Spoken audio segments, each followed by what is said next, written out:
What's up, brother?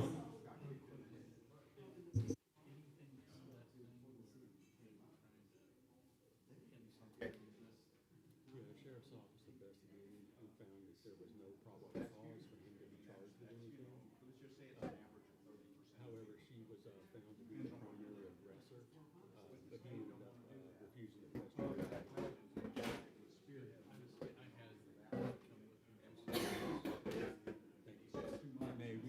We got counsel all briefed up. Let them know what happened, so they're aware. And she just walked in, so I wouldn't be surprised if it doesn't start. She tried.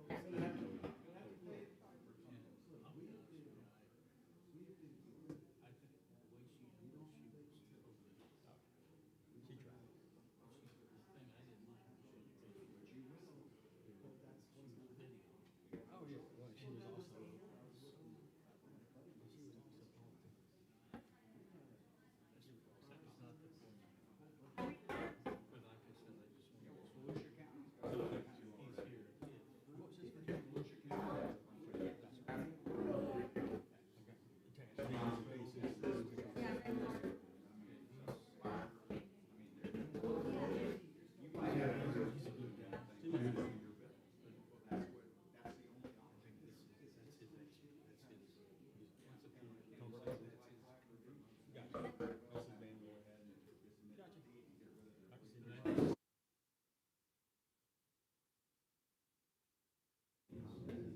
it shouldn't be. We'll see. I think it'll be handled from the dais if it comes up.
Hey, how you doing, Chief?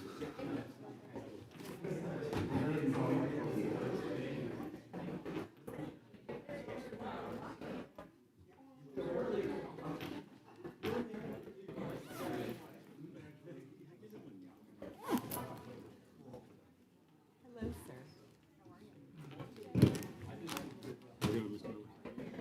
Pretty good. How you doing?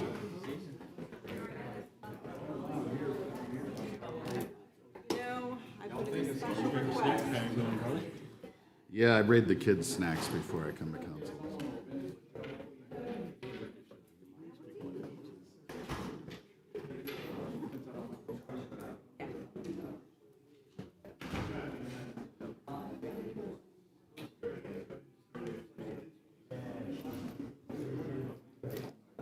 You guys go to the game on Friday? Yeah. Yeah. Me and Finn will be there. Did I'm gonna take you him out to the mountain with me. really? What a cute kid. I haven't seen your boy before. Yeah, he's a good boy. I don't know how, as many times, me and Jess have bumped into him. He hadn't been with me at least one time. He is a cutie. Yeah, he's usually he's usually at events, but like Rick will be walking around and my parents will be walking around with him or something. Thank you.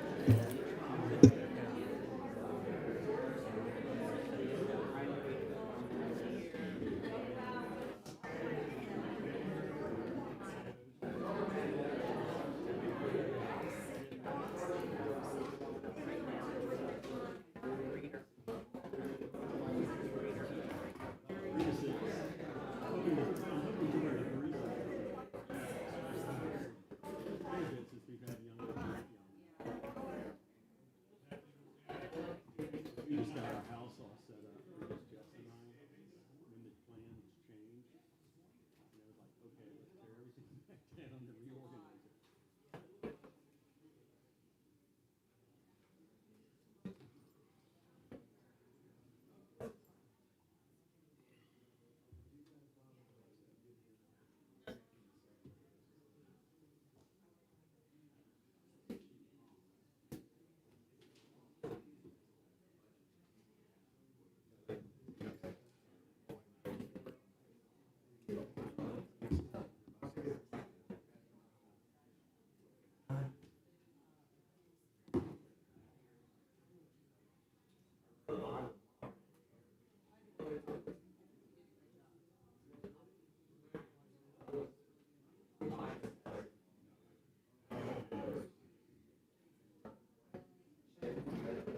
I'm ready.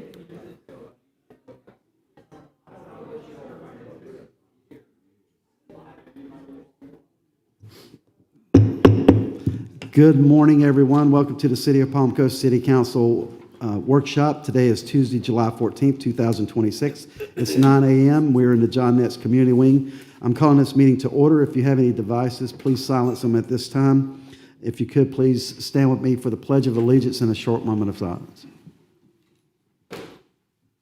Allegiance to the flag of the United States of America, and to the republic for which it stands, one nation, under God, indivisible, with liberty and justice for all.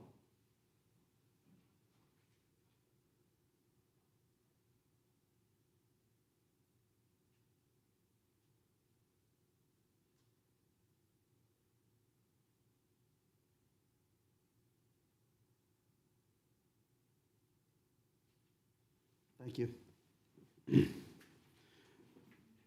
Allison, could you call the roll, please?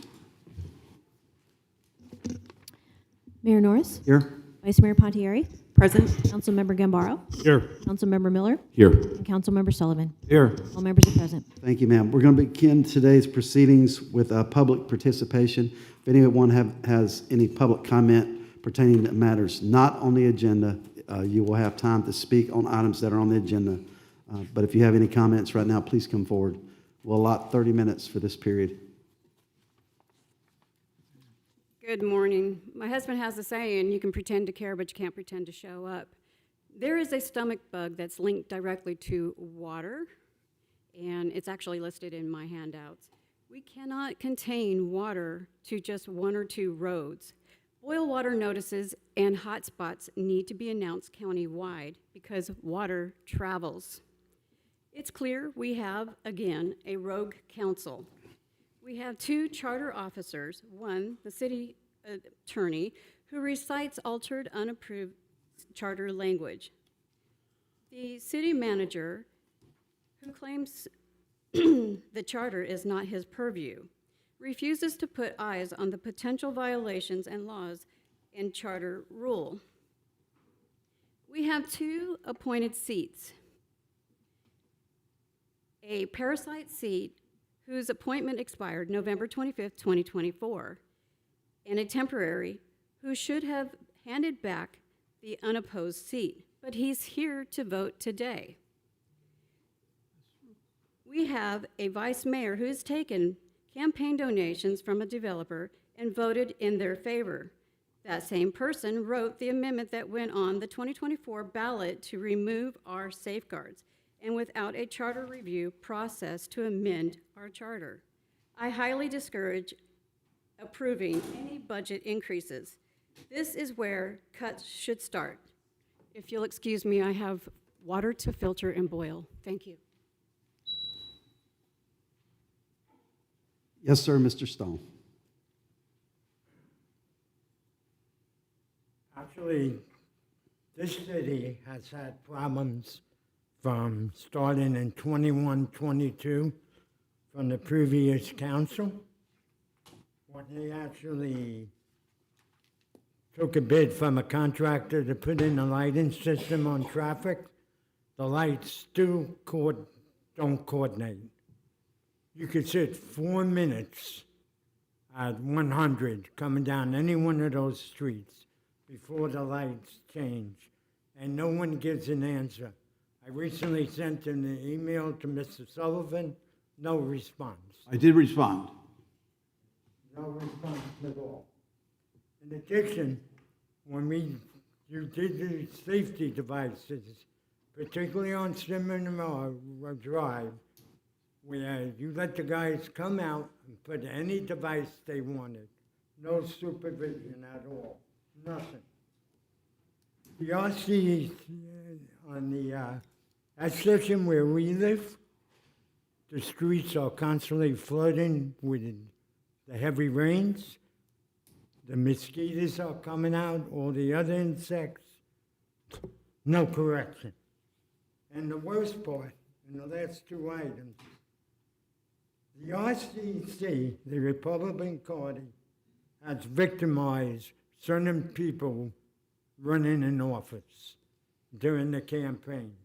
They did it in 24, and they're constantly blocking my good friend Jeannie. And on top of that, you had a commissioner put out a false statement about one of the candidates and the false pictures.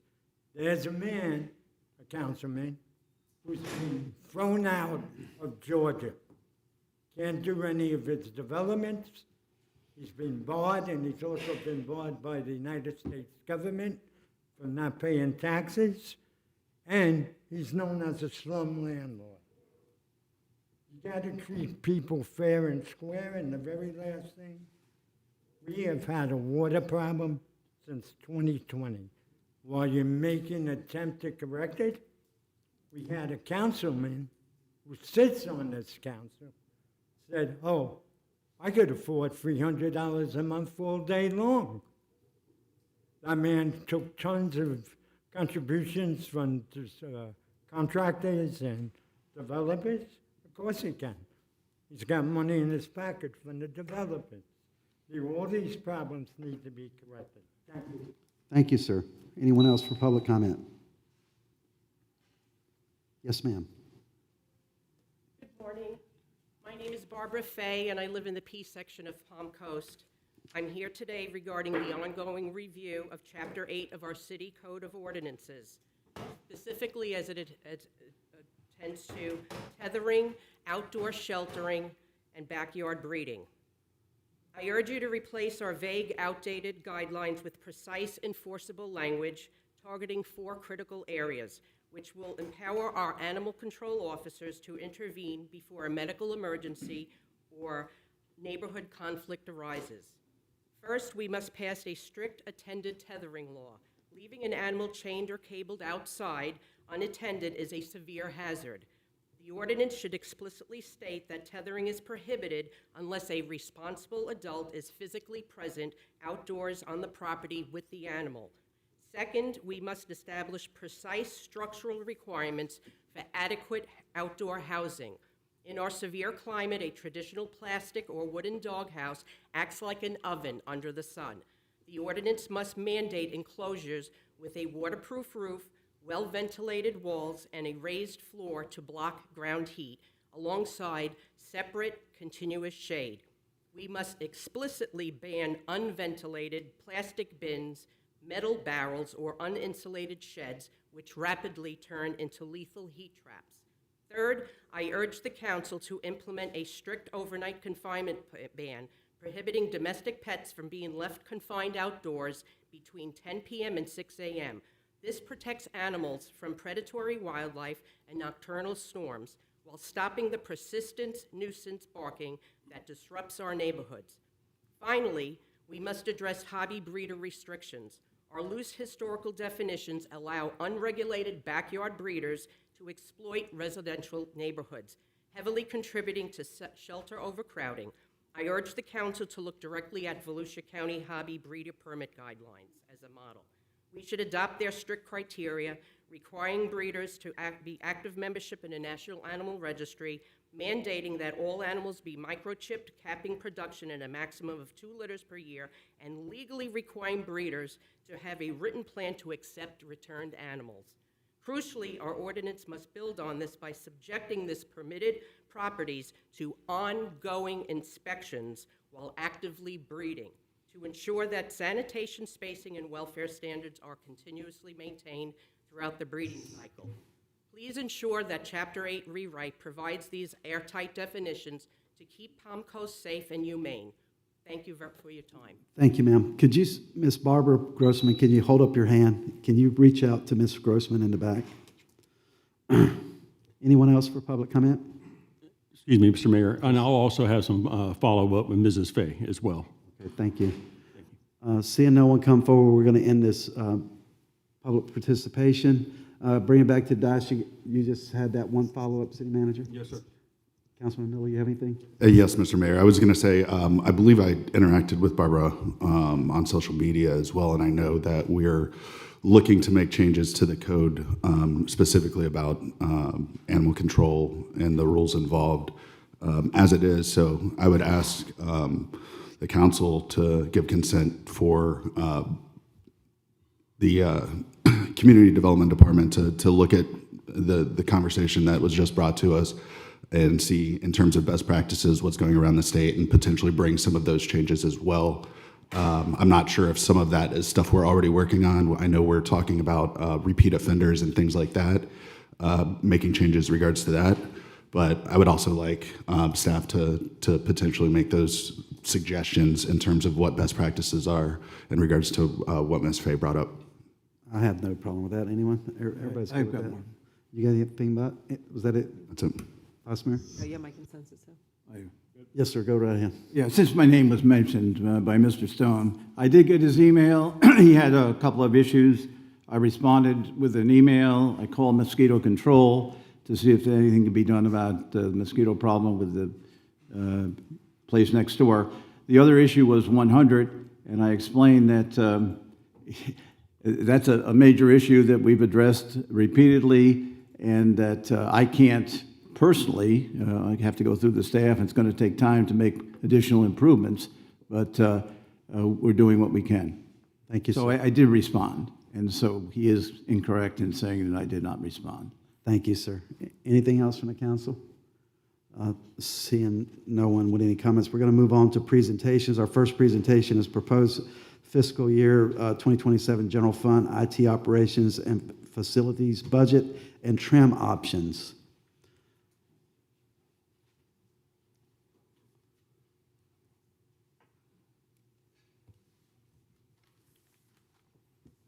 Good morning, Mr. Mayor, Madam Vice Mayor, and City Councilors. I'm City Manager Mike McLaughlin. Prior to turning over the remainder of this presentation to staff, who have worked tirelessly with its preparation, I would first like to open with a few words. I'm here with our amazing team to provide you with our current fiscal status as it relates to the general fund. And we are here to provide recommended pathways to a balanced budget for the city that are based upon your approved strategic action plans, or SAPs, and communicated service level expectations for the upcoming year.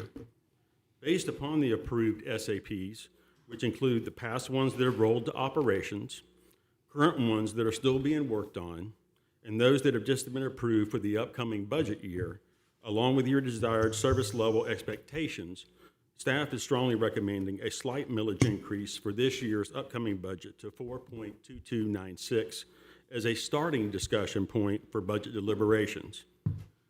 This recommended millage increase will balance the budget regarding the approved SAPs and communicated service level expectations with the following considerations. Multiple general fund positions have been frozen for the upcoming fiscal year. As well, no new general fund positions have been added. This would also account for no additional sheriff deputies positions to be added. It would also necessitate the removal of COLA for our city employees while keeping the merit-based program, which will be capped at 3%, so 0 to 3% for merit. This will fund employee benefits and workers' compensation programs. It will also fund the vehicle fleet program, as well as funds fuel, water, and electrical expenses as projected for the city. A millage rate set below that of 4.2296 will require the necessary review and reduction of both the recently approved SAPs and service level expectations. And if needed, this will need to take place quickly so that we can stay on schedule with budget preparations. Thank you for your time this morning, and I'd now like to turn it over to Budget and Procurement Manager, Mrs. Ragsdale. Thank you, sir. Good Thank morning, you. Ms. Ragsdale. Good morning, Mayor and City Council. Today, our finance team, myself, Gwen Ragsdale, and Helena Alves will present the overview of the general fund. So staff are here today to review general fund revenue sources, revenues, expenditures, proposed personnel requests for the general fund, facilities and information technology operations fund, as well as unfunded requests and proposed maximum millage rate. So next we will review the city's unrestricted revenues that support the general fund. We will focus only on major revenue sources. So currently in use, our ad valorem taxes are the primary revenue source for the general fund. They are based on taxable property values. For fiscal year 2026, council adopted a millage rate of 4.0893. The property tax process follows the Florida Department of Revenue's TRIM, Truth in Millage guidelines, which sets strict requirements for local governments. The communication service tax applies to a rate of 5.22 on telecommunications services, including voice, data, audio, and video. Historically, this revenue has remained relatively stable with minor growth. The half-cent sales tax is the portion of the 6% sales tax levied by the state. In the last 3 fiscal years, the amount has remained relatively flat. The state revenue sharing is another revenue source distributed from several state-level taxes. So currently not in use, we have 3 major sources of unrestricted revenues that the city is not currently using that are available for use: the electronic franchise fee, the public service tax, and the fire assessment fee. The electric franchise fee, this is an agreement between the city and the electric provider, in our case, the Florida Power and Light, for the use of the city's right-of-way. It is calculated as a percentage of gross revenues with a maximum rate of 6%. The city council determines how the revenues will be used. The public service tax, this tax may be levied on electricity, natural gas, and water services. The maximum rate is 10%. State statutes include mandatory exemptions, such as a fuel adjustment charge that exempts certain industries. It also allows discretionary exemptions, including the option to exempt the first 500 kilowatts of usage or specific industry exemptions. The usage and purpose can be determined by City Council. In the state of Florida, 47% of cities have both the electric franchise fee and the public service tax, and 36% have one or the other. There is only 16% that do not have either of these taxes. The fire assessment fee. This fee offsets fire protection costs and must be shown to benefit the property and not the individual. The fee is determined by a rate study and would be a separate line item on their property tax bill. At this time, I would like to move to a slide that talks about our, the homestead exemption. We have Mr. Gardner here with us today, so I'd like to skip to that slide if you would like, so that we don't have him here all day. Go right ahead, Ms. Okay. Ragsdale.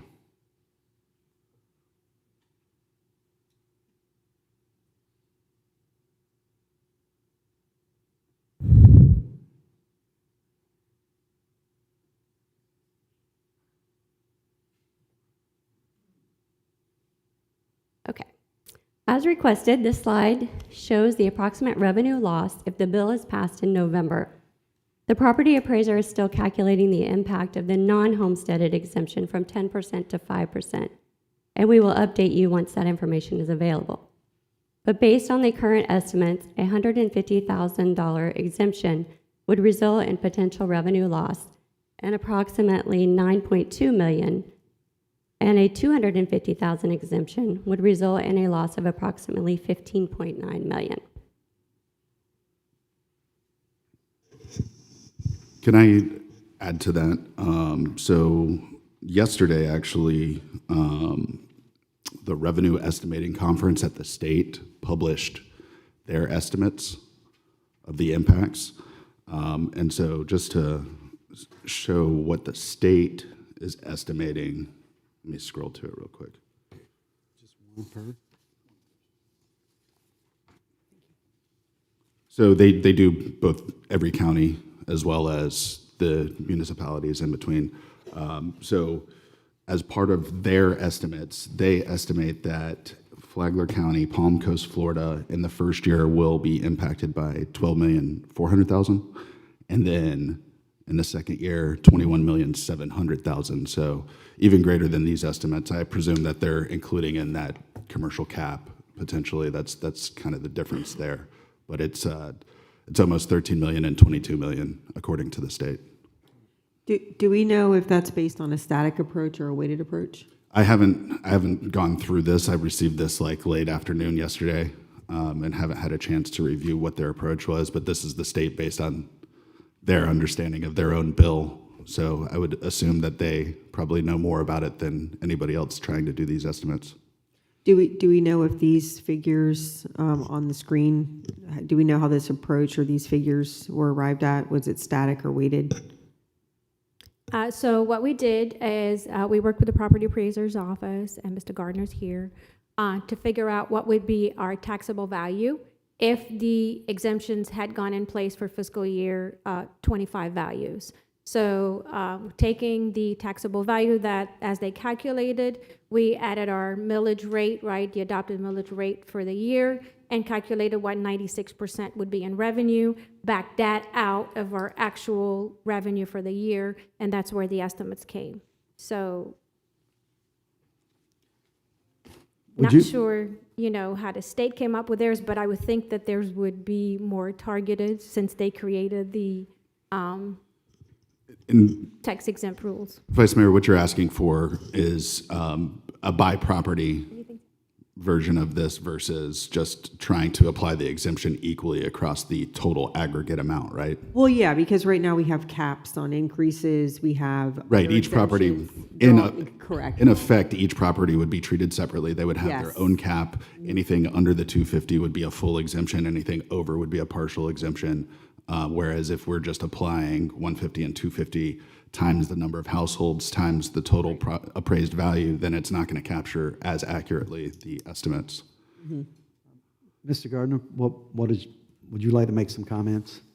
Well, obviously, when the Revenue Estimating Conference does something, the people that are doing it are locked in a room with a calculator, and they can't deal with regular human beings. They're good at it, is what I'm saying. All they do is numbers. And I used to make fun of them. They would tell me what the values were going to do in the county. I don't make fun of them anymore because usually they were pretty close. Most of what you've been hearing, social media and all that, you've got the podcasters and all them talking about hysteria and everything. Trust me, the Revenue Estimating Conference is not hysteria. If they were doing anything, they'd be siding with the governor to get this passed. So when they say a number, you can expect it to be in the ballpark. If you look at the numbers that you have up there and the numbers that I just provided you guys, I did it two different ways, assuming everything flat. Then I did it where there was going to be an increase. Right now, I'm going to go, there's not going to be much of an increase. We're in the decrease mode pretty much right now. But you're talking quite a bit of money. And there is no miscalculations. It's just nobody's going to be 100% accurate right now. How many more homesteads are there going to be? Okay. I think you mentioned, Ty, that, obviously one guy's house, the assessed value is $150,000. So they're off the tax roll the first year. Anybody that the assessment is $250 is off the tax roll the next year. So you're going to lose millions of dollars. And I'm sure that you guys have been doing all this waste, fraud, and abuse, so it won't be a problem. That's a joke. Got it. I get mad at people when they even use those other words because, I don't know how rich y'all are getting sitting up there, but I don't really see it happening, and I really kind of get annoyed that people want to treat y'all that way. Fact is, Tallahassee's taking money away from you. It was a thing that's happened a half a dozen times in my 21 years in the office. But I always could say, it's just some wackadoo legislature guy trying to, make his mark, and he's getting rid of taxes. But now it's coming from the bully pulpit in Tallahassee. And so, obviously we're fixing to vote on it. And whether or not we can get the 60%, I'm a homesteader. I will benefit fully from it, and I'm not for it. There's no protections for anything. The bill itself is being challenged just for the language. And when you look at the way they worded it, it's save our homes from excessive taxes. Well, you're not supposed to do that in a ballot initiative. So it will be rewritten, it won't go away, but I don't know, I mean, whether council could tell us whether they can get it on the ballot in November and if they're rewriting it, but they're gonna rewrite it. You can't one-side it either direction, and that's what they've done. And the 5 years, that's a big thing that they talk about. It's gonna phase in. If you aren't a permanent resident of this state on December 31st of this year, you have to wait 5 years. And it's not about owning real estate, it's about being a resident. But the people that are already here, been here a year or whatever, as long as they get a homestead in by January 1st, they're good to go. They will immediately get the 150 and the 250. But let's see, back in 1980, they started phasing up the homestead exemption. 15,000, 20,000, 25,000 more, so it was increased. And they made a waiting period. And immediately it was challenged and found to be unconstitutional because this is the United States and we cannot discriminate against somebody from New Jersey was actually the state used when the governor was talking about it. Didn't want to let all them New Jerseyans move down here. You can't do that. So it will be challenged, and I only play a lawyer on TV, but I'm fairly certain I'm right when I say that it will not pass muster, and it's the Equal Protection Act, I believe, is what it's violating. So in other words, the assumptions being made assume a 5-year phase-in on all that. Well, that's not going to happen. It's going to get challenged and will be immediate. So everyone will be able to get it once you're a resident, just like now. You move to Florida on January 1st following your arrival, you're a homesteader. That's what's going to happen with this, in my opinion. So anything you're looking at could be changing. If you look at the numbers that I did, you can see I kind of highlighted the, $8.8 million out of your budget in the first year. That's the best case scenario, and then it goes to 14 million, and that's assuming increases. Looking at us assuming that we're recapturing the 5% and the 3%. That's not always the case. This year it's only 2.7%. I know this is all confusing, but if you went down to no value increases, look at the number, it's $18 million. And this is in line with what you guys have calculated. It's in line with what the state's saying, but who's right? We'll do it a different way soon where we'll have maybe some better information. It's hard to get this kind of information because I have to make up things. I have to assume things. But the bottom line is it's quite a bit of money, and regardless of what the podcasters say about the fuzzy math and that it's hysteria and you're just making this stuff up, it's not. It is going to be a hit just like that because you're taking a $50,000 homestead and making it $150,000. Each person that can benefit fully gets another $100 off. The second year, it's another $100. So in the first year, you're looking at like county-wide, that would include you, the county, the cities, 47.8 million the first year. The second year is a big whack because you add the other 100. It goes to like 85.7 million, okay? And it continues its upward increase in the 93, 94 million, 102 or 3 million, and finally the Revenue Estimating Conference said it would be 113 million in this county, just over that, and they don't go beyond that because of I guess they feel like they just assume it'll just always be 113 million because they're not going to estimate past that, but that will be absorbed by you and the county and the other cities. Even mosquito control has to deal with it. So, at your discretion, you will be able to raise the millage rate to fund services. That's a choice. That is what you guys get paid the big bucks to do. This is going to be something that hurts, and you will have to do fees. You will have to do, the three things they were talking about that you're not doing now, you possibly will do to help offset your expense loss. This is you know, them taking revenue away from you guys, or you can look at it that they're giving homesteaders a break. This is a tax shift. You are taking me and giving me a break and making somebody else pay for it, or cutting services. You know, and I'm certain that you guys will cut a few places. There will be some cutting as far as, you know, expenses. I don't know if the right term is waste, because who defines waste? Is the library a waste? Well, I don't go to the library, but there's a lot of people that do. So what we have to pick. There's no protection for core services. You're allowed to spend tax dollars on core services.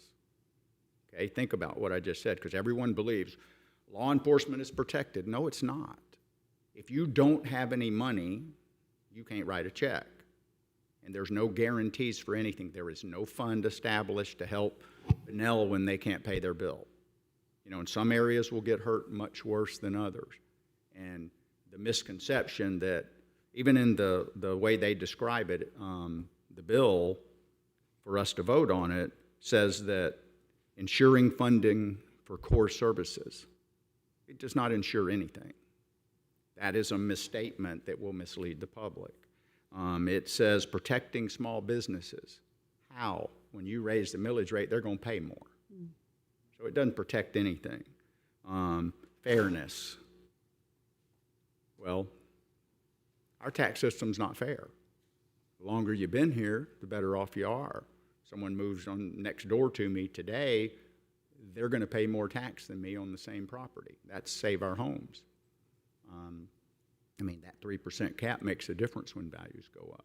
So that 5-year thing, you know, there's still unfairness. And we're not helping anything but a homesteader. That's, you know, me. I get a break. But someone's going to pay for it, or services will be cut, and there'll be some belt tightening. You know, y'all will do everything you can, which, you know, you may tighten it a little to where it's uncomfortable for you. But that's y'all's decision. But I don't know if there's any questions you have. I mean, it's... Council, do you have any questions of Mr. Gardner? I was going to ask, what's your assessment of how this will impact rental properties and non-homesteaded properties? All other real estate will pay more because you guys will no doubt deem something important in our core services, our services, and you'll probably tweak the millage rate. That means they pay more. If you own a rental home, instead of a 401k, for example, you're going to get a higher tax bill, or fees, or whatever non-ad valorem things that you guys come up with. So now what happens, of course, renters specifically, possibly the people that can least afford it, will get an increase in their rent, because a landlord does not eat that stuff. It's a business. You pass on the expenses. The insurance goes up, the taxes go up, you pass it on to who? The tenant. So that is a negative for possibly the people that can least afford it. So yes, it will affect all other properties unless you guys have somewhere between $14 and $18 million that you've been wasting that you can cut. And I mean, I don't believe that to be the case. I believe that, you know, I mean, we do things and we spend money based on the services that we want as a community. And I've had a saying, some of you've heard me say it before, if you raise my taxes, I'll get mad at you. If you cut my services, I'll get rid of you.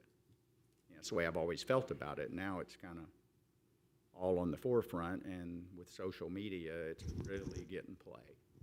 And like I said, the podcaster types and stuff are all using sensationalism and making it into something, and of course the public sees that and, you know, doesn't understand maybe.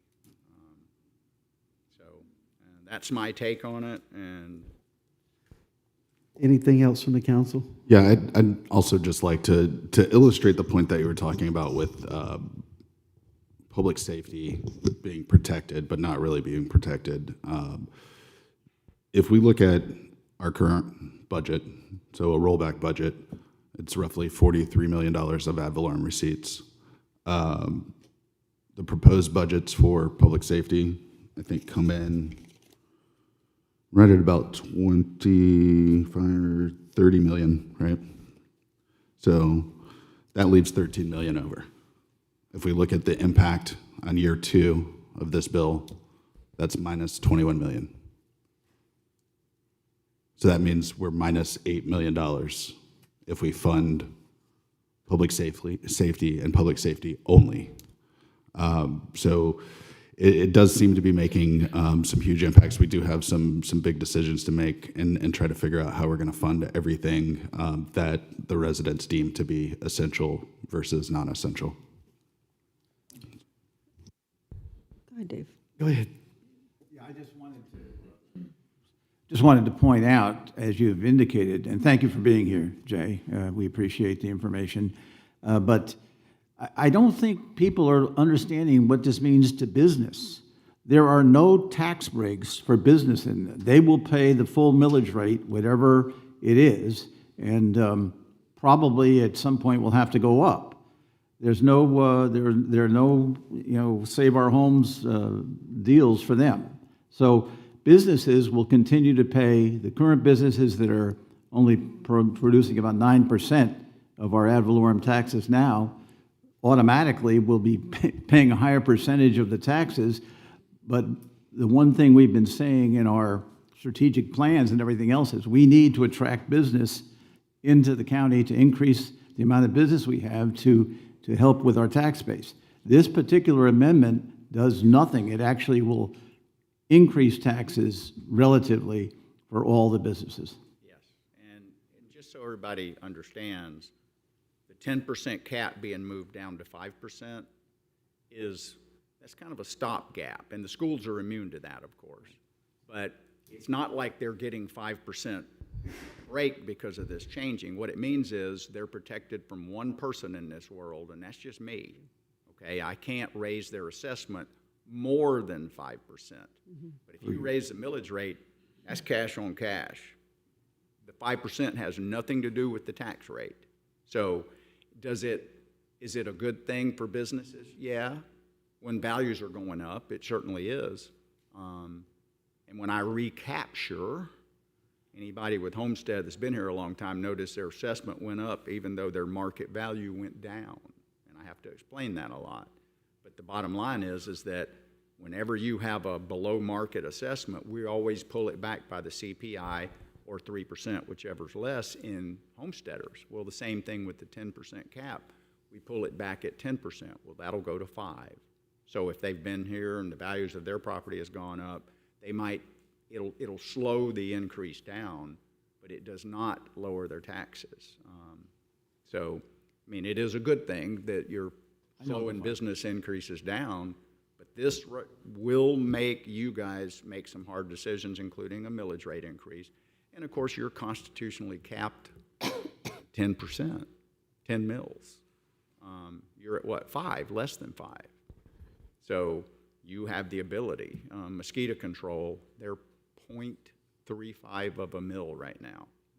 And they were very concerned they were going to have to lay people off. And I said, well, is what you do important? Well, yes. Are you wasting money? Well, I don't think so. Do you have people just sitting around doing nothing? No. I said, well, then keep on doing this because I don't want to die. And I won't even notice when you raise your millage rate a little bit. I mean, mosquito control and fine, and those are the things that I call rounding errors. They're not even that in our tax bills. But I mean, it is going to cause increases, and that even their little increase will affect a business because they didn't get the break. If I get the break, and let's just pretend it's $2,500 that I saved, okay? I'm going to see a higher millage rate, some fees. So now I'm only at $2,000 in savings. I'm not going to complain about that. I'm still saving something. But everybody else is going to pay more. So I'm giving myself the gift at the expense of others, including tenants, which to me is, we're always worried about affordable housing. And when I talk about affordable housing, I'm not talking about you can buy a house for under $400,000. I'm talking about someone who doesn't have the ability to live without assistance, and they're being helped, subsidized homes, apartments, rentals, whatever. Well, it's going to hurt those because, the expenses are going up, and it's not just you guys, it'll be the county, it'll be, Flagler Beach, everyone's going to suffer. And it's a question of us making decisions and you guys making decisions. What do we want and not want? What are the, like I said, do you go to the library? That's a decision. You're going to build an animal shelter? We had someone talk about, our, animals and this stuff. Well, you're going to have less money for all of that.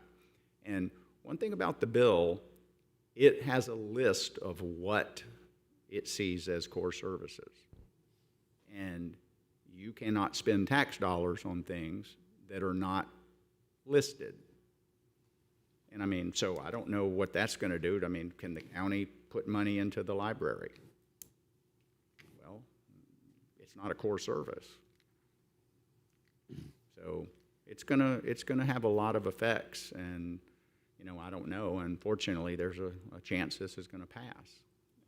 In 1992, we added Save Our Homes, the 3% cap, which wasn't really a heavy lift because it didn't take all the money away. It just prevented increases on the people that were permanent residents. Well, that passed in 92, I believe, 91, 92, it was a 53% that said yes to that. And today it takes 60%. So whether it passes or not, right now it's polling, as we talked about, Mayor, that, there are some polls that say it will pass, depends on where it is. Some say that it's going to come up slightly short. Nothing will tell but time. So, but. Councilman Guevara, did you have anything? I did. Thank you, Mr. Mayor. Mr. Garner, thanks for spending some time with us this morning and breaking down the analysis by municipality, comparison, everything else. You bring up some great points, and especially from your perspective as somebody that has to administer, this new policy coming down, the impact that it's going to have, not only for rentals, but let's say there's a snowbird that didn't homestead here in Florida, right? They're certainly going to pay for it. We've got, quite a bit of snowbirds that go back and forth here in our community. So, I think you hit the nail on the head, and with regards to decisions that we'll have to make, do we increase the millage just a little bit, or do we cut services, right? That's kind of the choice of where we're at, Do we increase the millage a little bit just to provide for what we are now providing for the sheriff's office? And so these are all important decisions that we'll have to look through, but appreciate your time and certainly the analysis that you presented, sir. Thank you. Thank you, sir. Vice Mayor? Thank you. So I really appreciate, Mr. Gardner, you providing a more specific, I think, calculation of the impact. This seems to be more in line with what I've kind of looked at as well. Just specific to this conversation, and as we talk about the budget today, I'm not basing any of my opinions on any podcasters or any, I should say, lobbyists, one way or the other. My positions are going to be based on what I believe from a philosophical and a policy standpoint. I recognize the impact that this will have. I think that when we talk about core government functions, we really need to get back to that and what that means and what it should provide for. I also feel, based on this, that this is an attempt to promote home ownership and homesteading here in Florida rather than promoting vacation rentals, rental properties, large companies coming in and purchasing up a bunch of properties and then renting them out, which I don't think any of us are fans of. So I do think that we will see some pretty stiff impacts to our budgets, and I do think that this bill could certainly be improved. I'm not a fan of everything that is written in it, how it's structured, but it's a catalyst for change. I think a lot of people disagree with the current structure of things based on the fact that we've seen property tax rate decreases. This board has done it, yet property taxes have still increased because our values have increased. And to me, that's a fundamental flaw in the system. So, you know, if a board decreases the property tax rate, but because values are still going up based on the property appraiser's very legitimate values, you're still seeing a quote-unquote property tax increase. So I think something's got to give, something's got to change. Whether or not it's this, I don't know. But I also do think that this is provoking very important thought. This is a thought-provoking exercise that all of us are having to engage in to force us to say, what is necessary? What should the government truly be doing versus what should we put out to the private market, and what private-public partnerships should we be looking at in order to take on some of the functions that I think government has gotten too big to subsume. So I'm taking this very seriously. I, again, really appreciate you providing these numbers, because I do think it's important that our governments start to plan one way or the other for these fiscal impacts. And I look forward to working with all of our constitutionals, including yourself, in trying to figure all this out, because it's going to be some challenges. And even if it doesn't pass, again, I think that this is a thought-provoking exercise that is forcing all of us to really take a hard look at what we're spending money on and make sure that if it's not this, it could be something else. You're right in your statements that it took a lot to get this on the ballot. We've seen things discussed before, and they've never made it to this point. So to me, the writing's on the wall. The climate that we are having to operate in right now is very different than it used to be. So I think it's just really important that all of us kind of get ready to get elbow deep and figure out how we're going to make sure we are funding what's absolutely necessary. So thank you for being here, and thank you for this information.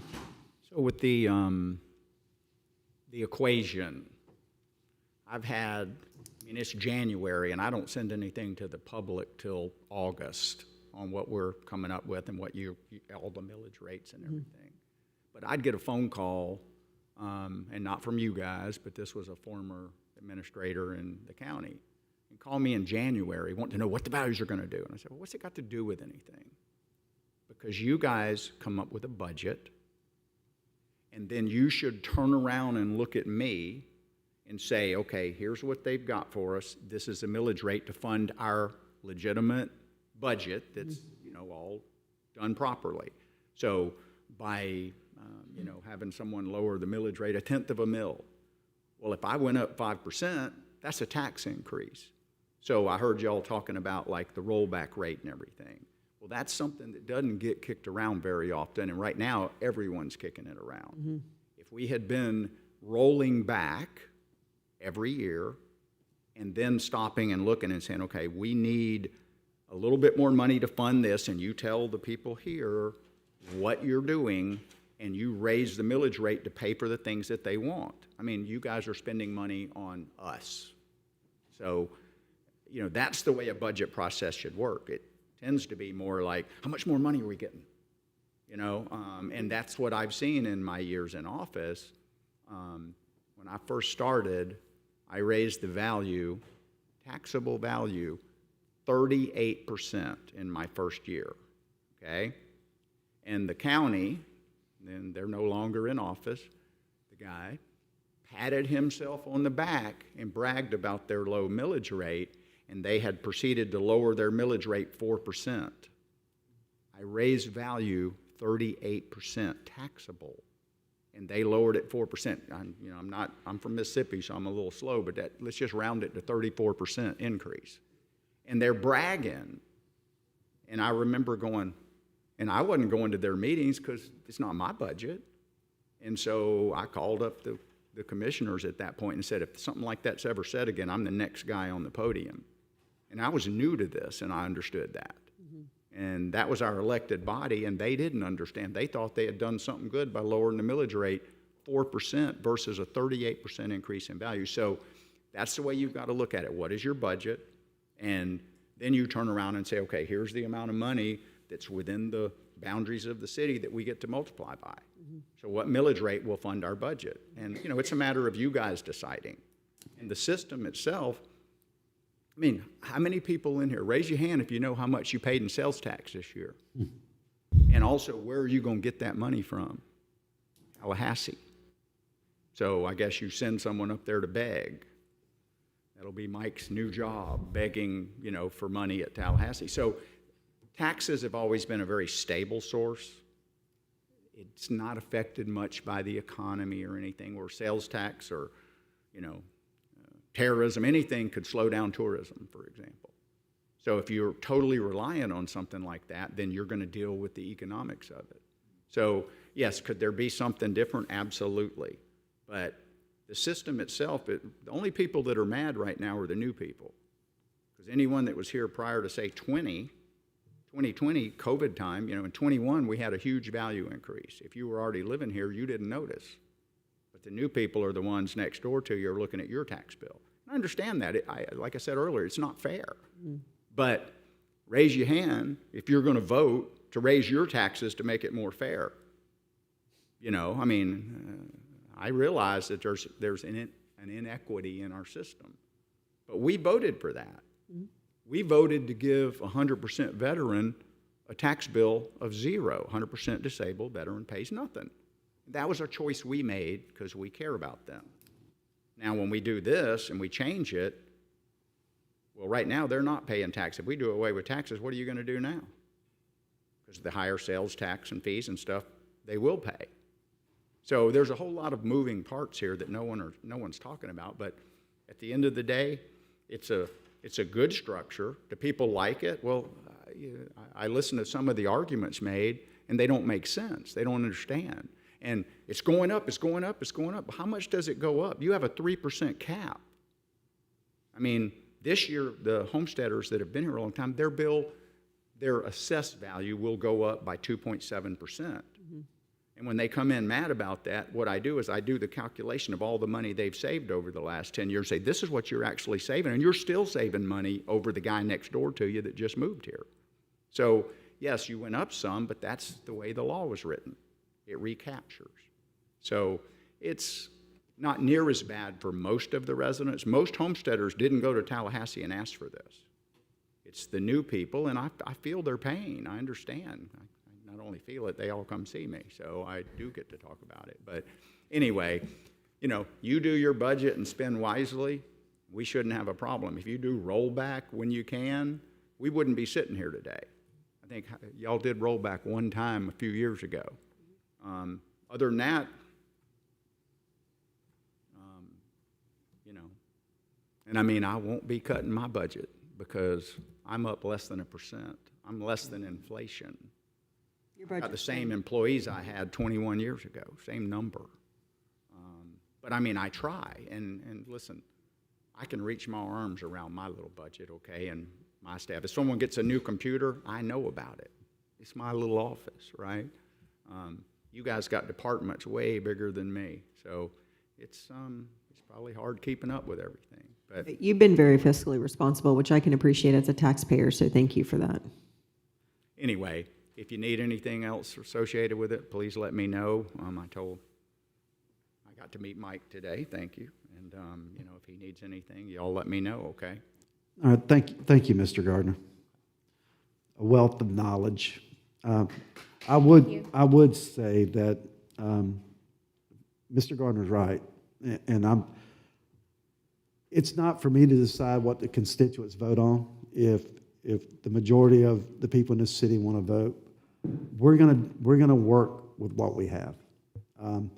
We have been lucky so far. We haven't had that utility fee or the FP&L fee or the fire service fee. A lot of communities down in South Florida have all those. They're baked in. You said the percentages, like what, 16% doesn't have those fees, one or the other. 80 has at least one of them. So it really is a tax burden shift. I would agree with that. But we have to work with what we have. I think we have to hold the line this year and see what happens with the election and the referendum. So it's going to be difficult. So with that being said, Ms. Ragsdale, are you up, or you, Helena? Who's up? It'll be me. Oh, yes, ma'am. So now we're going to begin to cover the general fund revenues and expenditures. So this slide provides a big picture view of the general fund revenues, which reflects an overall increase of approximately 4.6 million or 6.8%. Ad valorem remains the largest revenue source for the general fund. The fiscal year 2027 property values are based on the taxable certification received from the property appraiser's office on July 1st. Assessed value is projected to increase by 4.13% over fiscal year 2026. Of that increase, approximately 4.83% is attributable to new construction, meaning existing properties experienced a decrease of 0.7%. A balanced fiscal year 2027 budget would require a millage rate of 4.2296, generating approximately 46.5 million in ad valorem revenues.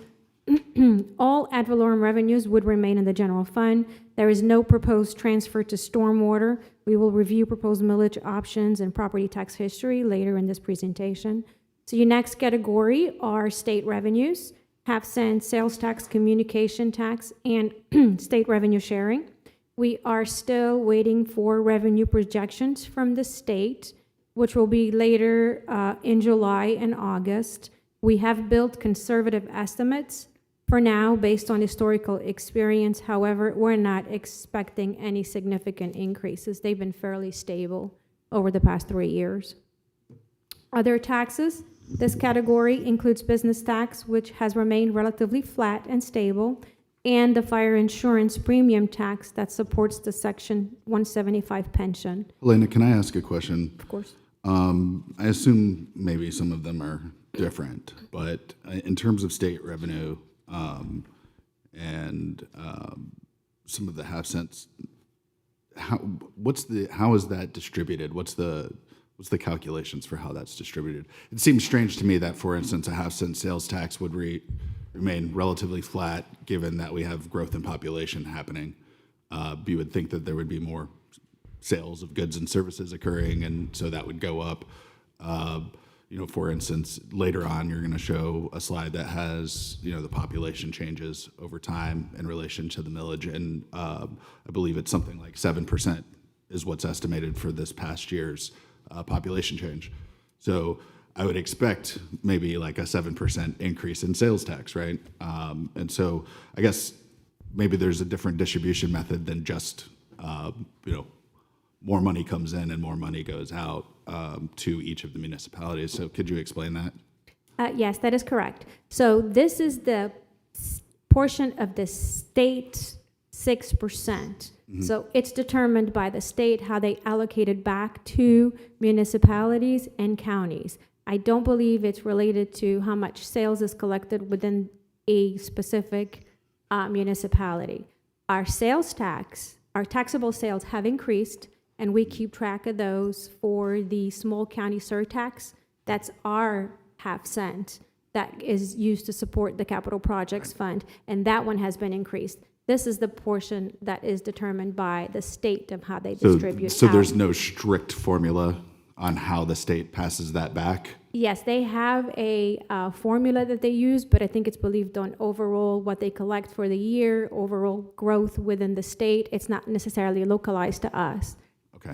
Yes, we can certainly send you the information. They send us a booklet every year that has all the details. Well, it would make sense if it's not a strict formula that they can allocate as they see fit, that it makes sense that potentially they're not allocating it back as it grows. So I was just wondering about that. It kind of stood out that some of these things are kind of based on volume, and the volume's going up, but the numbers that we collect are not going up. So no, sir, okay, they're not. thank you. And I think, more important this year with all the changes that they're making, to see what those estimates are going to come up to be. Probably, again, not until August. Sometimes they'll release them late July and then revise them in August, and they've had them revised as late as September. So, but we'll definitely keep you updated. Thank you. You're welcome. Permits and fees. So this category includes planning and zoning permit fees as well as franchise fees. The projected decrease is a combination of several factors. We are expecting a decrease in planning permit revenues as well as a decrease in residential site inspection fees. Fines and forfeitures, this category includes code enforcement fines, administrative fees, hazardous tree removal costs, fire mitigation fees, and traffic fines issued by the Flagler County Sheriff's Office. Charges for services total approximately $8 million. $3.2 million are related to Parks and Recreation Program fees, including golf, tennis, pool, and recreation programs. These will be shown in detail later in the presentation, but the largest increase is in expected golf course revenues. $4.1 million comes from internal service allocations for the city departments covering administrative services and for engineering services, as those are funded 100% from the general fund. Other revenues include interest on investments, facility rents, insurance settlements, and opioid settlement funds. So annually, and after the audit is completed and presented to council, we analyze prior years' available fund balance as part of the budget process and identify uses according to policy for any amounts over the required maximum. So for fiscal year 2027, we are proposing the appropriated fund balance of a little over $2 million to be used as follows. So maintain the annual contingency for revenue and expenditure fluctuations, the property tax value adjustment contingency, carryover items from fiscal year 26 for the Land Development Code and Technical Manual update, economic department incentives. This year, we are proposing 2% of the fiscal year 2026 general fund budget, compensated absences for retirements, charter amendment, park maintenance equipment, software upgrades, and funding a fire funding options fee study. We will go into details and the amounts when we go over to the individual department budgets. Helena, go back to that real quick, to that slide. For the general public, when you look at this slide, the 2027 proposed ad valorem 46,558,363. That's the portion of the general fund that is coming from the public, their property taxes, right? Correct. I just want them to know that. Okay, of the total, our general fund revenue at the bottom, 72,204,574. Helena, do you know offhand exactly, or ballpark it, how much of that $72 million goes towards people, salaries, and benefits? Can you give us an estimate of that? I could bring it at your next presentation if you would like that. Okay, because I think the general public needs to understand where that money goes, and I'm assuming a very large percentage of that goes strictly for personnel and benefits within the city's budget, correct? So as we go through the individual department budgets, you will see that breakdown. I just don't have a slide that totals all of it. Okay. Well, I would just like to have that. How much of the total general fund goes to salaries and benefits strictly for personnel? Yep. And it's kind of eye-opening for you. But for the general public, the portion you pay in as a whole is 46,558,363. That's how much the money the city is getting from your property taxes. So I just wanted to clarify that. Thank you. So you can go right ahead, Helena. Sorry, Mayor, may I ask a question based on what she said earlier? So you talked about fund balance. It's my understanding that we actually have a fund balance of 4.2 million, but there's a request to allocate 2.074 million and some change. And then that would leave a balance of 2 million at council discretion, which could be used for some of our other top priorities, correct? Yes, that is correct. Okay, so I want to get into that in more detail. Would that be better poised for the end of the presentation? I believe as we go through our non-department general fund budget, we can bring that up at that Okay, point. I just want to make sure I'm hitting it at the right spot. Thank you. Yes, you're welcome. So this slide provides high-level summary of the general fund expenditures.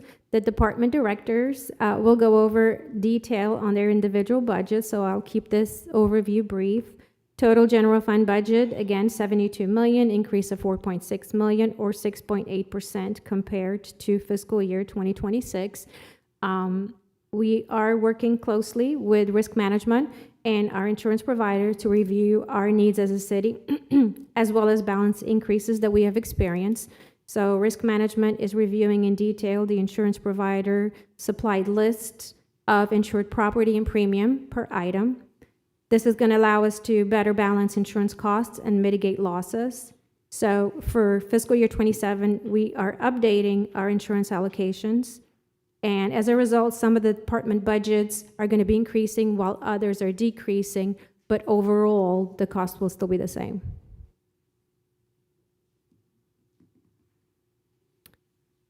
We will now move forward into general fund detailed review.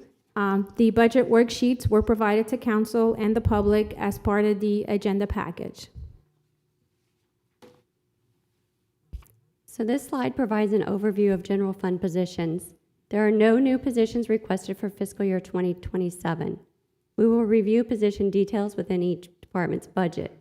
There was a typo on this slide in your agenda packet, and this slide has been corrected. As you see, the community development FTE for fiscal year 27 should be 55.15 for an increase of 1.98 FTEs. This is due to the new allocation of community development technicians between planning and building. We are also moving a marketing position from Parks and Recreation to Communications and Marketing. I have a question on this. If the income that we're seeing come in for permits, fees, et cetera, has decreased, why are we adding employees for community development? John Zobler is going to be reviewing that portion, and he'll go over the rationale behind the allocation. But Okay. they're basically part of a program where they were trained to get to this point. Got it. Okay, thank you. You're welcome. So administrative, Mr. Mayor, Yes, go right I've ahead. got a quick question. Do you ladies mind going back a couple slides? Of course. Stop right there. So based on the proposed FY 27 budget, I'm looking at between public safety. So Mayor, to your point on trying to get at where the money's going, right? So public safety, both fire and the sheriff's office and public works, that's about 63-ish% of our budget That is correct. right there versus 9% on administrative services. Okay, and so I just wanted to point that out, just kind of, in large orders of magnitude as we look at this budget, right? Over 63% is just going to public safety, which is our number one priority.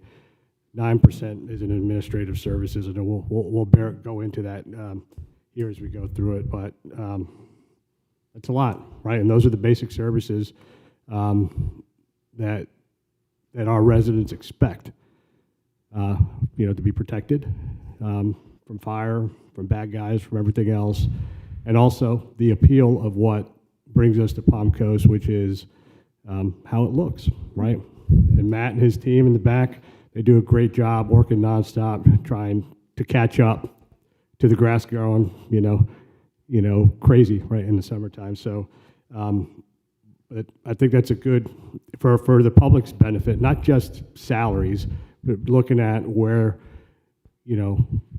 where we as public officials have a responsibility to provide a critical core important service, and where part of that $72,000, 63% of it is going to public safety and public works. Thank you. Thank you. okay, so administrative services include city council, city manager, city clerk, risk management, human resources, communications and marketing, city attorney, and financial services. So the fiscal year 2027 proposed budgets for these departments total $7.1 million, an increase of approximately 3.9%. We will walk through each department's budgets on the following slides. City Council's priorities 8, 9, and 10, as noted on the slide, are funded as follows. So priority 8, currently HR is leading a salary survey analysis.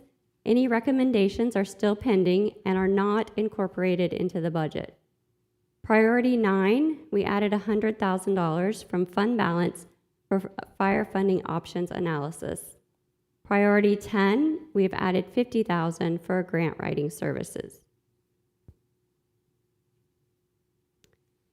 We will begin with the City Council budget.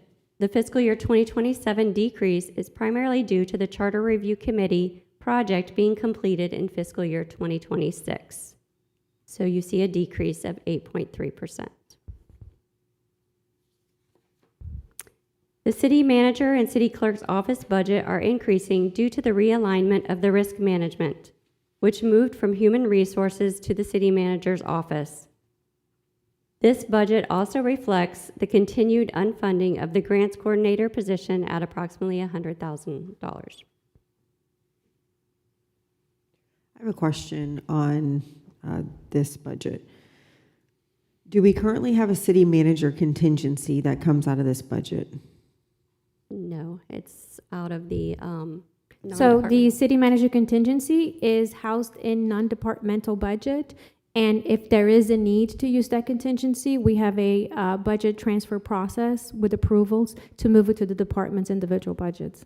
Okay, so in the non-depart, well, you know what? You have a non-departmental slide, right? Okay, is then I'll hold off until then. Sure. I just have a question.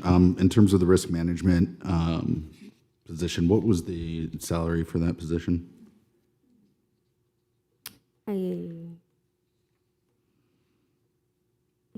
can give you the overall, it'll include salary and it will include the operation Yeah, expenditures. that's fine. Okay, one second.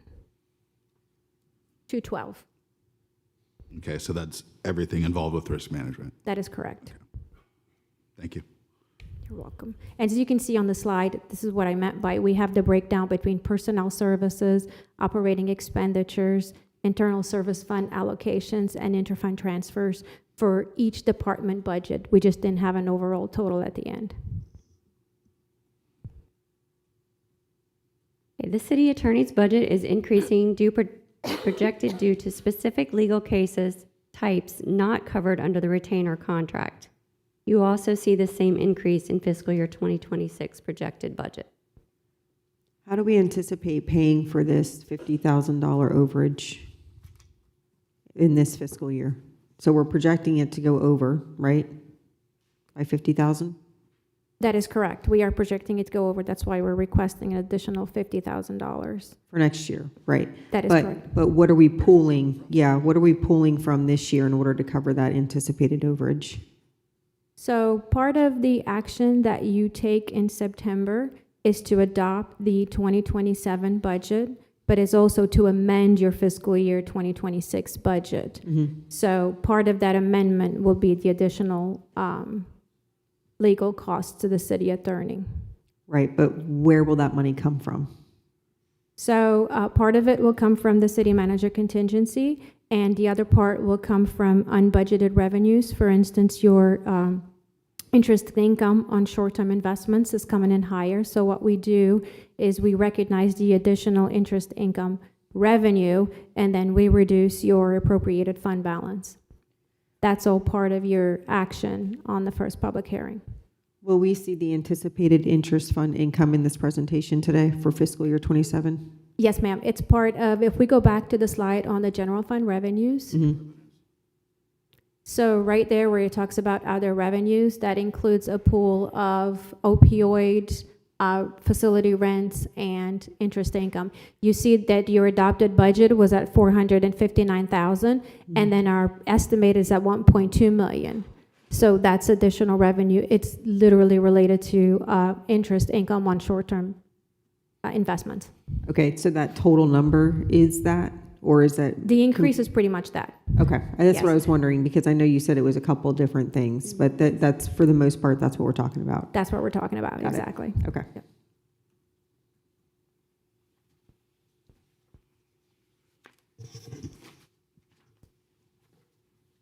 So the communications and marketing budget is increasing due to moving the multimedia position from Parks and Rec while unfunding a communications specialist position.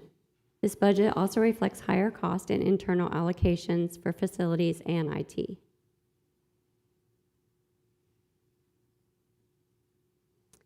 The human resources budget decreased by $109,000. The risk management had been moved from here to the city manager's budget, as noted earlier.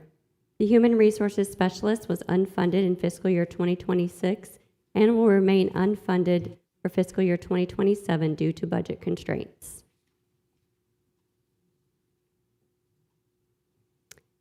The finance budget increase is primarily due to regular salary and benefit adjustments, the interfund transfer to IT support necessary software upgrades.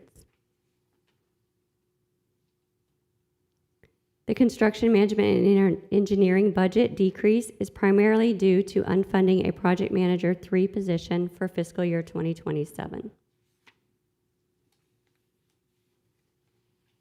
We will now review the law enforcement budget. So this slide was presented to council by the sheriff on June 15th. The sheriff requests include the contracted increase, the cost of living adjustment, step increase, and a 20% increase to health insurance premiums, and the addition of 9 new deputies. The law enforcement budget as presented today is increasing by 8.7%. This budget includes only the contractual increase and does not include any funding for the 9 deputies requested. Do you have any additional questions before we move on to the other department So directors? just for clarity here, when we're talking about, because we're going through the budgets right now, but eventually we'll be talking about the proposed millage. The proposed millage is only including the cost of the cost increases of the existing services. It does not include the new deputies. That is correct. Thanks.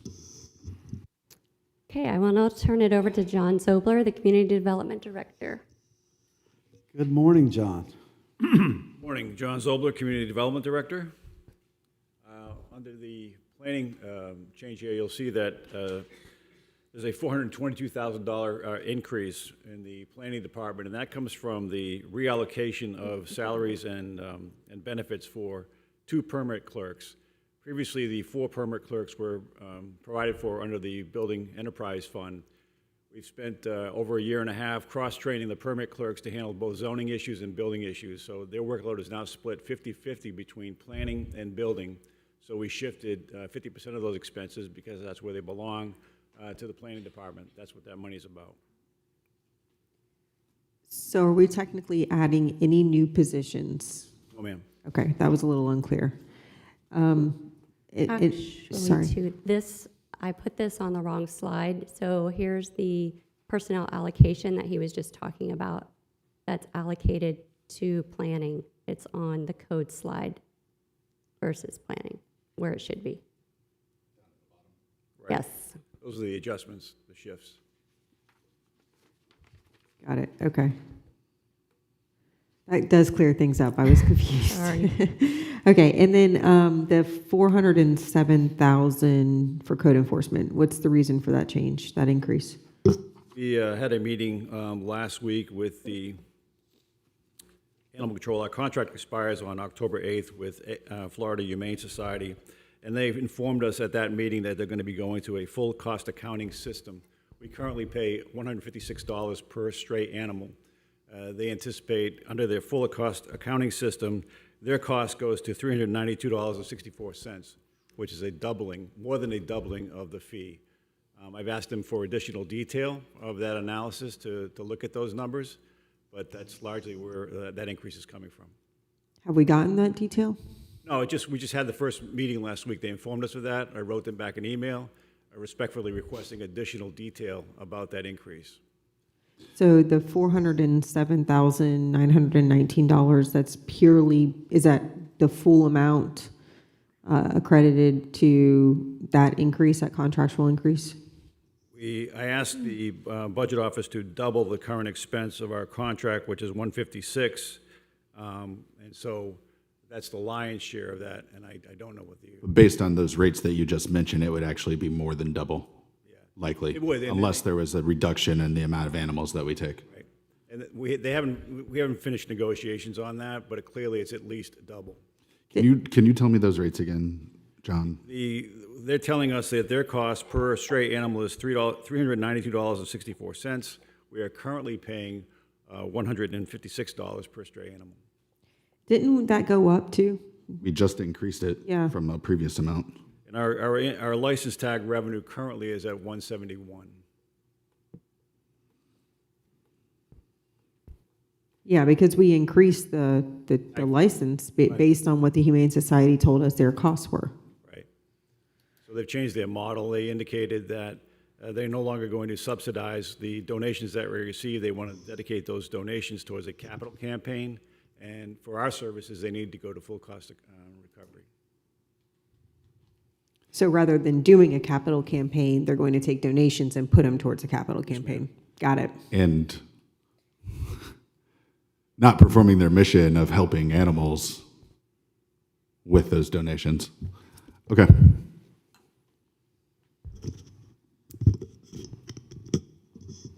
Business tax, as you can see, remains relatively flat. Under economic development, we are asking City Council to consider carrying over the monies that you allocated last year for our urban downtown grant program. Those grant process has gone slower than normal that we anticipated or they anticipated. That's largely because of the architecture that's required to build out those commercial units. Under the grant program, they cannot tell us, they're required to tell us what their match is for the grant. Until they finalize those engineering drawings for each of those commercial developments, they can't give us that number. So there's been a delay in that process, and we are asking to carry those funds over for that program. Mr. Zobler? Yes. So if we don't carry over, what are the impacts? Could we lose potential tenants at the promenade or, wherever we're applying the tax? Currently, the grant expires on August 15th of this year. We'll be coming back to you at the next council meeting requesting extension of that grant program. But the leases are already slowing down because they cannot guarantee that those grant funds will be available. Okay, that's good to know. Thank you. So in terms of this, how it shows on here, is what you're saying that the proposed is reduced to 865 because we're going to carry some of the funds over from the previous year's budget? Is that what I'm getting out of this? Previously, City Council had allocated 3% of the annual budget.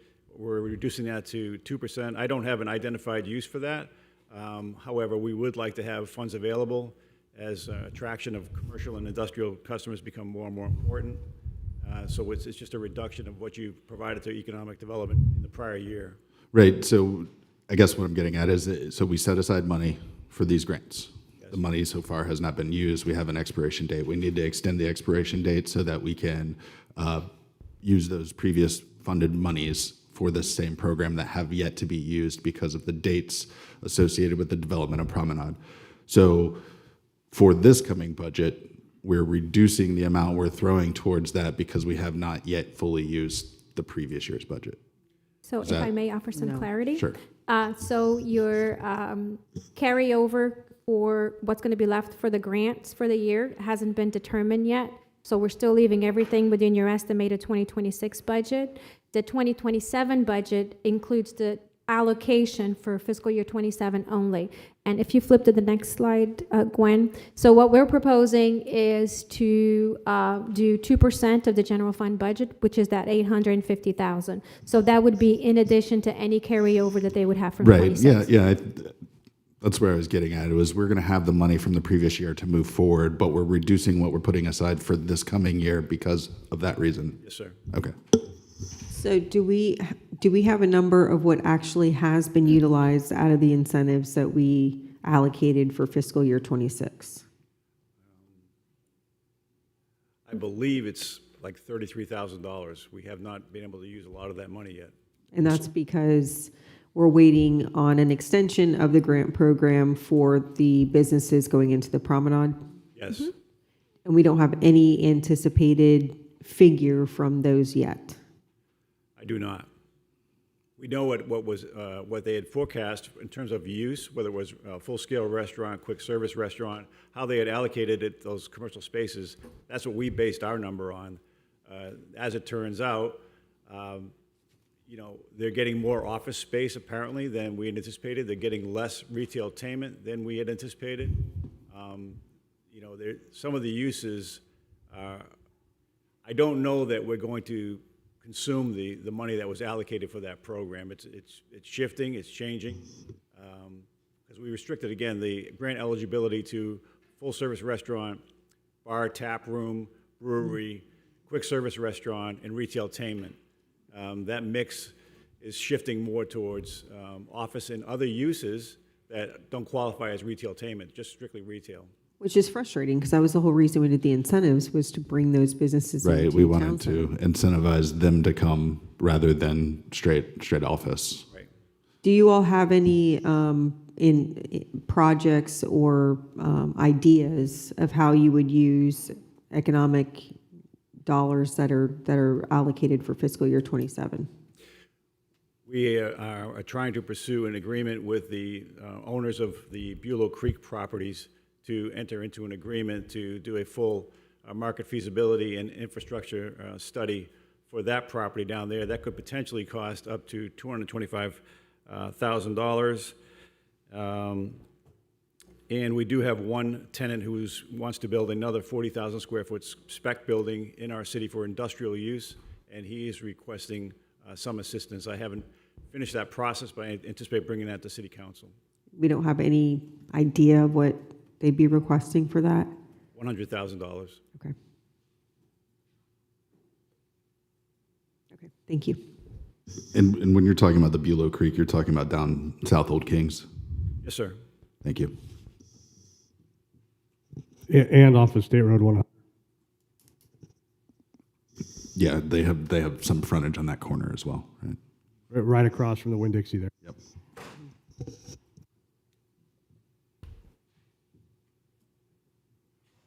Anything else? Thank you. Thank you, John. Thank you, John. I will Everybody's now like pausing. Like, what's next? turn it over to Chief Barry Hill to present the fire department budget. Good morning, Chief. Good morning, Council. Kyle Berryhill on behalf of the Fire Department. As you can see on this slide, we always represent how we design our system as a three-legged stool of stations, trucks, and personnel. So obviously, we have 2 new fire stations that have been constructed during the fiscal year. Updates related to the opening of New Station 22 will be coming to you shortly. We think it's in the next 30 days that we're moving in.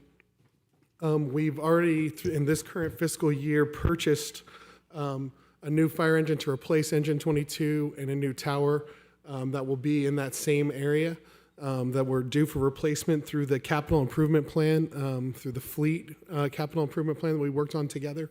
Those have been purchased and paid for and are in the queue. We're looking at about 18 months on Tower 24 and about another 24 months, I believe, on Engine 22. And those timelines, I just was with some of these vendors. Those timelines continue to be timelines in the fire service, 40 to 48 months on a tower and 36 months on an engine. So planning and having a plan like we have been doing is the way that we can continue to have things that are able to respond when we need it. And then from a firefighter standpoint, there's no new positions proposed in this budget for FY27. Incident responses increased. In calendar year 2025, we ran 17,781 responses, a record. Right now, we're on pace for well over 18,000 responses. So the Palm Coast Fire Department has the highest annual call volume in the department's 53-year history. And it's part of a continuing trend of record response years. We can go to the next slide, Gwen. We're on pace to excel that call volume by well over 500 calls. And since the fire administration has transitioned in 2022, annual call volume has increased by approximately 25%. It's required the department to activate an additional response zone while preparing to open 2 long-planned fire stations. One is in service today. During that time, we did downgrade from a dedicated ladder company to a cross-staffed ladder company. And that's how we were able to do that. With only 6 operational positions. You should usually think 9 or 12 when you open a fire station. They were added in FY25 to support the new response area. Last year, we added a clerk level position that is performing routine tasks and inventory maintenance and actually making things way better. But despite continued growth in emergency incidents, mutual aid requests, and the administrative demands placed on a modern fire department, the state of Florida's recent DOGE report evaluated local government spending against population growth and inflation and noted that since 2020, Florida experienced approximately 10% population growth and 27% cumulative inflation. use a similar framework, Palm Coast Fire Department demand has grown at a substantially faster pace. Calls for service, because our population and our call for service growth don't seem to be looking the same. Our call for service has increased approximately 73% since 2020. Even with extraordinary inflationary pressures unique to the fire service, including apparatus costs, employee competitiveness, medical equipment, and protective gear, the department's budget has grown at a pace well below that operational growth.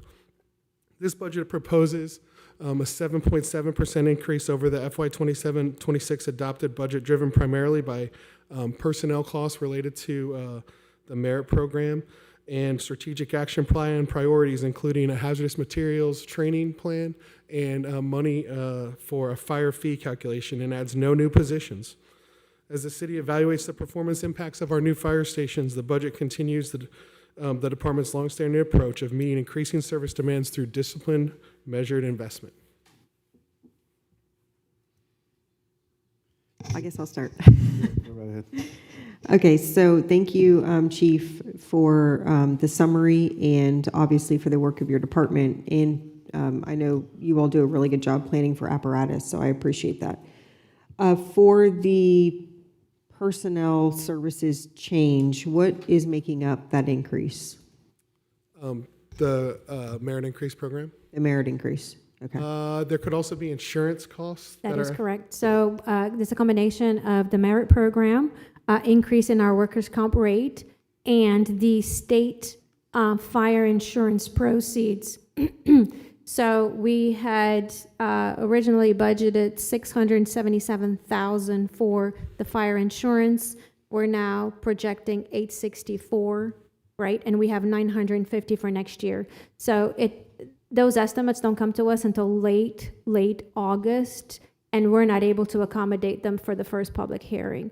But you have the increase in the revenue side, and you also have the increase in the expenditure side. Got it. Okay. So to just translate that, that's not money related to ad valorem tax revenue. That's money related to a dedicated funding source for fire service pensions.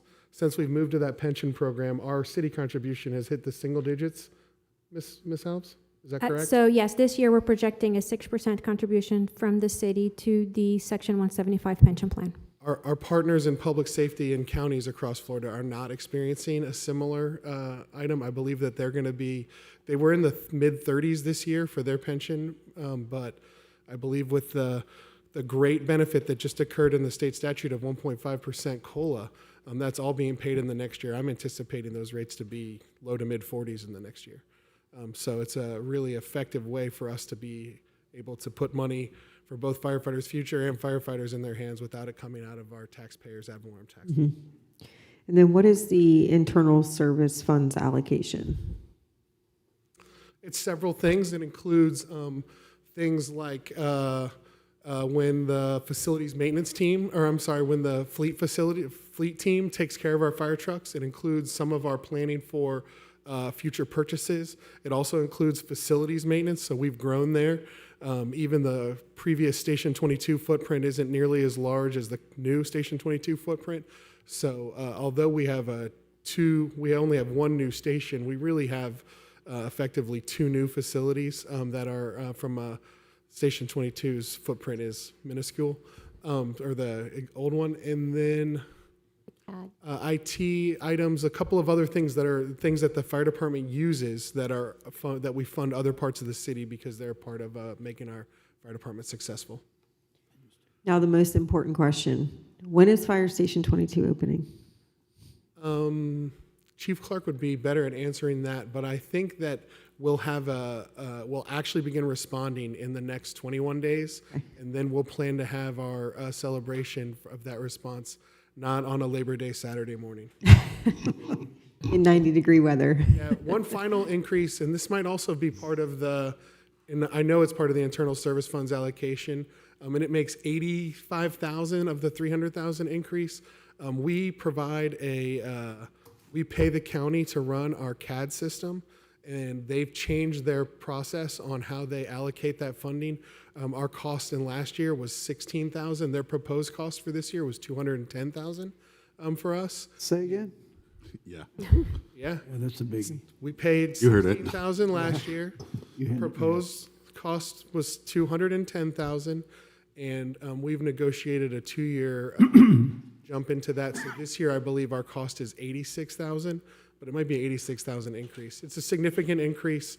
48% of all calls for service originate in Palm Coast for the 911 system, and that's how they've chosen to allocate this year. We're just continuing to advocate for a seat at the table during those conversations. Yeah, what do we need to do to get a seat at that table? Because this has been I say this every year, I complain about this, us not having a seat at that table. Well, I guess I would say we have a seat at the table. We're advocating for having a greater and greater voice at that table.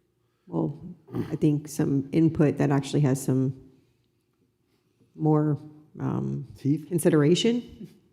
You know, something that is a part of our system is that there are times where we're end users, right? And this is one of those situations. So without ever intending to say something disparaging related to the men and women who are running that system, and that's, you know, right now we're not paying $1 to the county to run the dispatch center. And I would say because our citizens are all county taxpayers, the citizens are paying, but as a city, we're not paying that. But this is related to the software that dispatches our units, provides our closest response agreement. It also helps, you know, with our sheriff's office deputies. And so both of those things are included in that calls for service allocation. And we continue to grow our influence in that room. In the last 2 years, we've been able to back off of some of the higher costs that were brought to us, even though we did experience a higher cost. But it's part of the challenge of being in a relationship, is that you have conflict sometimes and you have to work through it. And it's also part of the conflict of being under scrutiny related to your financial components. So that's what we're dealing with. Maybe the more appropriate question, to not seem so crass about it, is the current system that's being used, are there alternatives that we're aware of? Or is this a standard? Can I add to that? Is it accurate to say that it would cost us more to run the system for just us, ourselves? Yeah, we're going to pay 50% of that system, and that's just the software cost. We also pay an allocation from a radio standpoint that's gone up a large percentage over the last 4 fiscal years, the whole time I've been the fire chief. Maybe I'm the bad luck. But in that time frame, it would cost us a lot more to do that. But I will say this, that you know, Director Akins and I have put on the table in those rooms that at some point the cost of running it ourselves becomes something that's beneficial and that we'll have to explore. So that is something that we've considered. We're not necessarily in a position in the current year where expansion of City of Palm Coast programs is on the table. Is the way we feel. Understood.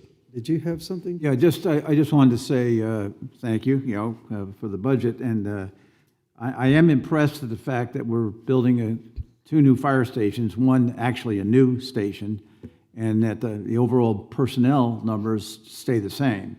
So I think that reflects good planning and an attempt to hold costs down. I think last year Chief said, I got the people for that station. He already had them on hand. I'm like, good job. Yeah.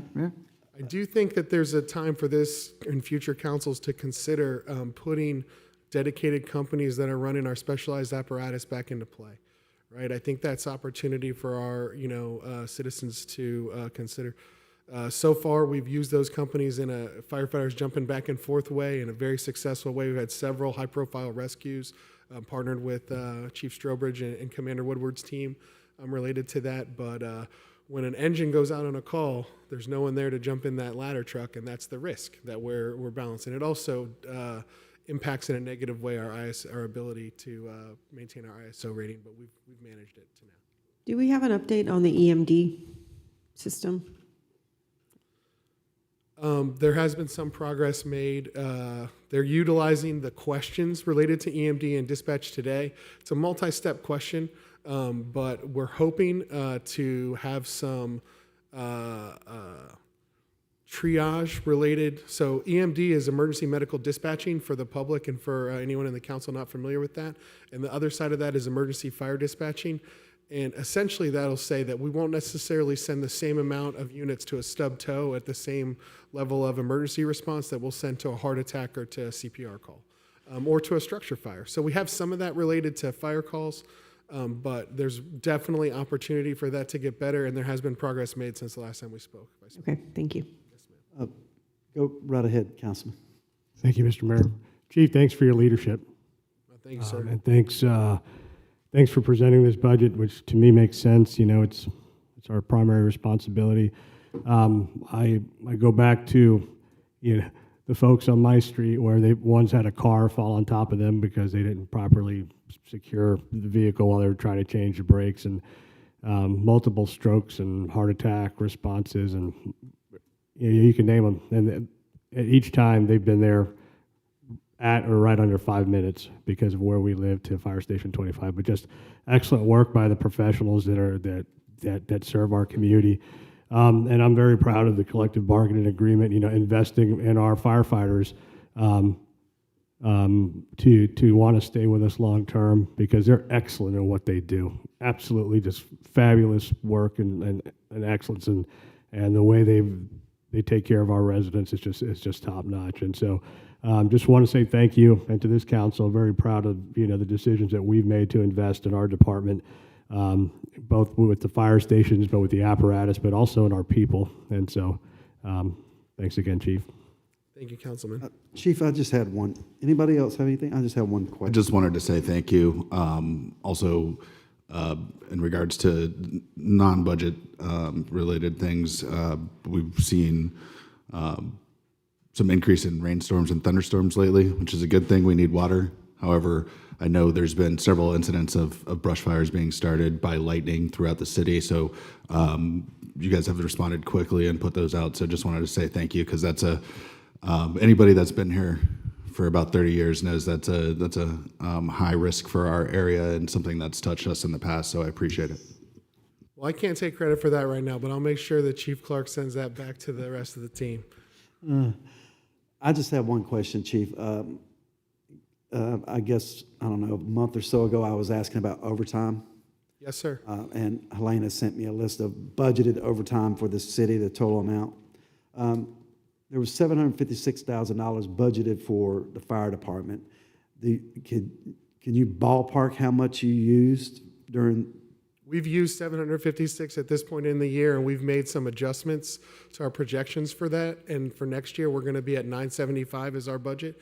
One of the things related to the current fire service schedule, there's definitely a movement across the state to reduce overtime for firefighters. It's a study that we have agreed to in the collective bargaining unit between the fire admin and the professional firefighters to analyze an alternative shift schedule, but it involves hiring a lot more people.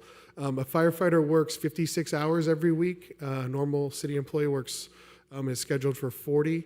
There's an exemption to the Fair Labor Standards Act that allows them not to hit overtime above 53, but if a firefighter gets sick, if they have a baby, if they go on vacation, if we send them to training, we can't schedule the calls for tomorrow, so we fill those positions. We do have a delta between our maximum and our minimum staffing that it consumes some of that, a significant portion of that. But basically, every time a firefighter is doing anything except riding on the fire truck responding to calls, and every time there's a firefighter on vacation, there's an overtime component. And even if no one ever took a day off in the fire department, we would still be responsible for about 156 hours of overtime for every fire department line position annually, based on the fact that the schedule consumes more overtime or more hours than are allowed to be under the overtime, even though the Fair Labor Standards Act gives us a 13-hour-a-week exemption and some flexibility with how we make that schedule. We're allowed to extend it, and we have extended it, so we don't look at every week. It would be more expensive if we did weekly. We do overtime on a bi-weekly basis. So consider that most of your firefighters work around 112 hours every 2 weeks. And so that's a normal firefighter schedule. It's a little bit rotational, so between 120 and 104 is the routine schedules. In addition to that, some of our overtime this year was consumed by sending an engine company to Flagler Beach for a month, even though they're, it's a cost recovery scenario for us, in our opinion. Okay. I was just seeing that as the largest line item for overtime, and I just wanted a justification for it. Yes, sir. But you have used that already before the end of the year. You've already used those hours. Is that what you said? we have had one of the challenges in the fire service is recruitment and retention, and that's been going on. I think the Florida Fire Chiefs published a white paper on it in 2019 that we're seeing just some differences related to how we used to do it. Basically, we've gone from an NFL model to a college football model. We used to just hang a sign and have a line of people. And so it was easy to bring firefighters in. Now we have to do a lot of recruiting. We had an intern program and several different programs related to trying to attract that. But we're seeing what I would call the pig and the python of that scenario. Now 6 years down the road, filling our first and second level promotions. So our driver engineer is kind of like a non-commissioned officer in the fire department, and then our lieutenant is our first officer position, and both of those need to be on every truck every time. And so we do have some overtime driven by the fact that we've been down, even though we're close to fully staffed. I believe we're down 2 FTEs right now, and we have a senior officer deployed for military service. We have another officer that's on a 90-day deployment. We've been informed that another one's about to go away for 400 days, one of our drivers and officers. So filling those positions is not all 75 firefighters can't fill those positions. So, when we're going through that process, we have to do that. And, if you think about it, every time a firefighter gets an overtime, it's not an 8-hour shift, it's a 24-hour shift, right? So those numbers are that way. I'd be happy, though, to sit down with you and the city manager and break that down for you. No, I just wanted to, and we'll talk to finance a little bit later about the other numbers, but I just wanted to, it stands to reason that your companies are going to be doing a lot of overtime. And I can understand you're saying it's going from 7 to 900,000 for the upcoming year. I just wanted to break it down a little bit. Yes, sir. Anything else from the council for Chief? Thank you so much, Chief. Thank you. Thank you. Thank you, Chief. James Hurst, Parks and Recreation Director, will now present the budgets for Parks and Rec Division. Good morning, Mayor and City Council. James Hurst, Director of Parks and Recreation.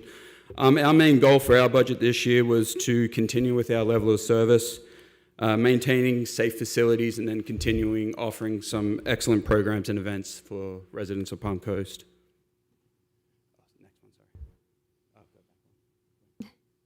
You want the click? Here's just a quick snapshot of our mission statement and why statement. So we strive to make Palm Coast a great place to live, visit, and recreate. Our staff is dedicated to bringing citizens of Palm Coast quality parks and recreation programs and improving quality of life through facilities and programs. And then our why statement is always to enhance community so that everyone feels welcome. This snapshot here is also just what we provide to the community. And so we provided 323 programs of fiscal year 25. Over 87,000 people came to those programs or residents. 44,000 people attended our special events. We had 37 of those special events. And then also we have the 13 parks, 22 tennis courts, 26 sport fields, 8 playgrounds.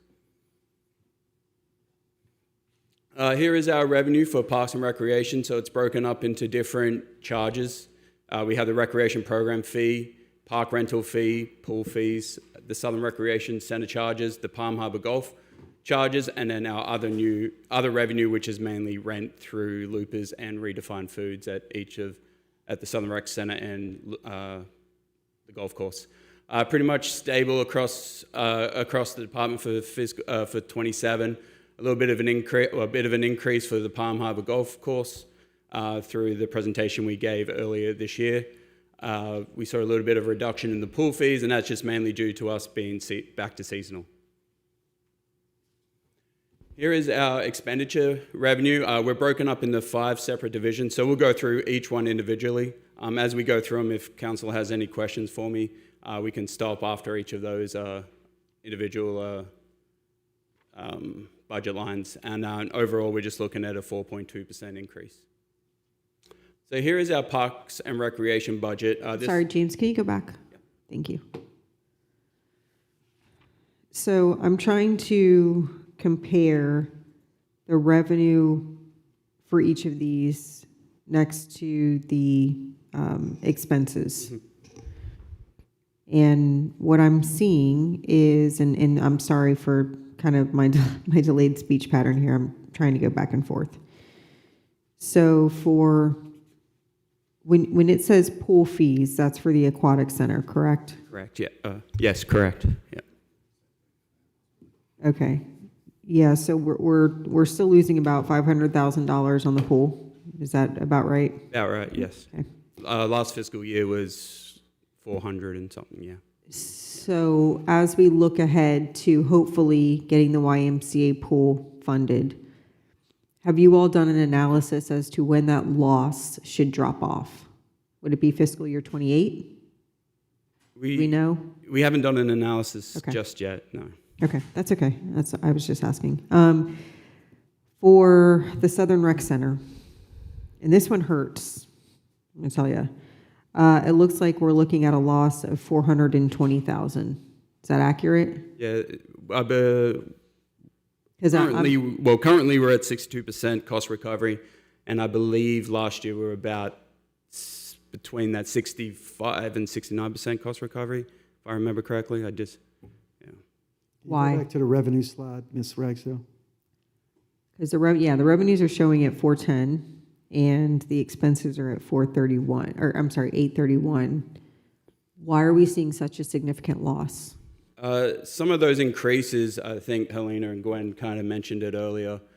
We saw a little bit of increase in the property insurance. It was quite, if we see in the next slides, our property insurance increased quite a bit in that line item. Most of it, merit increase with salaries, but operationally wise, we kind of kept as flat as possible so we can maintain the level of service that we have. Okay, when we get there, I would like to know what the property insurance increase was, please. Can you use your mic?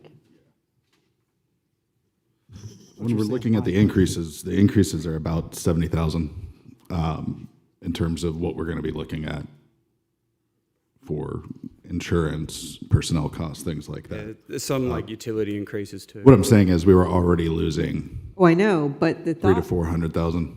the thought was this is a new center, right? We're still getting members. We should start to see this kind of start to get better. Well, what we're going to be, where that's going to have to come from is the revenue side, not the expense side, right? Well, yeah, I know, but I mean, the revenues haven't gone up a whole lot. I mean, $10,000 is negligible. Agreed. That's what I'm saying, though, is that in terms of the expenses, those really haven't gone up much, but the revenue hasn't gone up at all.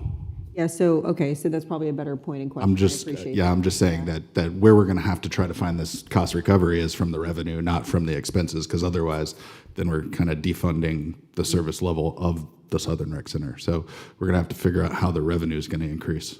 Yeah, so has that analysis started to take place? Yeah, when we opened up the Southern Recreation Center, we had a 3 to 5 year plan of how we can increase. You know, we obviously don't want to hit pass holder fees or anything, so we're trying to work out better ways to increase the revenue and more community programs. I know we're talking about some extra parking coming available later on today, so that could help as well. So those are the things we kind of looked at in our next 3 to So, 4 years. James, what was the projections? Because most of us didn't have anything to do with the Southern Rec. You weren't in on that, were you, Vice Mayor? So what were the projections back when they first proposed this? At what year of operation were you supposed to be at a break-even point? Do you even know that off the top of your head? I don't think we went into that level of detail for that center. Was it considered by the council at the time? Did they talk about it at all, or it was just like, okay, let's build this and they will come? I'm just trying to get a feel. I think from what I remember, both the golf course and this were not considered they were considered as amenities, so that the plan wasn't ever necessarily to be cost recovery. I think that's a focus of ours, but I don't think it was the focus prior to us. I had, I was on the county at the time and the TDC when we came up with the capital improvement money. There was a lot of detail in there, basically from the Tourist Development Office as to what the projection would be. Their revenue, Yeah. not the cost for the facility. And Well, that's the Well, no, problem, but right? they included use too. I don't know, is it valid to provide the tourist development dollars, which are based on outsiders coming in and using? Yeah, I mean, part of that analysis is going to be like broader economic impact, like usage So of hotels and things like that. Spend Something at to get at, stores. and I do think that, I don't think we ever locked down on a year when the break-even point would occur, if ever. Yes. It is an amenity in addition to being I think, revenue producing. I think we need to have a broader conversation about our intent here with that facility, just like we had with the golf course. Yeah, I think, so when you say there's yes, I agree with that, Councilman Miller. When you say there's a 3 to 5 year plan, do we have like a strategic action plan for the Southern Rec Center? And I ask that because we talk about investing parking in order to help with tournaments. We've talked about getting more pickleball courts or tennis courts to bring more sanctioned tournaments in. But do we have an actual plan that says if we do X, Y, Z, we can attract ABC as far as tournaments go? Not officially, just when staff worked together and we created kind of like milestones throughout the years that we were kind of striving for. Yeah. Okay, and are those current milestones worked into our CIP? The fact that you don't know the answer to that question is a problem. Right. Because this is a very expensive thing to keep on our books year after year. I'm not faulting you, I'm faulting the fact that we don't have something in place. Well, I guess candidly, in part you, but not all you. So if we know we have this, I mean, this thing cost us it's proposed to cost us $831,000 in fiscal year 27. And I think the Southern Rec Center is gorgeous. It's a beautiful facility. I know it's highly utilized by our public and all of that's great, but it's costing us almost $500,000. And we talked about the Aquatic Center and how that's such a bleed to us every year. This is trending to be not very different. So I would ask for consensus from council to have staff come back to us to actually show us where the CIP incorporates what needs to be done in order to bring in those tournaments and to start upticking these revenues. Because if we don't have a plan that we are actually putting into action and that has deliverables attached to it, we're going to keep losing money on this. Yeah, I agree, and I think, I think there's a distinct difference too between the Aquatic Center and this, because the Aquatic Center is that way because it's so old. Mm-hmm. This is brand new, right? And I know there's other improvements that we have planned for this facility, but we need a cause and effect to see what improvements we need to make that would then get us closer to cost recovery so that we're moving in that direction going forward. Otherwise,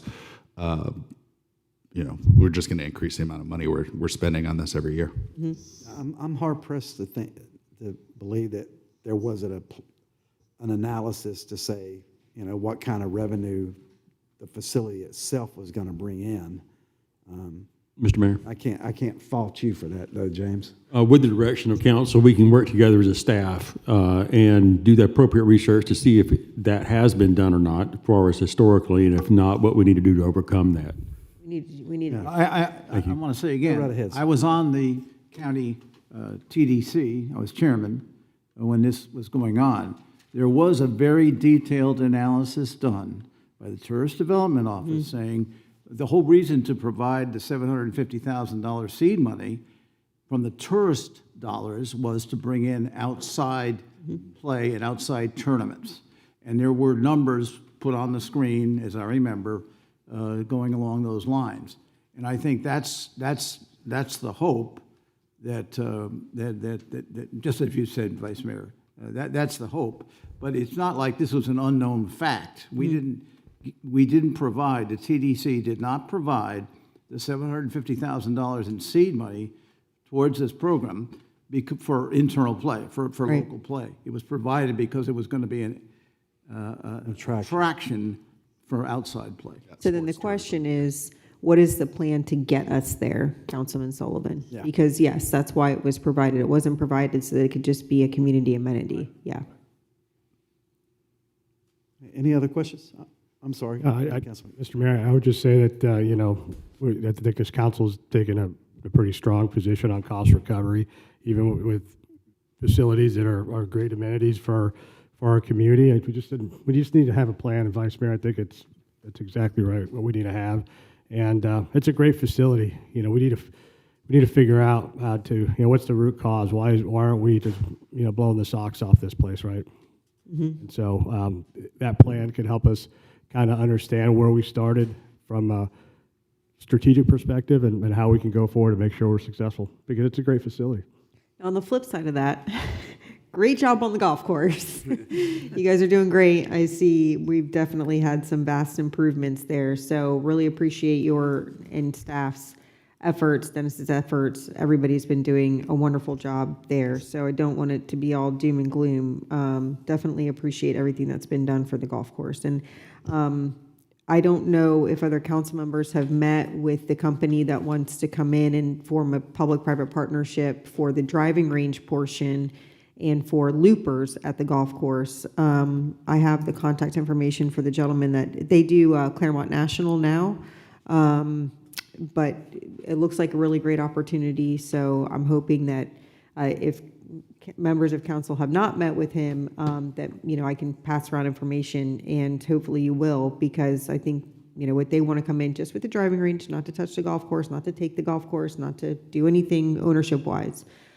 Just to put improvements into the driving range and into loopers, I think is a positive thing, but kind of a separate conversation, but also wanted to compliment you all and staff's efforts there.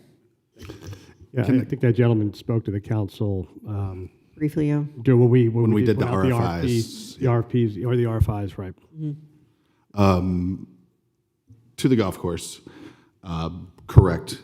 You guys have done a great job getting that much closer to cost recovery. I do see we're still slightly under based on the projections. So we need to, I just got a no shake from Helena, so maybe I looked at the numbers wrong. I thought we were slightly, let me go back to revenues. I think Sorry. we're straight on cost recovery, yeah. Yeah, I think they're straight. Yeah. So adopted 1859 for 2026. And then where are we at for actual? We're estimating. So your estimated revenue is at 2.153. So we're estimating that the revenue is going to be a little bit over what we had originally. So the adopted. estimated is what we're adjusting that to based on what's actually coming in. Okay. That is correct. Okay, gotcha. Also, a reminder that the Palm Harbor Golf Club budget for 26 included improvements to the irrigation system, and those will not be 100%. carrying into next So, year. and we need to make sure that we have the CIP plan in the future for all other future upgrades that we need to do and incorporate those into the rates to maintain this level so that we're not only just paying for the operations, but we're paying for all those potential capital improvements, greens, whatever we have to do, because I know that's coming up, right? Greens, I think? Yep. So that it's running as a business, that it can make its own money, so to speak. And Mr. Mayor? Yes, sir. Also, just a couple more topics for Parks and Recs. So the council can also expect to see the YMCA agreement coming to you this fall, and as well, there's also going to be more SRC-related items today in this presentation, a little bit more. Thank you, sir. You got any more, James? I don't know if you want to go through each one again. I think we kind of jumped back and forth across them. Well, you Took me off my rhythm. No, I'm kidding. you still have to cover maintenance, right?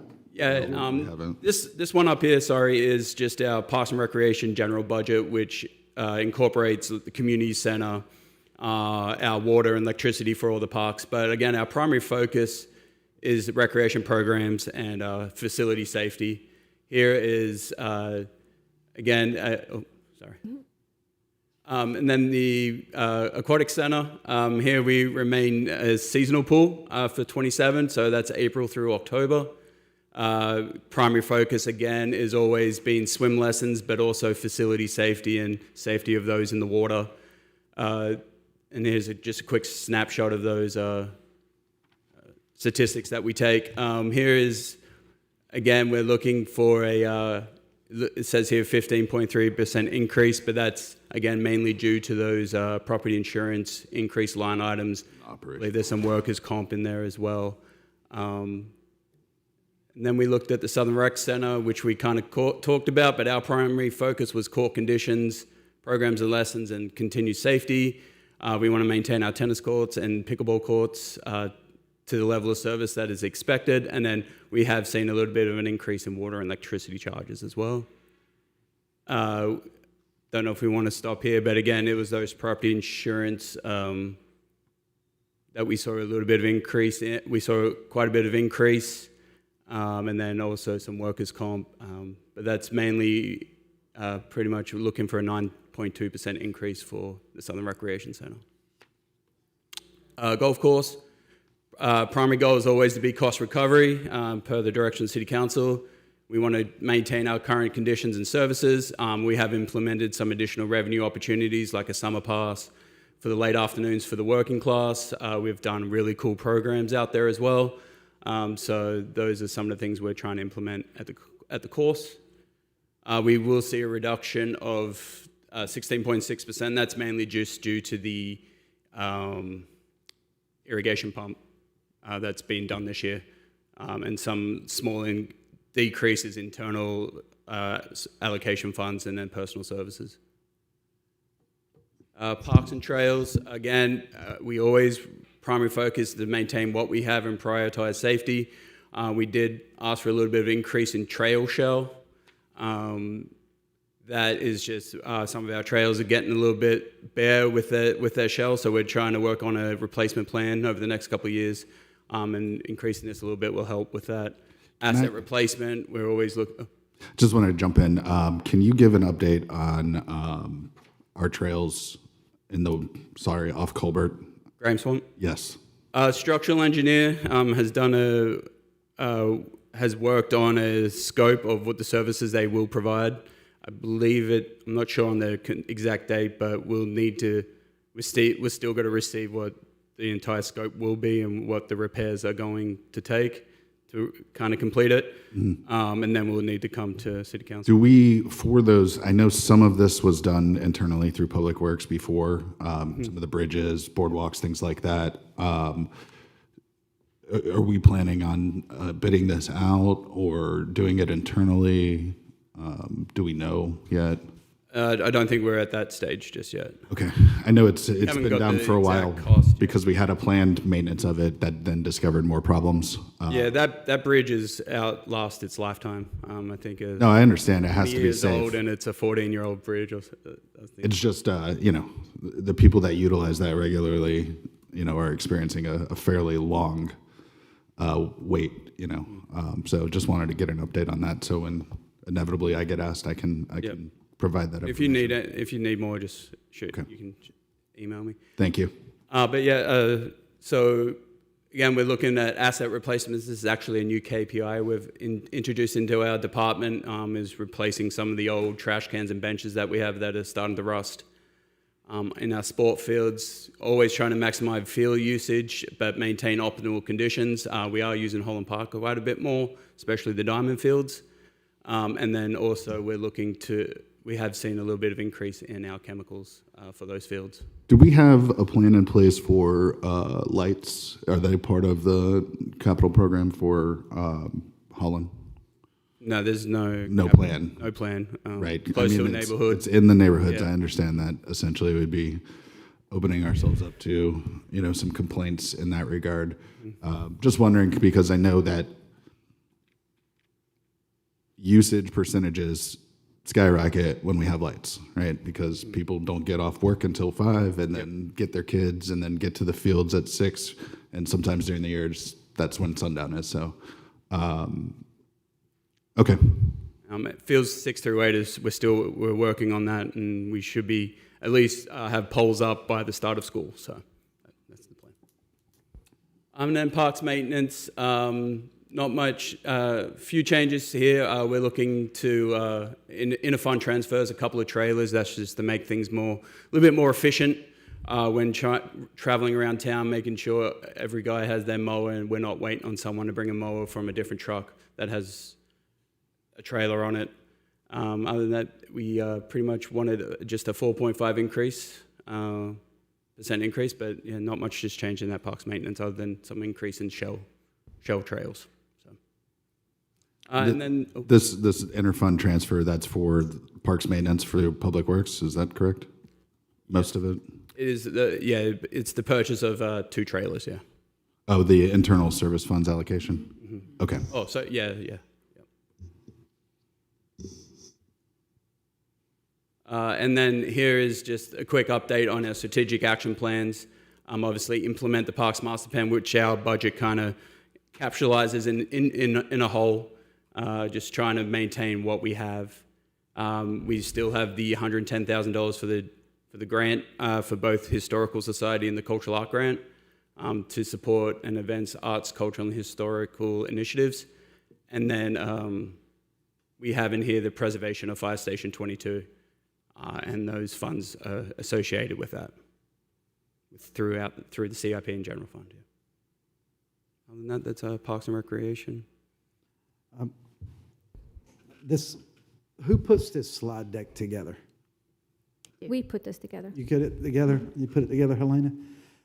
I would like to see, I don't know about the rest of the council, but I would like to see the Parks and Rec budget as a whole, not broken down like that.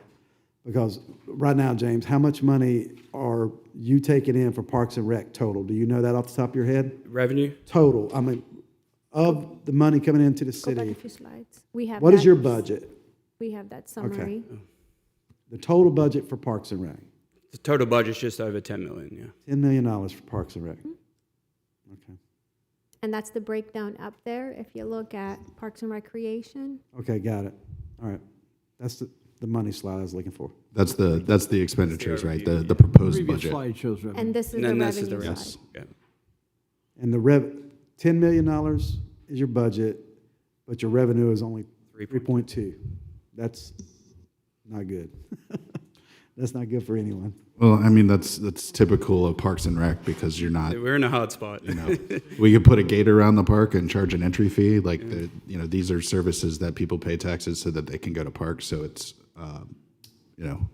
there's just, I think for these specific amenities, it's appropriate to look for cost recovery, like Southern Rec, golf course, things like that. But the general parks, there's a lot of costs just associated with having a green space and lights and things like that, people can go to their neighborhood and utilize, slides and swing sets and things like that. There's no revenue coming in for those things. That's all passive. Yeah. Those are passive parks. Okay, anything else, James? No, that's it. Any other questions? Any other questions from the council? Thank you, James. Thank you. Thank you, James. Matt Mansell, Director of Public Works, will present the streets maintenance budget as well as facilities internal services budget. Good morning, Matt. Morning, Mayor and Council. Matt Mansell, your Public Works Director, here to share with you the highlights of our budget request for next year. As you can see on the slide in front of you, Public Works is basically your infrastructure maintenance tail within the city. So whenever anything is brought online within the city, it's usually handed over to us to safeguard and maintain for its life cycle. Everything from roadways, street signals and lights, signage, irrigation, landscaping, etc. We also have some dedicated crew, such as our special projects crew members that are an in-house resource for construction projects, sidewalk repairs, those sorts of things, and they're really a force multiplier within the city to stretch our tax dollars as far as we possibly can to get some things done. Just to interrupt there, this is the group that's responsible for the parking at Indian Trail Sports Complex? Yes, sir. And $1 million savings that we'll see later today. Yes, sir. So absolutely. Thank you for that. I've shared this slide with you over the past few budget years. I just show this again because I wanted to kind of reiterate the fact that we are kind of losing ground when it comes to the amount of work that we're taking on each year compared to the staff level that we currently have. Again, this fiscal year, there's no new FTEs within my budget presentation. We did request some, but that was definitely trimmed as we put forth the budget to council for approval. The projects that are coming on board between this fiscal year and next fiscal year add about 18,000 labor hours to our current workload within the streets division. That's equivalent to around 9 to 11 FTEs worth of work. We continue to try to keep up with that workload as much as possible with the personnel and equipment and the capability that we have. However, we're extending the amount of time that it takes us to do rotations within the city. Just part of the facts of that situation. Also, as you look at our overtime, we have crews that start working weekends, basically April, May each year, extending through October timeframe, sometimes later depending on storm interference as well. That might put us back on some of our final rotations. So our overtime rates do continue to go up as well, and we continue to lose some ground on those rotation timelines. Our budget this year does show an 8.5% increase. A lot of that is things that are outside of our operating, supplies and those sorts of things that we influence internally. As you heard from several of the other directors, our workmen's compensation rates are going up, our insurance rates are going up, and those sorts of things, driving up our personnel services line on this budget. Our operating expenditures did see an increase. A lot of that is in electric, water, and our enhanced streetlight program increases that continue to go up. We do have some increases in supply line items such as chemicals and road materials and those sorts of things, just incremental increases on those. And then our internal service funds allocation, I think the majority of that increase is, again, due to the liability, the property liability insurance change that was made this year, driving this up around $156,000, I think, for that one. That's interesting, given the state assures us that they've lowered insurance costs, and the only real driver of costs is local government. I'm being sarcastic here. Don't do that. And then our capital outlay did decrease some. That was just a difference in a purchase of a printer we made last year that we don't have to make this year. As we get into facilities maintenance, our facilities maintenance crew is comprised of 7 personnel. That does include the supervisor within that department as well. And then just like we spoke about within streets, we're losing some ground on here as we onboard new facilities and increase the level of responsibility that they take on. If we just look at the International Facilities Management Agency standard, that crew should really be comprised of about 10 or 11 personnel at this point, not considering the supervisor as well. However, they do seem to be keeping up pretty well with the contract support and the personnel that we have on board right now. We currently maintain 31 properties and 53 buildings and 288,000 plus square feet. We have the 2 new fire stations coming on board, and then I believe the decision hasn't been made on the legacy Station 22 at this point, but we'll continue to maintain that until any other decision is made. So, facilities management fund sees a modest increase as well for a lot of the same reasons that we spoke about. Most of the line items remain flat. However, we saw some increases in workman's comp and insurance as well on this one. We did include some funds in operating as well to purchase some new AEDs throughout the city, and those will be installed in coordination with risk management. Otherwise, no new FTEs and no other changes. And pending any questions you have, I think that's my presentation. Thank you, Matt. We are constrained. I wish I could give you more people. I know what your men and women do every day, and it's just a tough budget cycle, and I'm sure you understand. Sure. Same thing with the sheriff's department and fire and everyone else. It's tough, but we had that discussion about your starting salary for your personnel, and we need to do better if we can. That's all I can say. Anything else from the council? Just wanted to add to that. I know every year you have justification for needing more people, and every year you say, I'm not going to ask for more people. So I appreciate the work in that regard and echo what the mayor said in regards to, we're restricted. If we could, we would. And I know that doesn't help, but that's where we're at. Yeah, I've said so many times, I really feel your department are the unsung heroes of the city. and I genuinely mean that. And I hate to only virtue signal in that regard, because in saying that, knowing the need, you come up here every year and we thank you for being fiscally responsible, not asking for FTEs even though you need them. And it's just incredibly unfair, and it's hitting me a certain way this time around, because to Councilman Miller's point earlier, your team saved us $1 million, so why can't we fund 2 FTEs? I feel like it's just very hypocritical of us, I got to tell you. And this is just coming out of me very unplanned right now, because it's genuinely how I feel. And I want to figure out a way to make it better for you guys. I see on the options not currently funded, you've got Public Works, streets, 2 FTEs. Was that what you were talking about earlier? I believe my original request was as high as 7, however, 2 would help a lot. Okay, and when you say streets, what all does that entail? That, if we go back to the original cover slide, that would be our landscaping, which includes right-of-ways, medians, irrigation, and those sorts of things. That would be our quick response team, which those folks are the ones that are the tree crew. They're the ones that handle every work order that comes in to Public Works. And then a sign and signal shop, which is our sign and signal maintenance throughout the city. Which also saves us money. Right. Yeah. And then our special projects, I don't think either of those 2 positions would go towards special projects, but that's the crew that, like you mentioned before, was responsible for the $1 million savings. Is there any crossover between what your guys do and what Stormwater does?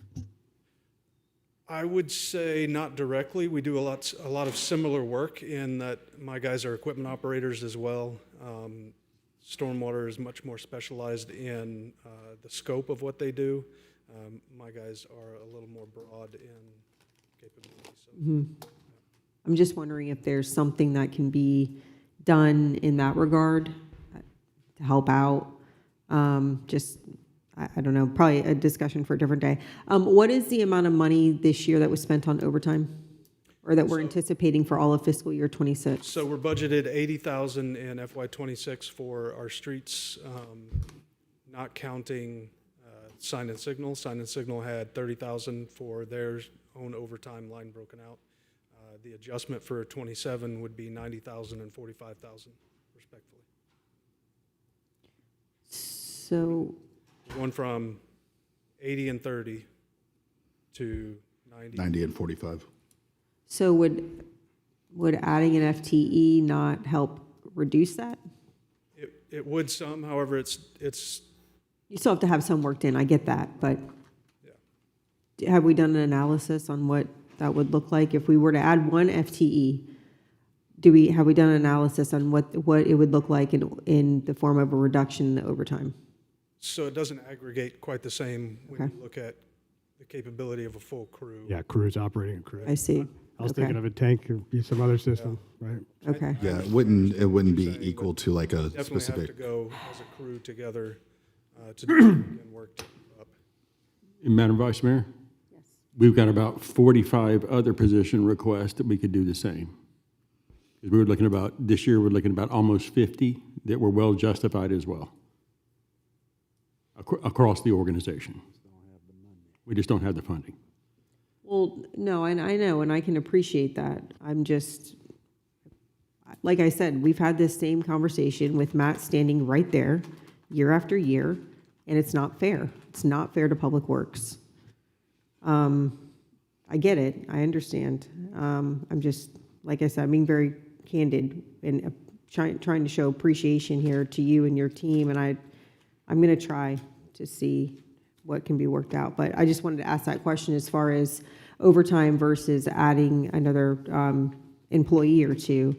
And then when it says vehicles, because, so for the public, what I'm looking at is and I know we're going to get there, but the slide that says options not currently funded, 2 FTEs and 2 vehicles at a cost of $302,000. Do the 2 FTEs have to be attached to 2 vehicles? I would much rather have the personnel and find them a seat in a vehicle if we're down to that level of scrutiny on it. Splitting hairs. That was my question. Thank you. Helena, a quick recap on, if you can. You may not be able to answer this off the top of your head. from the Excel you sent me, it was 1.767 mil for overtime. How much of that have we used? And what are we on pace? Will we surpass that amount, or are we going to come in under budget on that money that was budgeted for overtime? So I'd have to go back and run for the entire city. There are some areas that are over, like fire and some of the wastewater, that'll be over in overtime. Most of the time is because they have open positions, so they balance with savings within salaries. Okay. So But those utilities are not funded by the general fund. that is correct, no. Yeah, so it wouldn't be part of this conversation. Yeah. But we do have within departments' budgets, if they have an open position, they'll spend more on overtime. But as long as overall they're still within budget, it doesn't really get flagged. But could you provide us numbers to show where we're at as far as what comes out of the ad valorem, out of the general fund? To see where we're at, you know, because everything's on there, but if you could separate it down and tell us where So just for the we're general at. fund alone, totals, it's loading. So we're at $1.2 million. $1.2 million, so. So it's about $500,000. Matt, just for everybody's edification, can you give us the little, about the irrigation specialist you had? You remember that story you told me? Can you explain that to the council, how that worked out? You remember that story? You'd have to refresh my memory. About what your starting salary is and how to keep them on board with you compared to a commercial company? So the numbers aren't as fresh in my mind right now, but what I can say is we hire in around $17 and some change for our entry-level positions. So if you were to come in and focus on irrigation as a maintenance worker, say we hired you around $17 to $18 an hour, you'd get some training, you'd get specialized experience. That person would be very attractive to an outside organization, and we've had this happen pretty recently to where that person was offered roughly $30 an hour to go work for another organization, fully trained up. So they poached off of you after you committed the time, resources to train and get them squared And I away. think that's where that salary survey and the results from that will definitely come in handy as we look at those really specialized positions that we have, whether it's within our landscaping division, our construction crews, sign and signal, or fleet. That analysis is going to be very, very valuable. So. Thank you, sir. Anything else from the council? Yes, sir. Thank you, Mr. Mayor. Mr. Mansell, I just want to thank you for your leadership. You can ask anybody, for the general public, you can ask anybody in his organization, and Matt probably knows them all by first name. He's got a pretty sizable organization. Just your leadership, the culture that you're driving for service of our residents. I've stopped and you know, I just bump into them, right? We're doing a lot of work all across the city. They have a positive attitude, a can-do attitude, and just when you see them out there in the middle of the day cutting grass and, you know, a bazillion degree heat, just go over there and shake their hands. But Matt, it all starts with you, and really appreciate your leadership. So thank you. Thank you, sir. Anything else from the council? All right, thank you so much, Matt. Thanks a lot. Thank you, Matt. Doug Akins, Director of IT, will present the Information Technology Operations budget. Good morning, Council. Doug Akins, Doug. IT Director. This slide largely covers what my department is responsible for. Most of you are very familiar with the operations of IT, so I wanted to, instead of covering what we do, talk about some of the notable things that our department was able to do this year with the funds that you allocated to us. Probably the most public one that you're aware of is the mobile app, being able to release that this year, done completely in-house. So far to date, over 4,000 downloads of the app on both platforms. We're about to enter the next major testing phase for a update that's going to be a little bit lackluster because it doesn't have a very big public front, but it's the emergency mode where, just like our city website, when we have a hurricane coming or some disaster, we can flip the website over and the app over and show pertinent information to the emergency, as well as streamline cases for that. Another big project we worked on was the time and attendance cloud migration. So in February, we went live with a platform that was a legacy platform on-prem into an up-to-date platform in the cloud. Anytime you touch time and attendance and payroll, it's very particular with the things you touch, but we're able to go live with no issues, no hitch. And the methodology we chose saved us over $110,000 in one-time fees, the way we implemented that process. Also, internal workflow improvements. Our team was able to take a risk management process that was largely manual and digitize that without any additional software, all just with staff time, as well as a utility field work orders process that was largely still paper in the field. We were able to digitize, make that electronic, integrating with the existing platform. And in both of those cases, the staff members responsible won Employee of the Month back-to-back for their work on those projects. So all this work being done with a large operational workload still going on, new server rooms standing up, cybersecurity initiatives, dealing with fiber outages and fiber cuts, on top of answering about 2,500 support tickets each month. So I'm incredibly proud of the work that my team has done and accomplished, and they consistently find ways to deliver more value with the resources that you have allocated and entrusted to us. So for FY27, the IT department's at 22.5 FTEs. That's not changing. We're not requesting any new positions. Our requested budget for next year is $7,216,736. That's an increase of 3.8%. And the largest increase, Chief Berryhill already touched on, is the CAD software allocation increase. That's going from $16,000 again to almost just over $87,000, and that's 40% of what the actual total bill will be from the county next year. So they recalculate that cost each year based on the calls for service in an area. This year, the total cost was estimated to be $218,212. So that goes into our budget, directly allocated to fire's budget. So what is allocated this year is expected to at least double by next year. Other budget drivers are just regular annual software increases, as well as other costs we have to maintain city infrastructure and those sorts of things. So we have one strategic action plan priority, and that is to research developing a future smart city master plan. That requires no cost, only staff time to do research and development on that process. Previous priorities identified enterprise asset management platform as a recommendation. That is an unfunded priority, but at least we have it identified, so in the future, if funding becomes available, we know in what direction to move. So any questions about the IT budget? Questions? So just for clarity, in terms of, so we're looking at the budget, some of the other departments, we see the revenues with this. A lot of this will be funded by interfund transfers, correct? That is correct. Okay. Really? Yeah, I just wanted to make sure that was kind of public, that essentially each department uses a share of your services and then they pass some of that back to you as the cost associated with it. Right, so all the other department slides where you see intergovernmental transfers, part of that is the IT allocation. Gotcha. Okay, I just wanted to make sure that was clear for everybody out there, that this $7 million is not necessarily coming as different monies from these other departments. It's the same monies coming from each department being kind of transferred into IT to cover their cost share of IT services. I don't have any questions. Thank you for the information, and thank you for the continued work on the app. I would like to see us maybe do a push for that, considering we are, if we're not, we are technically in hurricane season now, right? Yeah. So if we are going to be able to push out information in real time or safety notifications or anything in that regard, I think that residents should be aware of that.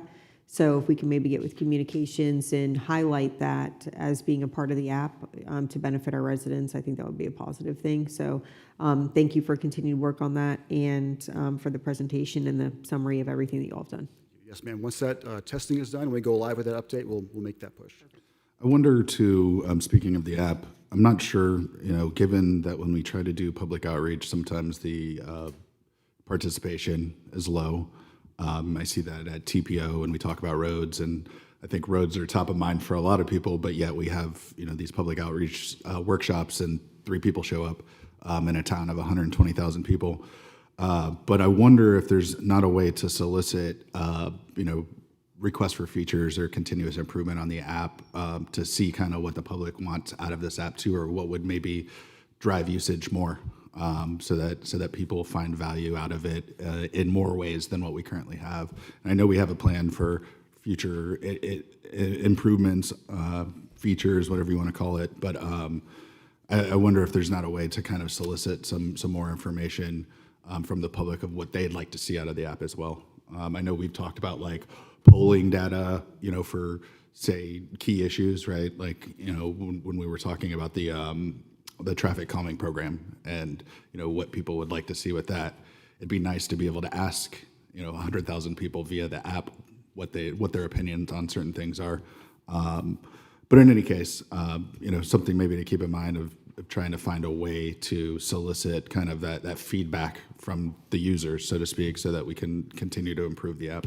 Yes, sir. We don't have that in the app itself, but I know we do have a page where we ask for feedback on the app. We'll do a better job of making that known and making it public. Yeah, I wonder, I don't know if it's like a pop-up or something, notification that's like, hey, we're asking for your help to, give us feedback, because I don't know if anybody would go looking for the other page to try to do that. I know you get stuff from me from time to time when I use the app, but I think users being in software development, the best way to test is in production, which means when users use things, they find flaws with things that, a tester doesn't necessarily find, or things that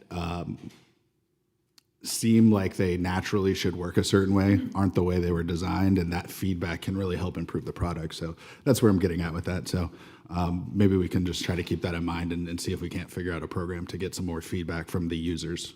Sir, that feedback is very important. Anything else from the council? Thank you, Doug. Thank you. We will now review the non-departmental budget. There are several components to this budget. We'll review them individually. So the interfund transfer of $1.4 million, that is to the CRA fund. We are proposing the contingency for revenue and expenditure fluctuations, as well as value adjustment board changes, as we've done in the past. As you can see there on the slide, the bottom part of it, we have it broken down between 2006 and 2027. So for 27, budgeted contingency of $400,000. The contingency for retirements and leave payouts, that is new this year. In the past, we have incorporated them within the department's individual budgets. This is more effective for us to budget through the contingency, because we don't necessarily know who will retire, who will leave. So this way, we have a pool that we can use to fund those payouts if and when they happen. They're also being funded from appropriated fund balance, so not necessarily from current year tax revenues. And the $200,000 for the value adjustment board. So sorry to jump in. For this, that we're specifically talking about the payout of earned benefits, so to speak. What do we use? Did we use historical data to come up with this number for the contingency? Yes, so we did an average of 2025, and we used that average to calculate the amount. Okay, thank you. We're still waiting for revenue estimates from the state, as well as finalizing department budgets. Your proposed budget as presented today leaves an additional $2 million of fiscal year 2025 fund balance reserve, and that's available for city council consideration for one-time expenditures or capital projects. I know Vice Mayor had asked about that balance earlier in the presentation, so this is the opportunity to get direction from council. What was the amount again? $2 million. There's $2 million. Okay, so And just for clarity, that's essentially leftover funds from the previous year budget. That is correct, from 2025. So once we close the fiscal year, the audit's completed, whatever's left, then we'll forward over that. the reserve, yes. So I have a question on the contingency. It says in 2026, we adopted 574,000. Estimated is 386,000. So is that based on where we're at year to date? Yes, so first we zero out the value adjustment board against the property revenue that was received, and then we adjust the city manager contingency. So right now, city manager contingency is sitting at 386,250. Typically, we use it in the last quarter of the fiscal year, not necessarily in the earlier parts of the fiscal year. What types of things is that used on? So right now, we reduced it for the balance of the salary survey and software within the HR department that had carried from the previous year. But we also have the workers' comp adjustments to go. We don't know where it's going to end up because we're still processing payroll, right? We'll process until mid-October. We'll know where our workers' comp's going to end up. And we also have legal costs that are not been deducted from the contingency. But we'll continue to update it as we go forward with the budget process. Mhm. Okay, so I want to make sure that I have an accurate picture of where we sit right now for the fund balance. So I had sent an email asking for information as to what staff was proposing for the fund balance and then what was left for kind of council consideration. So I'm going to list these for everybody's benefit because obviously we can't talk about it outside of this arena. So we have a total of about 4.2 in the fund balance. Out of that, staff is proposing 400,000 for CM contingency, city manager, I apologize. 200,000 for the value adjustment board. 290,000 for the retirement and leave payout contingency.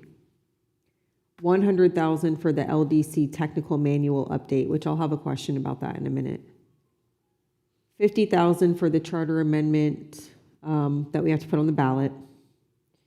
24,000 for Parks and Rec equipment. 24,000. These are round numbers. 60,000 for a software update. 100,000 for fire funding options fee study. And then 850,000 for economic development incentives. That comes out to a little under 2.1, which leaves us a little over 2 million for council direction, right? Okay, so my questions. The LDC technical manual, I thought we funded in the current fiscal year. I believe that's the technical manual update portion of it, but we might need clarification from Mr. Zobler. Okay.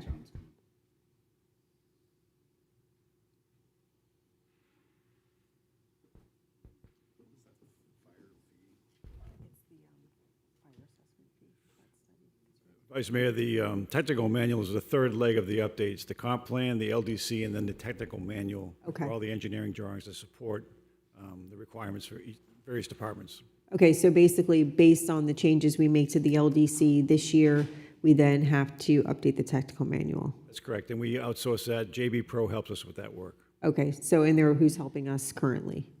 Pardon me? Are they who's helping us currently with the Yes. LDC? That's what I thought, okay. Okay, thank you.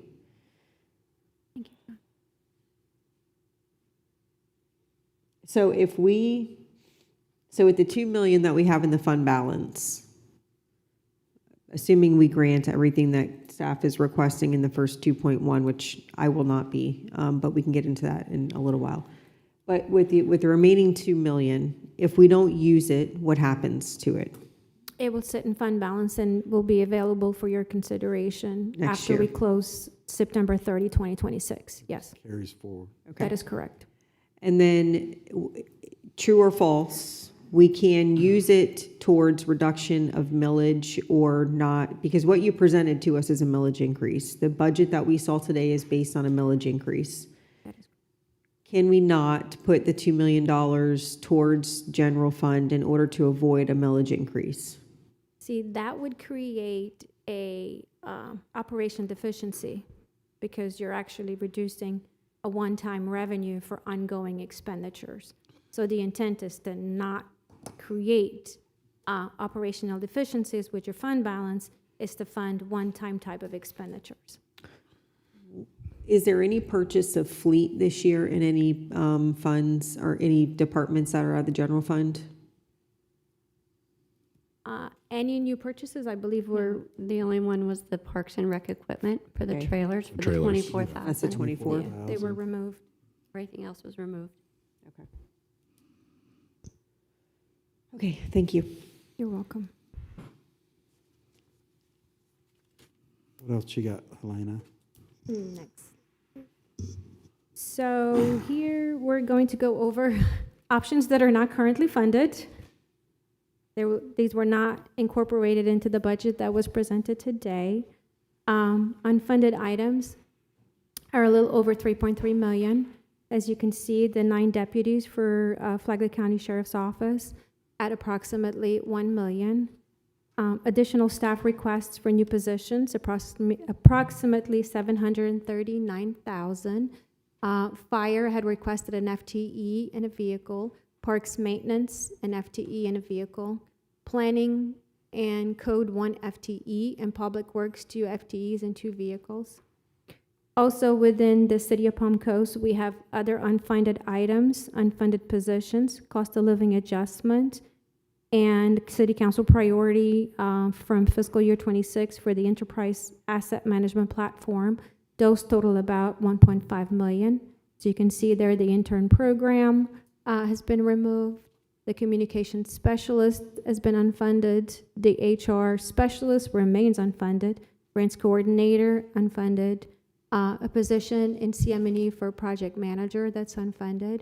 Our cost of living adjustment and the Enterprise Asset Management Platform.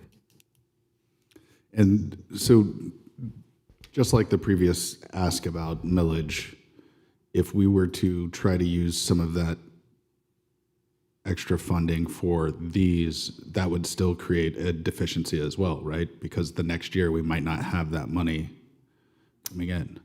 That is correct. The only one up there that you could possibly use it for would be the Enterprise Asset Management Platform, but you're still not accounting for ongoing costs that are going to be associated with that Right, the software. license costs, yeah. That is correct. It would only be the initial investment. And we could potentially be in worse shape, depending on how that ballot measure shakes. No, 100%. I mean, yeah, if you have less revenue, now you don't have excess money, you have less, but you've now funded a couple positions that, you know, you would basically have to make tough decisions on the next year.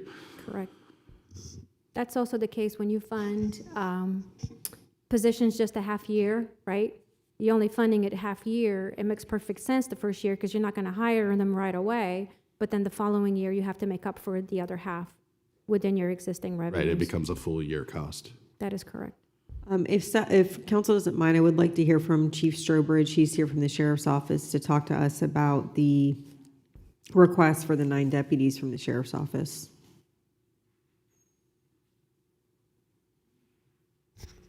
Thank you. Mark Strobridge, Flagler County Sheriff's Office.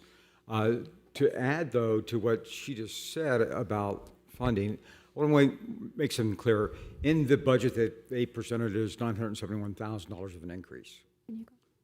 That the majority of that increase is actually the result of partial funding throughout the year. So when you have to pay the full freight, it does increase, which would be true as it is outlined in the $1 million for the 9 new deputy sheriffs, because those are also phased in. So in the following years, it's going to kick in, and you'll have to pay the full freight on that. Yeah, so we're basically paying part of that 971 is 2 at half a year and 2 at a quarter of a year. That's correct. So that's one of the things that doing a phased-in funding on FTEs makes that more difficult. More than 3 years ago, I came before with then the deputy city manager, Lauren Johnston, to a group session just like this of City Council and Board of County Commissions, and we laid out a plan that was based on 2 peer-reviewed studies done by the University of North Florida on manpower allocation. And what it said basically is we're behind.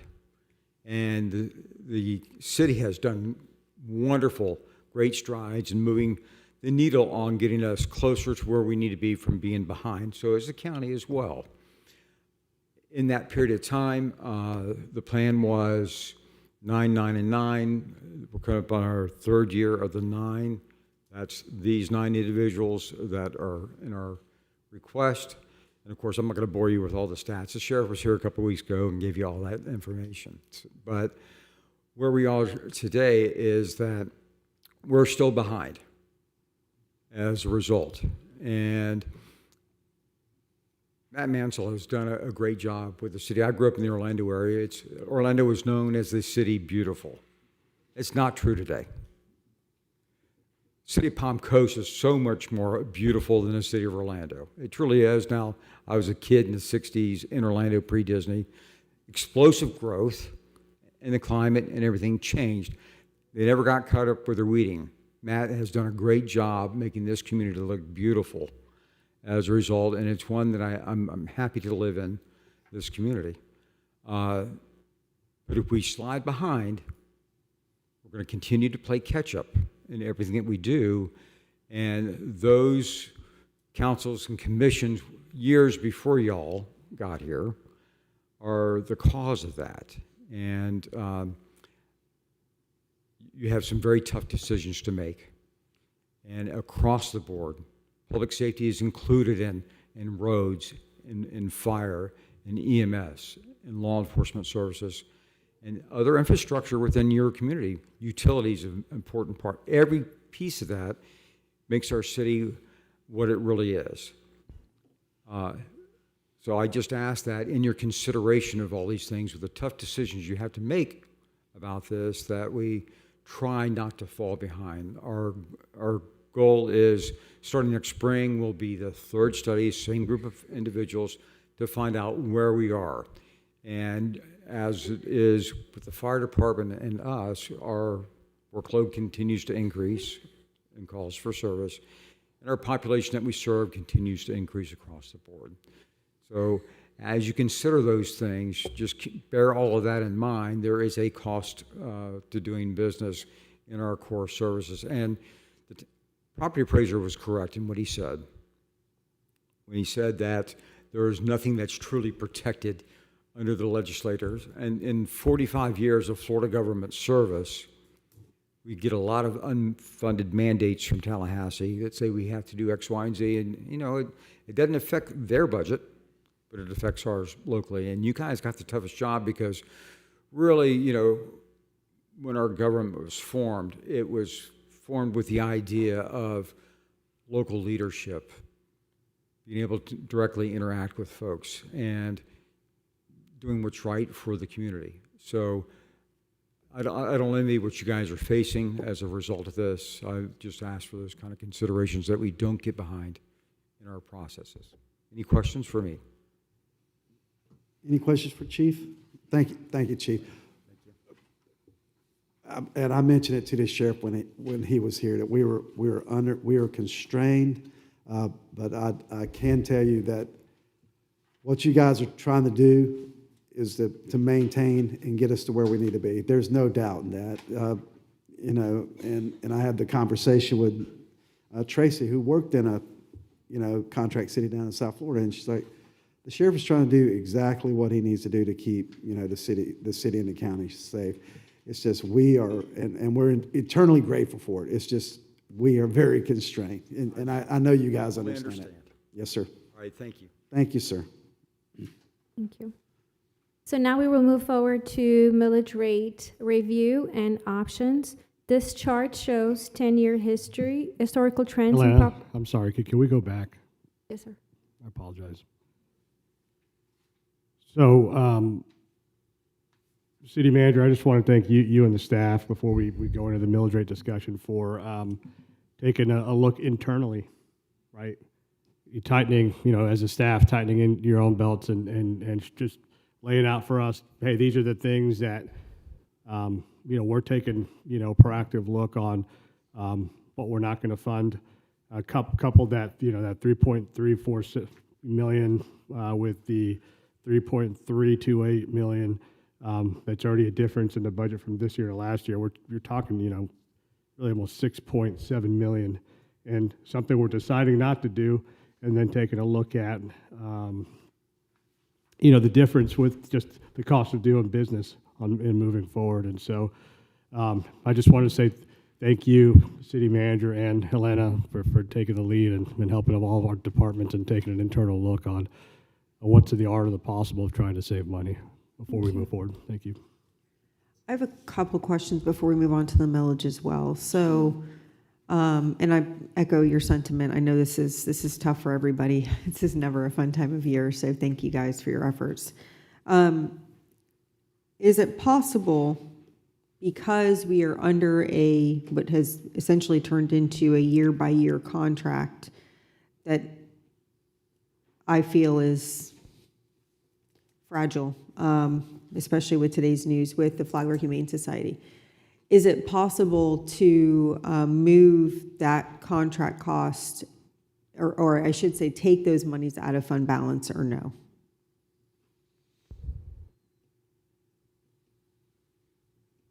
Well, it is a ongoing operational expenditure in the sense that you would be maybe not spending it with the Humane Society in the future, but you'd still have a program, right, for animal control. Okay. So I would Caution against Yes, it. Okay. exactly. You can say that. That's okay. Be honest. That's why I'm asking. So, in terms of the intent of use, that it's not something that's recurring costs, right? Something like trying to stand up the alternative facility would be a better appropriate use, right? Because then we have somewhere we can go aside from the Humane Society with pets. I think for everything, we have to look at the alternative that provides us with like non-long-term recurring expenses that we don't want to fund one time and then then the next year it's 1.5 million instead of 1, and we still have that same shortfall or even a bigger shortfall. correct. Same with the staggered starting dates. Right. That creates a shortage in the future. So when I was, I sent some budget questions, and Helena, you were great in getting some responses back to me in conjunction with city manager. So you said that we're not funding a COLA for our employees in fiscal year 27, but we are funding a merit increase of anywhere between 0 and 3%, correct? That is correct. Do we have the figure, and we did that last year, right? So we did that for fiscal year 26, right? We funded a merit increase, didn't we? Yes, we did, and a Okay. COLA. And COLA. Okay. So do we have the figure that, the actual, that ended up coming out of the general fund only for fiscal year 26? We have the calculation of what would be to add for 27. It's about 575,000. Okay. And what is that based on? Is that based on every employee in the general fund getting a 3% merit increase? Oh, no, I'm sorry. I was quoting you the COLA. The COLA is 575. If we were to add the COLA, it would cost us 575,000. And it would be every employee of the city receiving a 2% COLA, I believe is what's in that number, right, Gwen? In January. So it'd be for 3/4 of the year. Okay, but what do we have projected for the merit, For the right? merit. It's going to be a little bit higher, that 575, but I can get the exact amount for you because it's 3%. The COLA up there is based on 2%. So if you figure another third of that for sure. But it's 3%, but it's merit based, Right. right? So Yes. like some people don't receive 3%, right? Yeah, it's 0 to 3. So yes. that's what- Based on performance reviews. But we budget as if everybody is going to be So receiving you're saying the the 3%. the full budget is 3%, and then you guys decide within it. As the evaluations are done, that's determined by each department director. The rest rolls back to the city. Okay, so the Whatever's unused will remain in fund balance, will be reanalyzed when we close the fiscal year and. Yeah, used and I can in future appreciate years. that, but I guess my question for council would be, would it be more prudent to put a cap on that? And then staff is actually, and I don't know how you all decide the merit, so that's within your purview. But what I'm trying to prevent is an automatic 3% merit increase when some may deserve it and some may not. But if we budgeted that, and then you say, well, we're just gonna throw the remaining into fund balance, what is the current merit increase coming out of the general fund for general fund employees? So currently for fiscal year 2026, the merit was a 0 to 3% with an option of 10% of your workforce, your higher performers, up to 5%. But we remove that going forward. Right, but my question is, does that money come out of the general fund? Yes. Okay. Fund employees. If it doesn't get used, it pops into fund balance. Correct. Which to me is somewhat of a restricted pot because we're saying we don't want to fund ongoing things with it, right? So in my mind, it would be more fiscally prudent to say, let's put a limit on that and make staff work within that limit, because we are very limited in our general fund monies, incredibly limited. We're talking about not funding necessary. In other words, if 570, and I'm just using the figure that was just thrown out, if $575,000 is what we're saying we could use for merit increases, but let's say we only use 400,000 of it. That $175,000, which could have been used by Matt Mansell for 2 more FTEs, is now being popped into fund balance, which we can't use for 2 FTEs. For a one-time use. Right, so I don't think that's the best way for that line item to be treated. So in my mind, I'm thinking we either just go with the 2% COLA because we know what that cost looks like, or we say we're going to give a merit kind of pot to general fund directors to then divvy out accordingly, and open up a little bit more general fund money that we can use on other things. I don't know what council's feedback on that is, but that's kind of where I'm at, so that we have some concrete numbers here. Helena, do you know what the entire pool for the merit increases would be? I know it'd be a little bit higher than the 575 because that's based on 2% versus 3. But there's an evaluation process, and maybe we need to get some feedback from HR, Human Resources, on that, because we do have an evaluation process. And depending on how each employee scores, there's an actual score that's calculated through the system that determines which bucket are they going to be in. You know, the no merit, the 2%, the 3%. So we would have to work within those guidelines and policies and procedures. Mm-hmm. Yeah, I think where I'm struggling too is I don't know what that looks like, right? So when that's done, does that usually result in, a certain percentage of employees getting 1%, certain percentage getting 2%? We can bring that to you. Okay, when we meet on Tuesday, we'll have a clearer picture of, maybe a graph that shows what falls within that 3%, 2%, 1%, or 5%. Yeah, I would like to see last year, or I guess fiscal year 26. Mm-hmm. And did we do that? I don't remember. I'm sorry. Did we do that in fiscal year 25? Yes, so 25 and 26 are pretty much the same. Okay. This is the first year since COVID that we're proposing a reduction in that type of benefit, so we'll be able to bring you that graph. I'll work with Human Resources to create that. They would be higher because it was 1 through 3 or the Yes, 5 it would be versus higher, this yeah. is 1 through 3. But it'll give you an idea of where. Yeah, I would like to see too, as part of that, projected with the 3, with the 1 through 3, 0 through 3, really, if it's merit based. So we can see to what the point that you're talking about, what is the difference of potential that can be shifted to maybe 2 full-time FTEs or something else as part of that. And then also just the thought process that otherwise it goes into the fund balance rather than it being a general fund money. That way we can just see what that looks like. I think the merit last year was like a little over $1 million, if I'm not mistaken. Because we had that discussion at the end, remember when we were trying to, and we were talking about the incentive for the promenade and then for the merit. Just based on this, if it's 3%, which it's probably not likely just a direct correlation to 3%, but it would be like something like $285,000 would be the difference between the 575 and the 3%. That's what I'm thinking, yeah. Helena, I'm sorry. Helena, so just to be clear for everybody, the COLA is an increase across the board, right? Cost of living expense. Correct. Yes.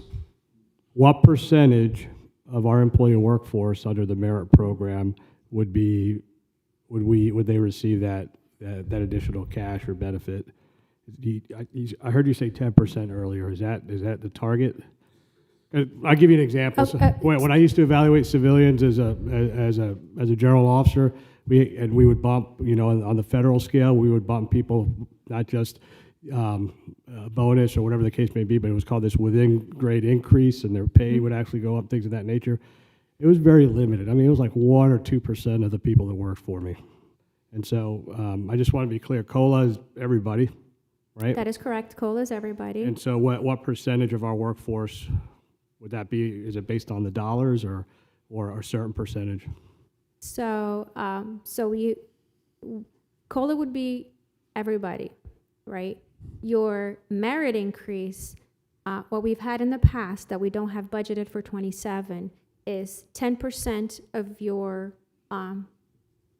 department personnel. So let's say maybe 2 people in your department could get up to 5%, whereas the rest had to be within the 0 to 3. So we don't have that for this year. We used to Right. call that our Performance Plus High program. performers. Right. Okay, that has Okay. been removed.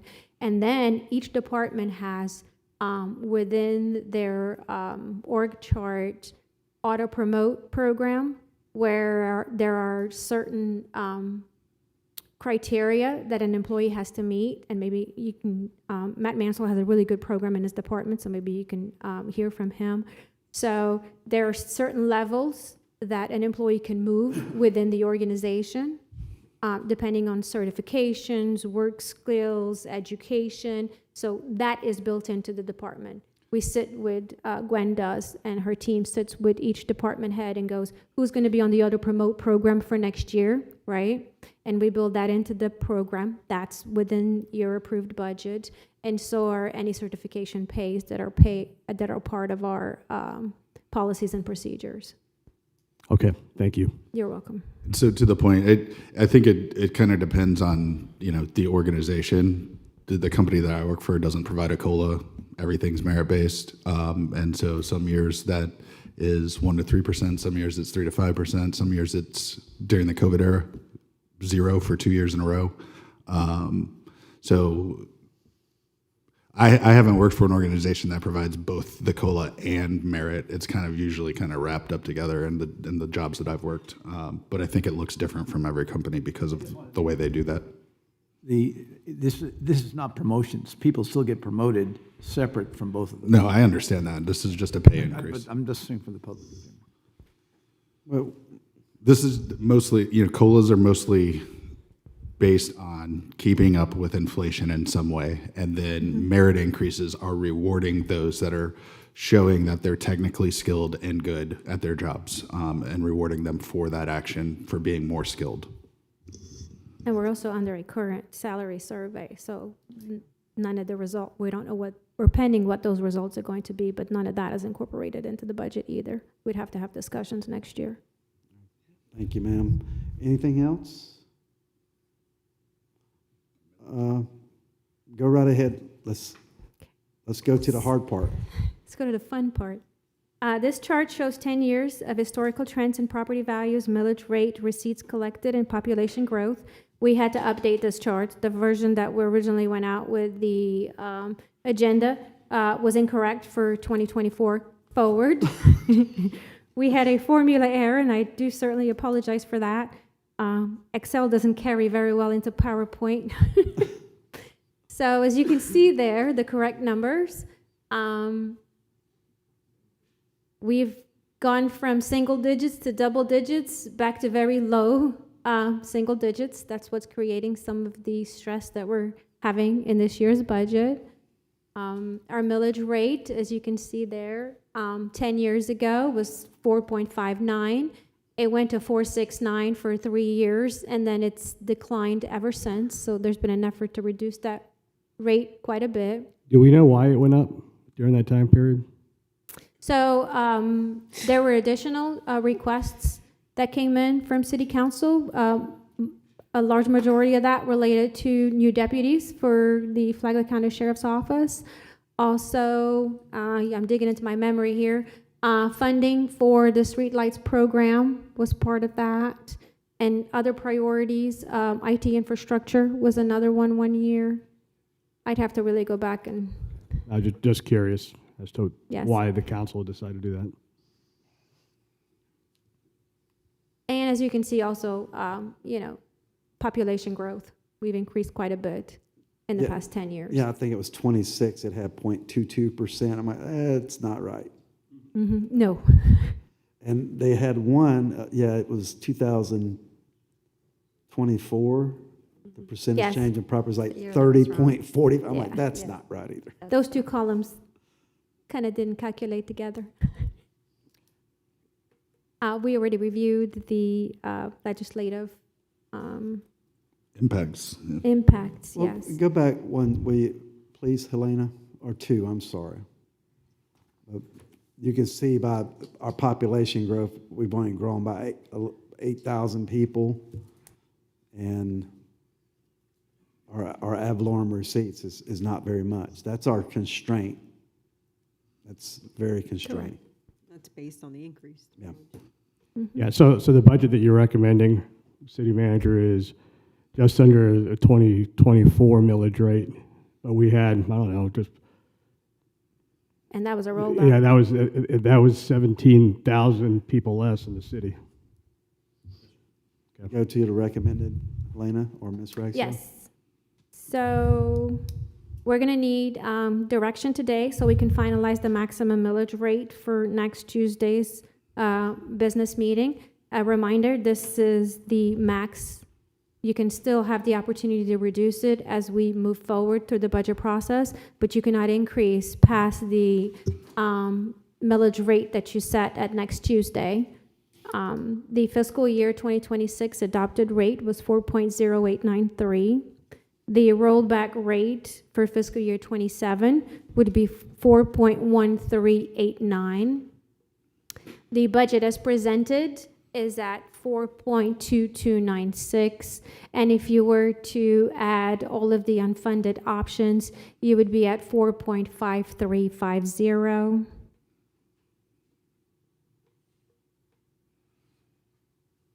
Is that it, Helena?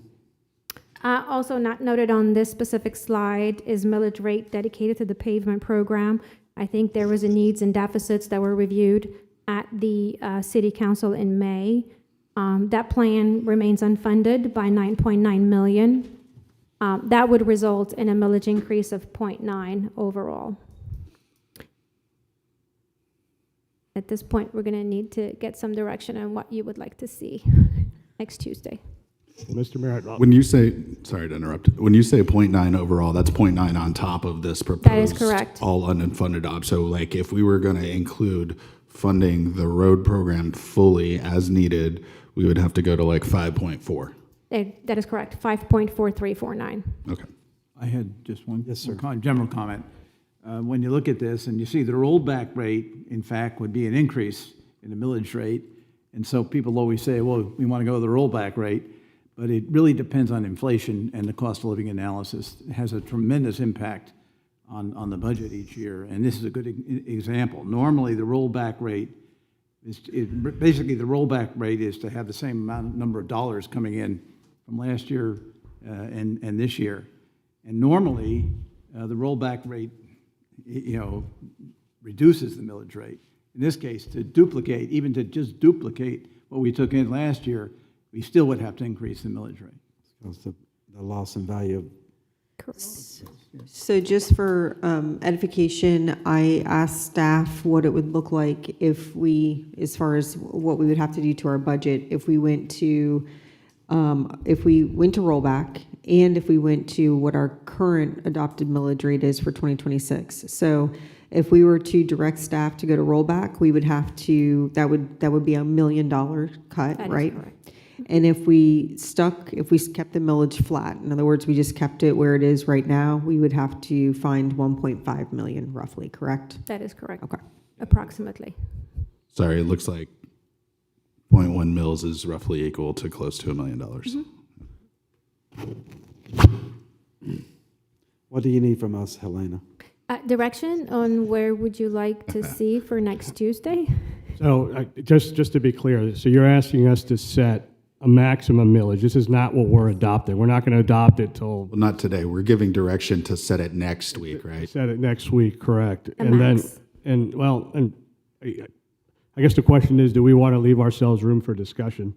Courses of action development, or maybe revisit our SAPs to meet either one of those marks? Because once we set it next week, the ceiling, that's it. Then that's. Yeah, you can't. We're limiting ourselves to a decision going forward. And Mr. Mayor, if I could, And we will need to reconvene for SAP and service level expectations if that's the result. The other thing, just to point out, the 4.2296 recommendation does not include any new sheriff's deputies. Yeah, that's what I think I was going to make that point or ask, but we kind of know that it would be about 4.34 if we were to include the sheriff's deputies. Okay. So I'll just share with you guys where I'm at. I want us to find $2.5 million. And I say that because I want us to be able to fund the sheriff. And the reason I'm so ardent about that is we made a commitment to enter into a 3-year plan to get them caught up on deputies, which they were severely behind on because of our increase in population. So to the extent I can follow through on that, I want to try very hard. So if we were to keep the millage at the rate that it's currently at, that's 1.5 million plus the million from the sheriff. So to me, I'm thinking, okay, Teresa, how do you find $2.5 million? And looking at today's budget, I would not agree to increase the Flagler Humane Society contract. And looking at about what that would do, I think that would cut about $200,000 from the general fund budget as proposed today. I don't know how I feel about the city manager contingency because I haven't really seen the history of that contingency. Definitely something I'd want to look harder at, but that's coming out of fund balance, so that has a zero effect really on the general fund. Same thing with the economic development incentives. I don't think we need to allocate $865,000 towards economic development incentives when right now we have an intent to probably utilize about $350,000 of economic development incentives, and we haven't even used what we allocated last year for them. I want to continue to support economic development very much, but I don't want us to get in this repetitive cycle where we're earmarking dollars that aren't being utilized in that fiscal year, and so that's more my concern. So I would maybe look to John and Craig to reevaluate that and maybe come back to us. I want to see how we can reduce costs at the Southern Rec Center. $400,000 coming out of our general fund is a lot of money right now for one facility.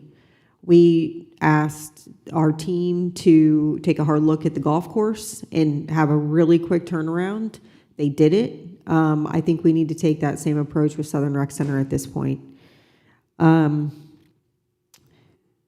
would like us to find 2 FTEs without new vehicles for Public Works for reasons that I've already stated, and I don't think I need to get into that anymore.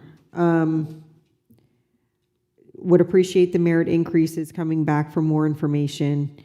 The last thing, and this is going to be the big one, because we really don't have the benefit of nickel and diming if we're really going to make an impact. I want us to severely cut code enforcement, and I mean severely. I think when I got on council, we were only a complaint-based code enforcement system. It has turned into a proactive system where code enforcement officers have routes that they regularly travel and cite individuals.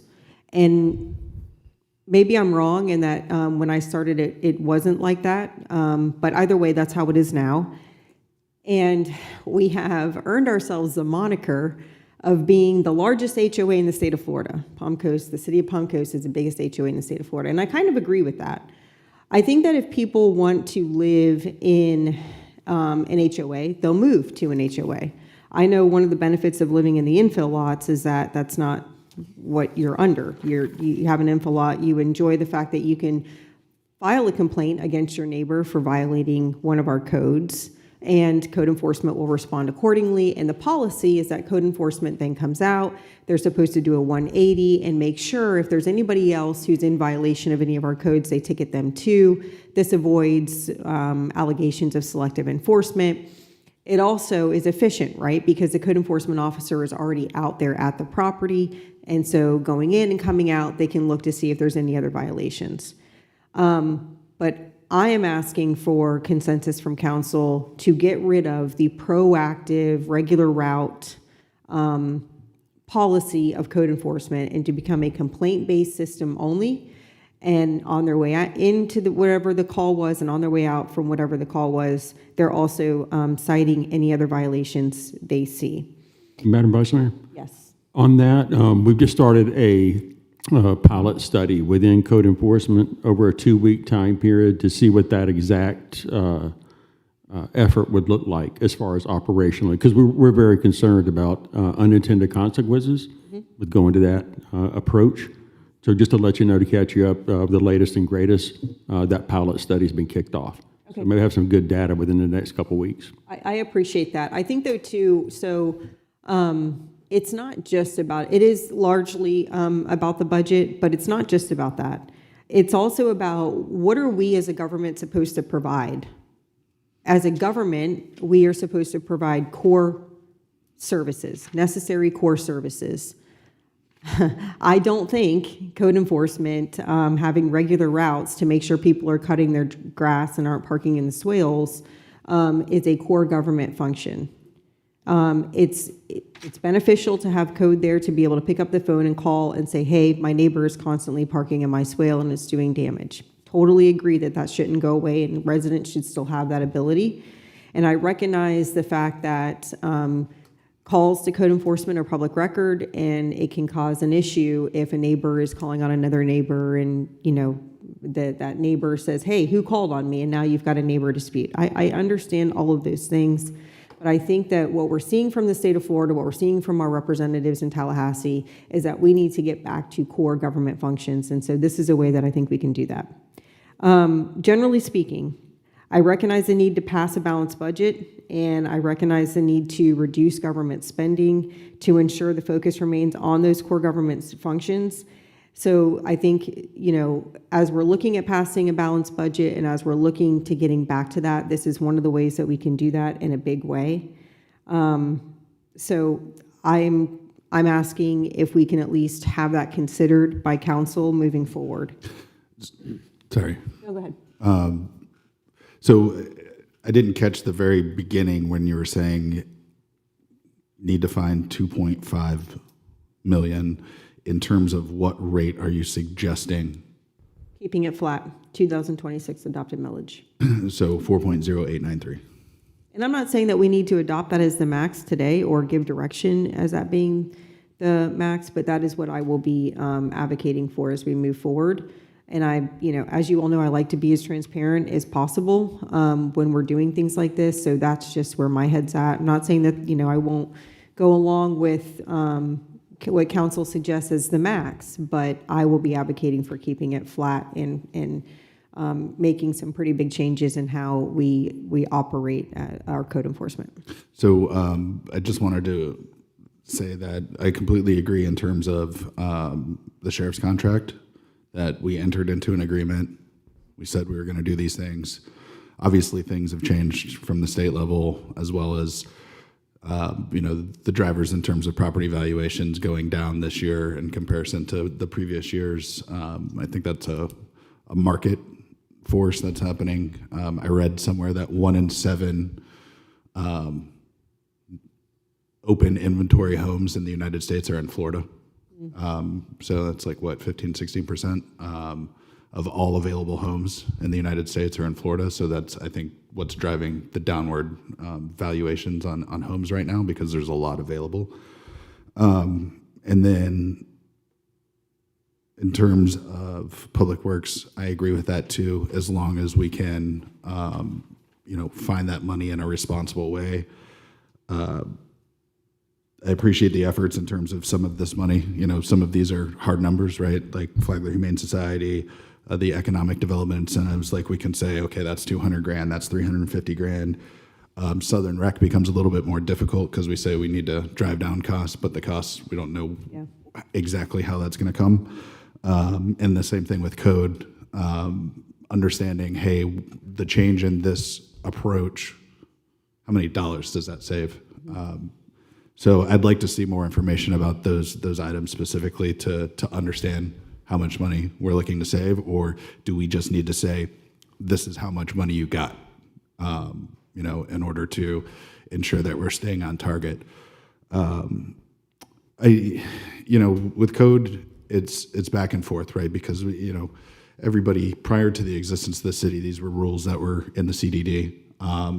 A lot of these are kind of pre-existing rules that Palm Coast has kind of been abiding by for 60 or so years. And it's part of the reason why people like it and move here, because they know their neighbor's yard isn't going to be 3 feet tall. They know there's not going to be cars, that don't run in their driveway. And it's some of the things that we struggled with when we were trying to figure out with work trucks and things like that. Do we want to allow trailers? Do we want to allow these other things? And so, where's that line of reduction and restrictions, but also does it start to make our city trashy?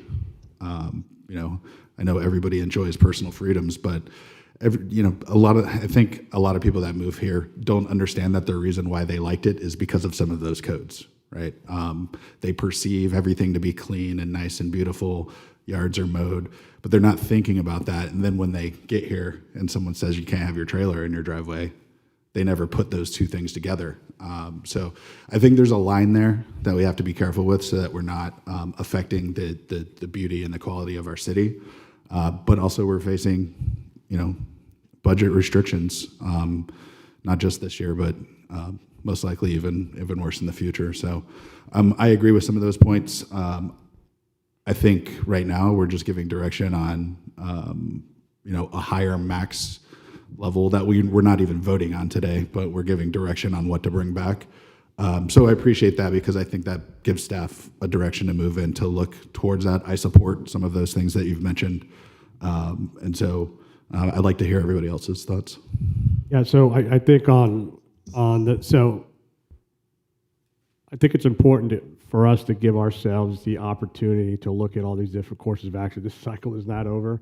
And if we really do want to try to meet, because the 4.2296 doesn't even meet what the sheriff's office has, do we want to do higher than that? Do we want to do lower than that as a maximum? And then we just work our way back, if we can, to the lowest possible millage rate possible by looking at,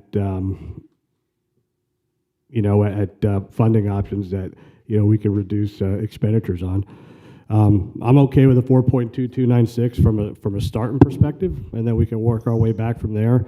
But right now, the way the budget is set, it does not include the sheriff's office. I think it was another like 1.087 million. Yes, that is correct, but that includes quite a bit of staggered start dates. So there's only 5 deputies, I believe, starting on October 1st, 2 starting in April 1st, and then 2 starting in July 1st. So it would have to be recaptured when you do your fiscal year 2028 budget to capture those. All 9 full year costs. That is correct. Catch it up. Yeah, that's a problem for next year, I think. And then the other piece is on the code enforcement side. Happy to take a look at it, but I'm not sure the juice is worth the squeeze. And I like the city manager just said, I'm not sure of the unintended consequences of it. So again, we've got a lot to discuss. I think there's plenty of different courses of action we can continue to work on with the staff and the team. But I think it's important that we give ourselves the decision space, as we used to say in the military, right? The decision space to make those final decisions towards the end of the budget cycle. Just in general terms, I think we should be very careful this year in making significant changes, and we don't know what's going to happen on the amendment yet. We will not know till November. We can always cut back on things if we have to. So as far as the millage rate goes, we got to look at everything. I know personally I would never go below the rollback rate as a point of fact. I think to fund things properly, we probably should do what the staff is recommending, the 4.2296.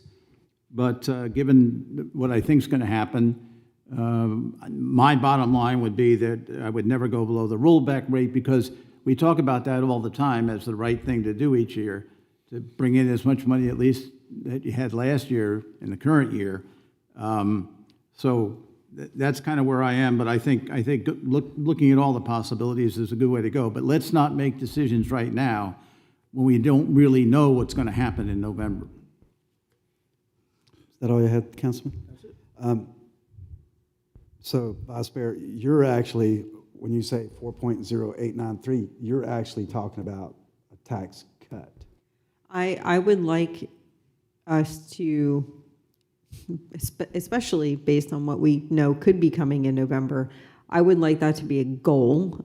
What I'm saying is, in order for us to give direction to staff, if the consensus of council is to set the max at 4.2296, I'm okay with that, but I will not be voting on that ultimately, I can tell you that. So that's where I'm at right now. No, I just want to clarify that we're kind of on the same page there, because really, to me, when the property appraiser says, you know, we've reduced, property values have gone down for the first time in 14 years, I'm hard pressed to go to the constituent and say, I want you to pay more in taxes when your property value went down. I don't like that feeling at all. If we're in consensus, we can go with the 4.2296 as the max mill. That's all you need from us today, right, Helena? That is correct. What Is would you everyone like to see on comfortable the with that? resolution? Yeah, I'm good with that. I just want to also advocate for a portion of what the Vice Mayor said, that the 4.2296, but then we need to look internally at the budget on how to reallocate to afford the sheriff's contract as well as the 2 FTEs. Matt, without vehicles, do you know what that fully laden cost is for 2 FTEs? I know we can work that out. I mean, Yes, sir. the total was 320, I think, with the vehicles. Basically, what I'm hearing up here, we're putting a real problem on the staff. If we say, well, we want to consider everything up to 4.2296, fine, I can go along with that. But here's the problem. That's not where we're going to end up. No. And so are we going to get the answers that the Vice Mayor is looking for, and some of the others, if we say that? And it's not reality is what I'm trying to say. And there isn't a lot of time between now and the next meeting. I think I get your discomfort with that, Councilman Sullivan. I think from my perspective, it's easier to take something and say, well, this year we don't need it, so let's remove it, rather than trying to add more information back in. In other words, when staff comes to us and says, these are all the things that this budget includes, it can be easier for us to say, okay, we're going to eliminate this, that, and this, rather than us trying to go back into our memory bank. It was actually very good, and I appreciate you all, because it's the first time I've seen it, you all listing the unfunded things that we could add back in, because we've never gotten that before, and that was super helpful. So that's kind of where my head is at, is that usually we don't have that benefit, and so we're trying to like get into our memory bank of what are the things that we want to see to go to this max millage. Okay, I would just say, in my experience in the 10 years I've been doing budgets here in the county and now in the city, the worst thing that ever happened was it was a similar type situation with the sheriff before the 3-year study was done, where we had gone through the whole process and agreed to a millage rate and agreed to the budget. The staff had worked all the details out. And then the day before the budget was going to get approved, the council, I didn't, but the group I was on voted to reduce the millage rate by another 0.2. That throws the staff into havoc because they've got to come forward with a budget. So all of a sudden you do crazy things. You eliminate things just because you have to eliminate something. So I like to get a more of a consensus here. Is anyone on? Well, you can't tell me really, but in general, does anyone think we're going to go to 4.2296 in the final budget? We can tell you right now. We're at the dais. This is the time to tell. Yeah, I mean, I think I might be willing to do that, but I think we're going to head more towards the rollback number, but I might be wrong. So maybe that's the way. I'm comfortable with the 42296 if we can find smart things. I think some of the things that the vice mayor laid out were reducing the economic development incentives by $500,000, right? Reducing the Flagler Humane Society contract, right? Not agreeing to those. So that is $700,000 right there towards the $1 million of the sheriff's contract. So But it's not though, because the economic development incentives are coming out of fund balance. That's the difficulty, right? So let me just, maybe this might help. One of the other thoughts that I had was we did an analysis of the My Healthcare on-site, and that startup cost can come from fund balance, and then that will save us money in insurance going forward. So to me, that is a startup cost that can come from fund balance and something that once it's up and running, and I don't know how long that would take, so maybe that's something else that staff would have to bring to us, but that translates to savings that do save us money in the general fund year after year because we're reducing our insurance claims. So, and I didn't want to get into the whole what do we do with the other fund balance monies things. That's why I didn't bring that up. But to me, that's what we have to look at. We have to look at ways that we can use the fund balance that is going to result in cost savings year after year to drive down general fund reliance. So, I still think it's prudent for us to preserve decision space. Can I make a recommendation? Yeah. I think you need to get a consensus on where you want to set the max millage rate That's all we first. need today. And then after that, what the vice mayor brought up, you guys can get consensus on that. I would start with first the max and then go from there. So were we in consensus for the 4.2296 for max? yes. That's fine. I understand what you're saying, Councilman Sullivan, and I would be happy with setting the max at 4.1387 as well. So I will go with council, whichever way you guys want to go on this. So we have consensus for 4.2296. I got a thumbs up, thumbs up. I'm good with it. Yeah, well, I think that, I'm not giving you a thumbs up yet. well, that's fine. We already Thinking got about it. consensus, but He took his thumbs up back. I'm considering how this is actually going to work out. And the staff has given us their best shot at what we can do at 4.2296 with deficiencies. Without giving them specific ideas on where to cut the budget at this point, when do we finalize this? Next September? to set the max millage next week, right, Helena? The maximum millage We have rate to on- set that yeah. next week. Right. Yeah, because they have to A lot of these notice- decisions they are have to going to be notice made residents. based on that. I don't know if we're giving the staff enough time to come up with even what they'll have to cut to go to 4.1387, other than general numbers. Mr. Sullivan, I get what you're laying down, and I would like to introduce, if the council would consider, for purposes of today, the 4.5350 as the max, and that gives us time to work through all this.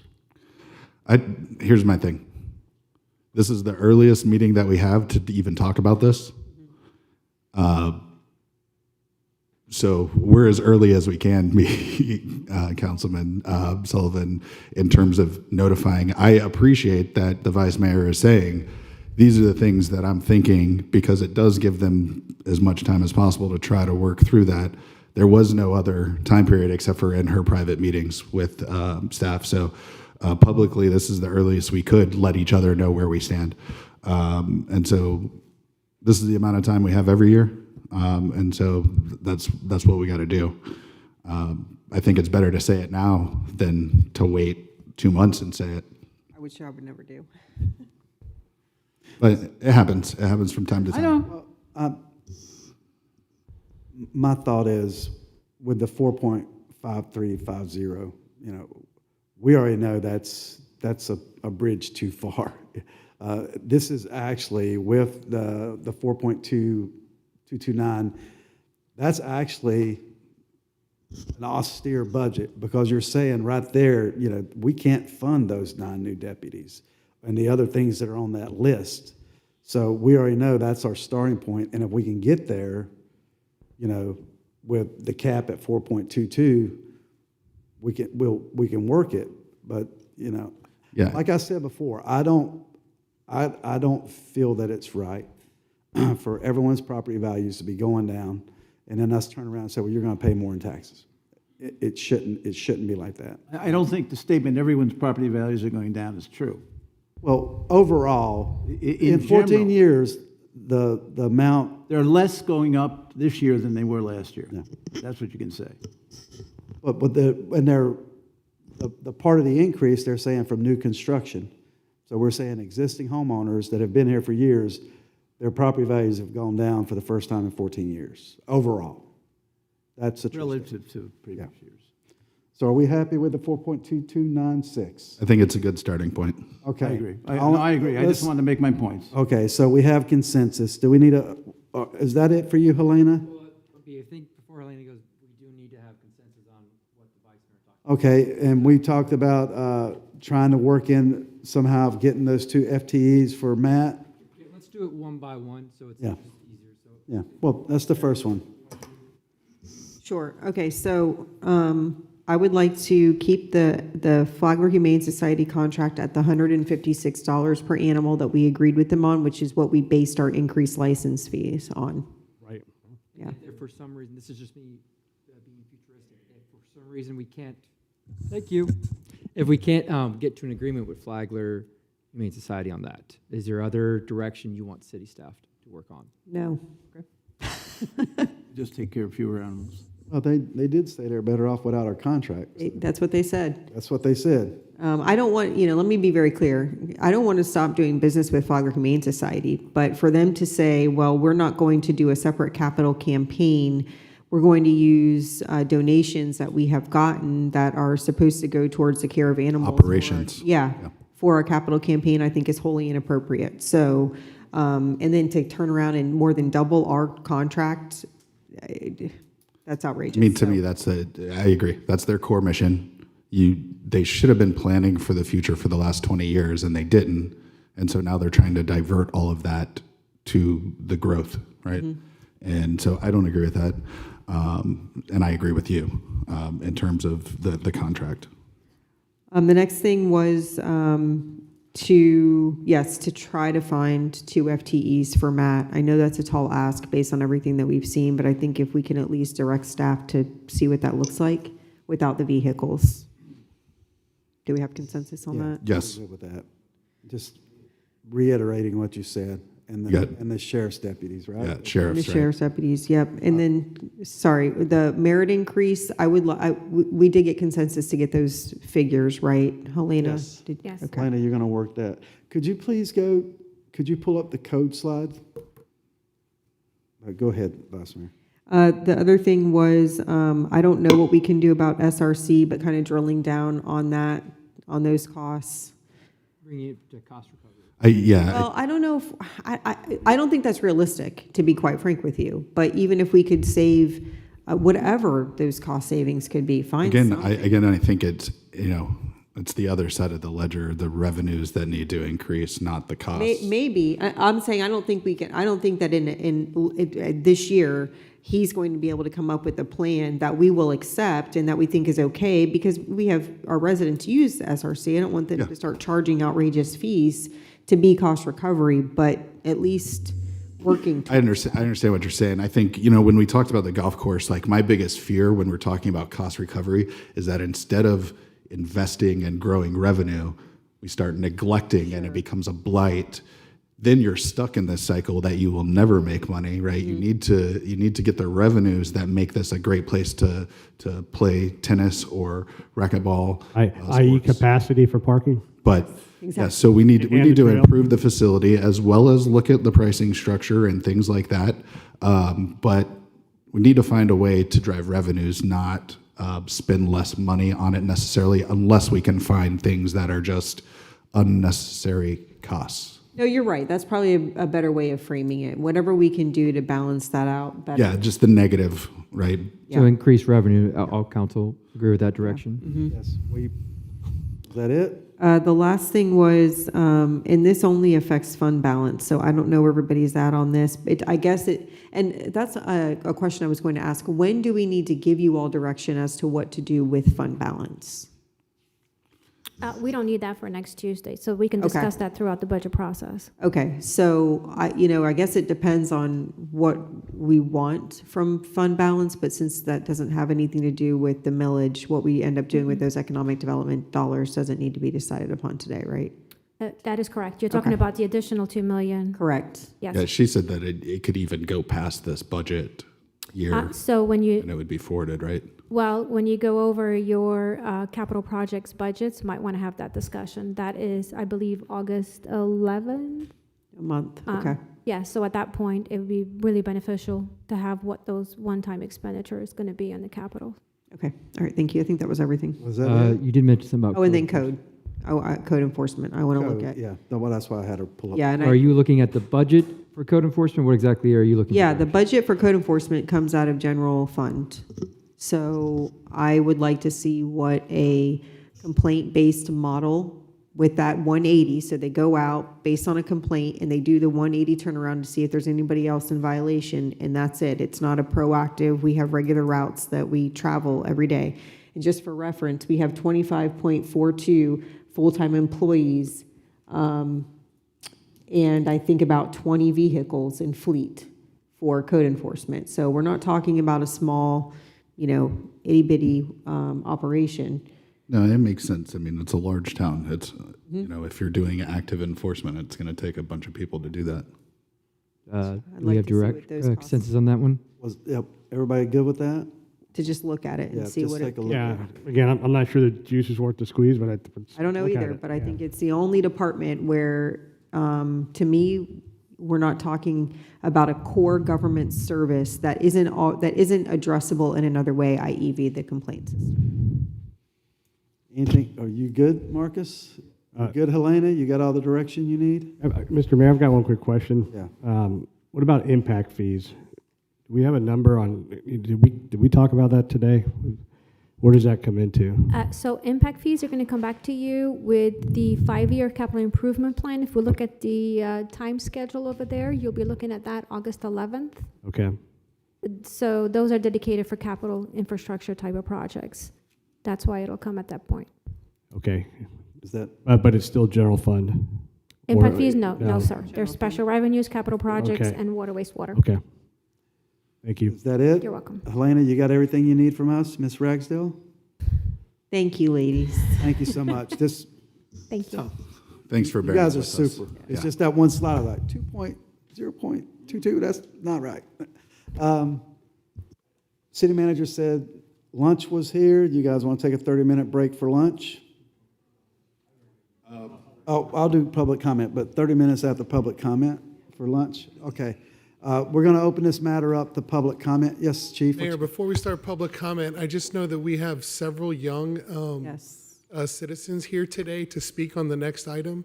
And Mr. Cody assured me that his presentation is brief. If City Council would consider going through one more item before breaking for lunch after public comment, we've had several citizens ask that, so. I'm good with it's your that. discretion. That's fine. Everybody's good with that? So we're moving on to presentation 2, approval of you. We got to do that public Public comment. Oh, I'm sorry. We're going to do public comment concerning the millage rate and the proposed budget. Does anyone have any public comment concerning that? Yes, ma'am.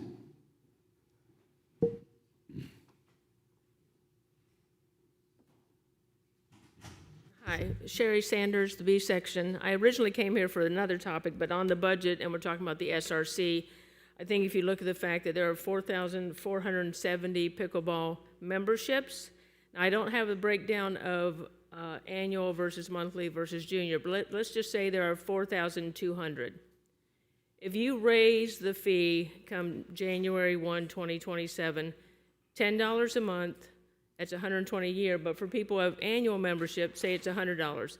$100 times 4,200 members is what? It's $420,000. And that goes from putting us even with that $813,000. And that's an easy win. I would also ask that they look at a family membership, a senior membership, and just some other memberships that would equal that, but I still think that's an easy win on the revenue side. That doesn't include tournaments. I've put on a tournament as a fundraiser. I had 60 women, 30 teams. Now, I know that JoJo and them do several a year, but even if you did 6 at 60 teams, 120 people, depending on what you're charging, you're going to make $6,000 to $9,000, and those are community tournaments. But if you go bigger, if you can get a professional one here once, twice a year, that doesn't even include tennis. But again, just to raise the revenue, $400,000, $100 a year, and that's $8.50 a month. So that's a cup of coffee a week, and I think most people would be in agreement to keep it up and running and keep it consistent with the way it looks today. Thank you, ma'am. Anyone else for public comment? Are you guys talking about the Southern Recreation Center, skate park, all that stuff? We're going to get to that in just a minute. Give me a second. Anyone else for public comment concerning the budget and the millage rate? The budget. This is public comment for the budget process. You got something, Mr. Amaral?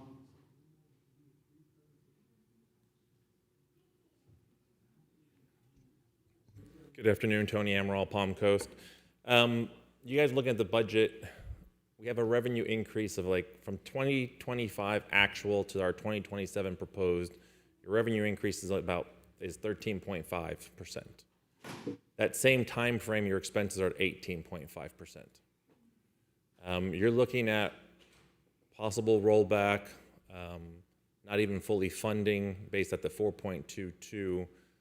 You're going to need a lot more than that $1 million or the 2.5 because your projects, you're adding more stuff. We're not including our roads, which you guys had spoke about last month as trying to be a priority as far as resurfacing. So I ask that you kind of really look at this and say, where are our priorities? And if it comes down to, and you said code enforcement being complaint driven, if you can give them some more guidance as far as be it complaint driven, but what's your level of service expected? Do you want that complaint to be attended to in the next 2 hours, in the next 2 days, within a week? It is kind of, because that will differ on what their budgets can be. So it is something that needs to be looked at when you do that. It's not just about losing numbers. It's about also figuring out what you expect that level of service to go to once you decide to reduce those things. Not necessarily a bad thing, can definitely be looked at as a positive, but it is something that kind of needs a big picture, not just a random cut the budget. Well, that means service is going to get cut to some point. So that's all. Thank you. Thank you, sir. Anyone else for public comment concerning the budget? Real quick, Mayor, Vice Mayor. Good to see you again, Mike. Yeah, I'm talking about the State your name for. Dan Gibson. And if you're talking about the Southern Recreation Center. I'm talking about the budget. Okay. About the rec center, and you're looking for $500,000. All I'm asking you is to talk to your community. Don't be looking down from it from above, from a cloud, when you don't really know what's going on in there. We know what's going on. We negotiate contracts with tournaments across the state. I know where the money's at. I know where the money can come from. And since you built the rec center, we have played and we have recreated there under a black cloud where you're constantly threatening to take it away, sell it, when these are all just knee-jerk reactions that we can work it out together. You don't have to make rash decisions, and we'll help you. I sent I'm not allowed to talk about it now, but I sent you all an email about something I'm not allowed to talk about. Vice Mayor recognized it and acknowledged she received it. So please don't look at your community like we're a bunch of idiots. We all come from backgrounds. We all know where the money goes. We know what happens. So just please include us in the decision making. Thanks. Thank you, sir. Anyone else for public comment concerning the budget and the millage rate? Seeing no one come forward, we'll bring it back to Dice. Any follow-ups? Okay, we're going to move on to presentation 2, approval of utilized unused pre-approved project funds. Yes, sir, Carl.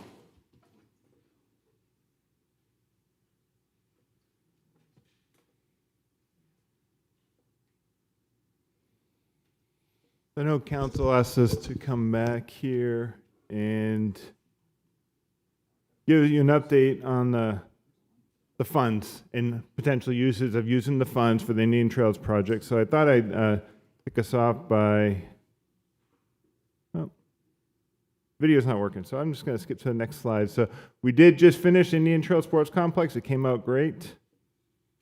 And this is what we did at Indian Trails. So council approved $1.5 million. The cost for the project, we spent about $15,000 between permitting and testing. Between vendors, we spent about $150,000. That was for paving, striping, and various other items that we didn't do in-house. And then the public works expenses in-house, including, you know, materials and purchasing items and renting equipment and whatnot, was about $375,000. So we spent roughly $540,000. Our final cost is still pending. We got a little bit of landscape to fill out, some processing, final invoices, and those sorts of things. So we really have a fund balance around $960,000.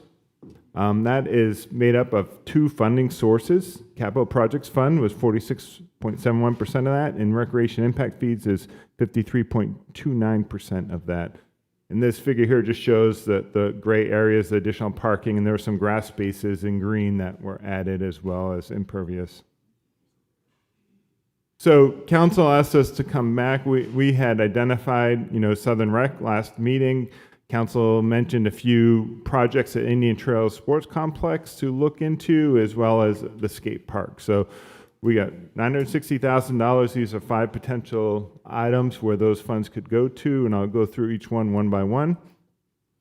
First one is the safety netting on the large field. That's a large baseball field. So with the opening it up to the bigger league players, there's lots of foul balls and line drives and home runs that are going outside the field areas, causing safety concerns. So we're looking at putting up a 21-foot netting on the sidelines and possibly a partial extent of the outfield fence. We do have a piggyback contract with BSN Sports, who will furnish and install that. So when they come out to the site, we'll fine-tune the exact extent of that, but it'll be, we budget $110,000 roughly. Depending on the extent of it, it could come down from that if we don't do, depending on how much of the outfield we do. So the next item was new batting cages. So Little League came to us. We did some field visits. We worked with our engineering staff to kind of work on some layouts with the vendor and Little League staff on situating those batting cages. We're able to, we're trying to get 6 in there. Currently, it looks like we're only going to be able to squeeze in about 5. It's going to be right adjacent to the new parking area that was expanded in their Little League main facility. So it would be a joint type project between Little League and the city. The city would construct the concrete work and modify irrigation, the landscaping. We would put out the electrical work to one of our vendors, and then Little League would furnish and install the netting. We would work hand in hand, probably getting the post set and whatnot with them. But that's what we're looking at there. It's roughly $40,000. We got to fine tune the footing size for the posts and the slab around it, and electrical work we haven't priced up yet, but it would be in that magnitude around there. We anticipate at this time. This is fairly high level figures we're looking at. Along field 2, there's also a bullpen that has a shorter fence. So to help protect the folks in that bullpen area, we will need to raise the fence up. So it's about $10,000 to replace it from a 6-foot fence to a 10-foot fence. So, Carl, just to correct me if I'm wrong, though, if we're also talking about, and I don't know what the cost savings would be, but we're talking about putting a net that seems to encompass the same area, would we need a higher fence if we're also putting a net there? We would look at that. I assume the netting, based on the picture before, on the previous, 2 slides ago, was it's starting from essentially the dugout going all the way around. Yeah, that the bullpen raising that fence that's where they practice the pitches before they go onto the field. No, I'm aware of that. Yeah. I'm Sorry. out at Indian Trails all the time. So. The concern was with the current fencing that a couple of these college or older players, if there's a mistake or they miss it, this could head over that 6-foot fence, causing potential injury to some spectators that probably surround that bullpen. No, I get that, but if we're going to have We a could net eliminate that goes one down- side of the 10-foot fence, but the other 3 sides of the bullpen, we would still want to raise. So when they're in there warming up, they're not hitting the ball out to the other field. Gotcha. Yeah. My point is one or the other would fix that problem. Correct. At least for those. I'm not sure too, and just to kind of give my thoughts on something that was already mentioned, in terms of the outfield netting, I understand the need along the sides, right? Because there's both pedestrian walkways on both sides. I understand the need for it in left field to center because there's a sidewalk there, also vehicle parking along that road to prevent damage. I'm not sure, and I get, hey, there's balls being maybe hit into those woods. We wouldn't go all the way, But- that's the intent. I just highlighted the whole field, but more than likely we would stop it, close to center field. Right. I mean, viewing this from a safety perspective, that doesn't provide safety. That just makes it easier to not have the balls go out into the woods. So as long as we're taking that into account and not incurring costs for those things that aren't really providing safety concerns, I'm good with it then. And then, so then we move on to item 4, which is the Southern Rec additional parking and site work. I said add up to 115 parking spots with an asterisk. Obviously, with the 800,000, I think last time we spoke it was closer to $1 million. I think all the parking, our rough estimate was about that cost. So it includes site clearing, grading. There's some stormwater pipe structures and ponds that have to be built, curbing, sidewalks, paths, paving, striping, landscaping, site lighting. So all that would be included. We'd have to pull that scope back on the $800,000, but we would do as much. We'd take it as far as the cost, the funds would go, basically. Carl, how many spots did we add to Indian Trails? When I looked at the diagram, it was like 90 something. Yeah, and we did some quick math about. I think I had it here. Did I note it? I want to say I zoomed in and we looked added at 127 spots. 127. Yeah. Okay. That's And more this would be about 115. It was about $10 a square foot cost based on pavement area. Here we have more work because we over there we do very little stormwater, minimal grading. We didn't have to clear. We didn't, so there's more work here, site related. So it's gonna be more than $10 a square foot. This road here needs about 4 feet of fill. So heading in this direction. So that's because it's including the extension of that road all the way around to the maintenance shed? Right, and you have the cell tower would be the future maintenance building here. So you have more drives, I guess you could say, but we have a lot more site work and bill and grading work. I appreciate that. That's the direction I was going, is that Yeah, it's not apples to apples, yeah. we spent $400,000 on 127 and we're going to do 115 for 800. So 1, the stormwater, and then 2, there's additional extensions of roadways and things like that as well as site work. Okay. So my question is, even if we have to scale back the amount of parking spaces right now, based on the funding that we have now, can we do the work in a manner in which, when we do get available funding, we can continue to add spaces? Yeah, part of one of the options we were thinking of was paving the drive aisles and leaving the parking spaces grass, so we could just come back and pave them or leave them impervious. Another one would be we could, stop it short and not build the top row, build the first 2 rows. So there's different things that we're looking at as we move forward. But we're allowing ourselves, my main concern is we want to provide more parking now, since we have the funding available, but also allowing ourselves that growth to where we won't incur a ton of additional costs in going out there twice, right? So a lot of the groundwork will already have been laid. Right, we'll dig the ponds full size, we'll Okay. put in all the stormwater and Yeah. catch basins and everything, so it'll just be the finished work, I guess you could say, on the top. Got it, That we'd okay. do later if we had to. Even the lighting, maybe we don't light all of it, we can add lighting later, Okay. So then we get into the skate park. Obviously the cost is unknown, because we don't know what the project details are specifically.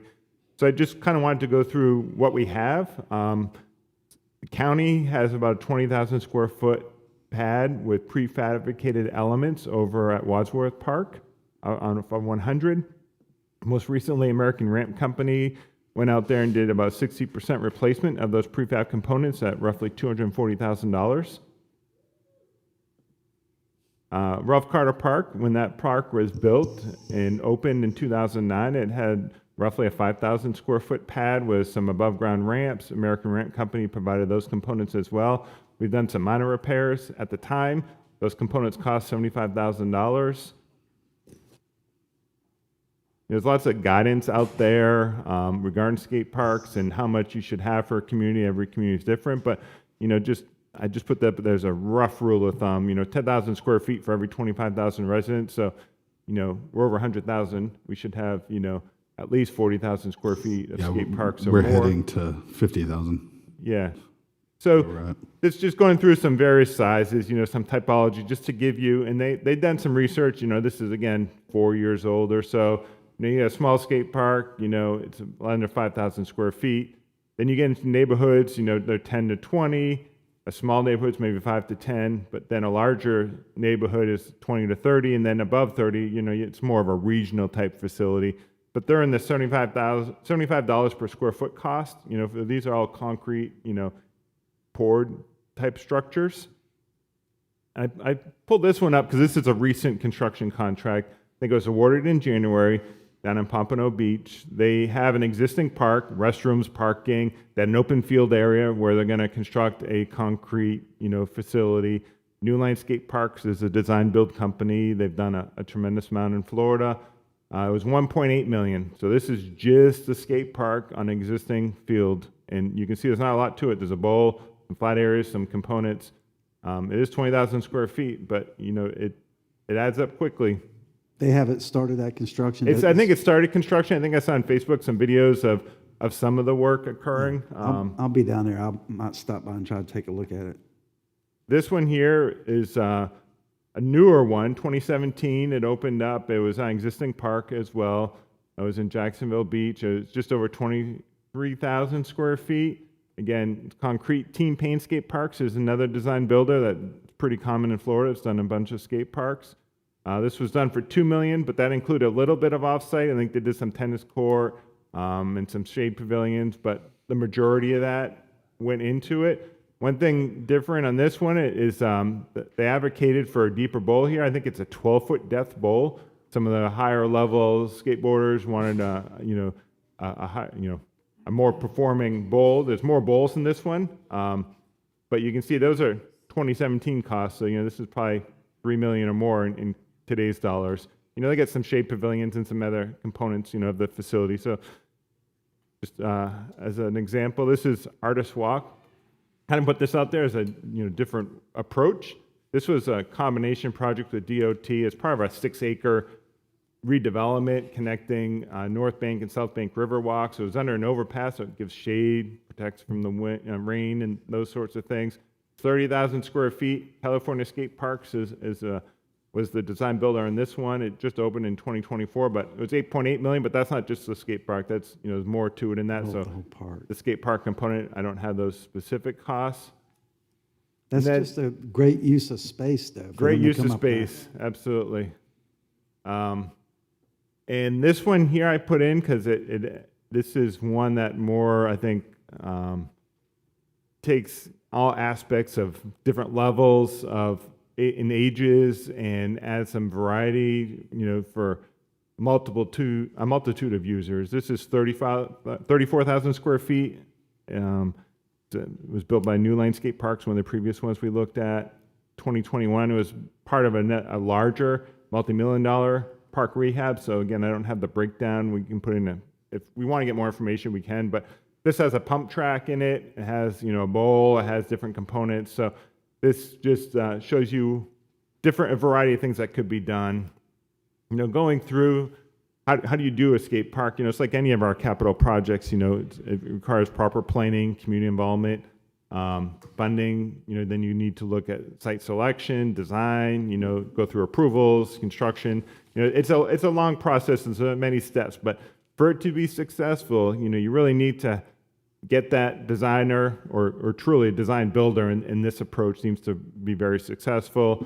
You need the skaters, the advocates, and then, the city, all working together will create a wonderful project. Trying to not do it cohesively, you won't get necessarily what the community needs or what's going to meet the needs of the citizens or dollars spent. So we did look at some sites. I know council wanted to kind of touch upon sites. One thing you want to, considerations I put on here is, proximity to homes, because we hear it about Ralph Carter Park, we hear it at other locations, it's something to consider. Existing developed site, if you go on a vacant site, you're going to double your cost because you got to put in parking, stormwater, restrooms, all those other components aside from it. So if you can put it on an existing park site or existing developed site, you're going to have some cost savings for sure. But then, some of the bigger, philosophical approaches is, what do you want to have in the future? Do you want it to have future expansion on it? Do you want to have more small or large neighborhood parks spread out around the city? Or do you want to have more of a larger regional facility? Do you want to have it just for skaters or bikers, and what types of ages are you trying to accommodate? And then you get into the design components. Do you want just bowls, or do you want a pump track? And then depending on which site you put it at, you can have different funding sources. Like say it's in town center, you can use CRA as the match for the park impact fees. So the site on the right, the image on the right, the aerial is, the Y did a very, very high level conceptual of their new facility. And this red square in the back was a potential skate park. This is only 5,000 square feet, but that was one of the thoughts of they wouldn't operate the skate park. I know this was brought up, but we could put one on here that could be open to the public. It's not, there's no cost or fee tied to it. It would be on the existing site, so you'd have parking and restrooms and whatnot that are available, and you could use CRE dollars. So I just threw this out there as kind of where we're at. That's all I have today. So to move forward, we would kind of need direction on council's approach on what items or how we'd like to move forward with all or any of these items. Yeah, I guess I kind of opened up this can when I was asking about possibly doing a skate park. To me, the Southern Recreation Center falls in the CRA. And I think that funds going into the CRA should be going to that. So this money wasn't initially allocated for the Southern Recreation Center. It was allocated for Indian Trails and the parking out there, correct? Yes, the original 1.5 million was for the parking because we budgeted if we went out to bid, but doing it in-house, we had cost savings. Yeah. So I feel personally, from what I've found out doing a little bit of research on the CRA, that funds going into the SRC, Southern Recreation Center, should come from the CRA. Well, they can. They do not. They don't have to. Yeah, but I'm saying that should be a dedicated. Any impact fees coming into the CRA should be going to stuff like that, not because we have the rest of the city to take care of, not just the pickleball and the tennis players. We have other kids. We have 17 and 19,000 kids in this community. We need to provide other amenities for them. That's where I was going with this, but. So what does the council want to do as far as, what's the amount left over, Carl? How much? It's roughly $960,000. So 960 is what we have. It's so then we had 110,000 for the safety netting, up to 110. Should be less if we don't do the extent of the lighting. I mean the netting on the outfield.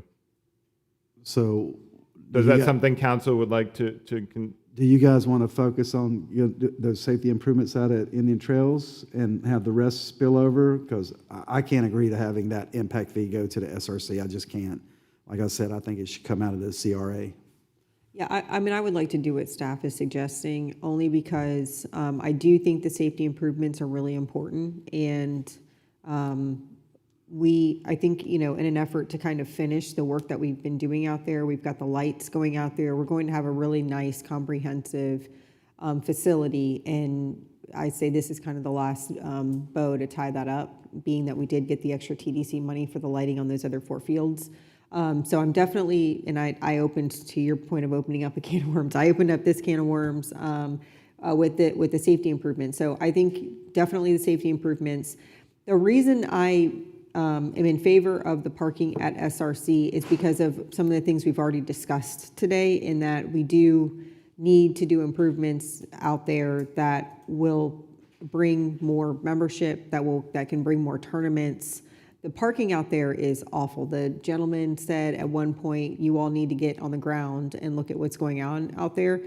I use that dog park quite often, and I can't ever park over there. I mean, I don't mind parking by the dog park, but I see a lot of other folks having to park over there, even though they're going to SRC. And even then, sometimes you drive around quite a bit.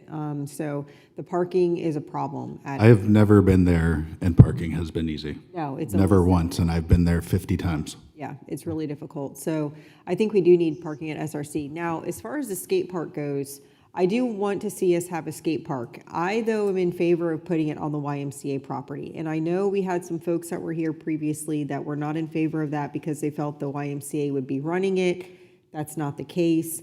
My only kind of holdup with it being on the YMCA property is, well, and to your point, if it is on the YMCA property, we can use CRA dollars towards it. So that's another good thing. But 5,000 square feet is just not very big. So I'm looking at some of the examples that you had in the presentation. It looks like the one from Meredith, New Hampshire was about 4,000 square feet. I think that was... Carl was. We own I think that. he went to the bathroom, but Carl was saying for our community, ideally you would have like 40,000 square feet, right, Carl?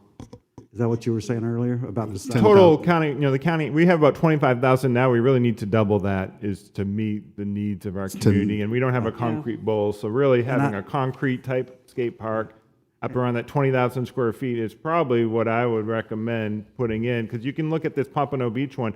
This is 20,000 square feet. And you can, if you look at this aerial, there's not a lot to it. 20,000, it doesn't get you a lot. How much space do we have at Ralph Carter right now? Oh, at Ralph Carter? It's 4,900 square feet. Okay. It's like what, 3-4 ramps?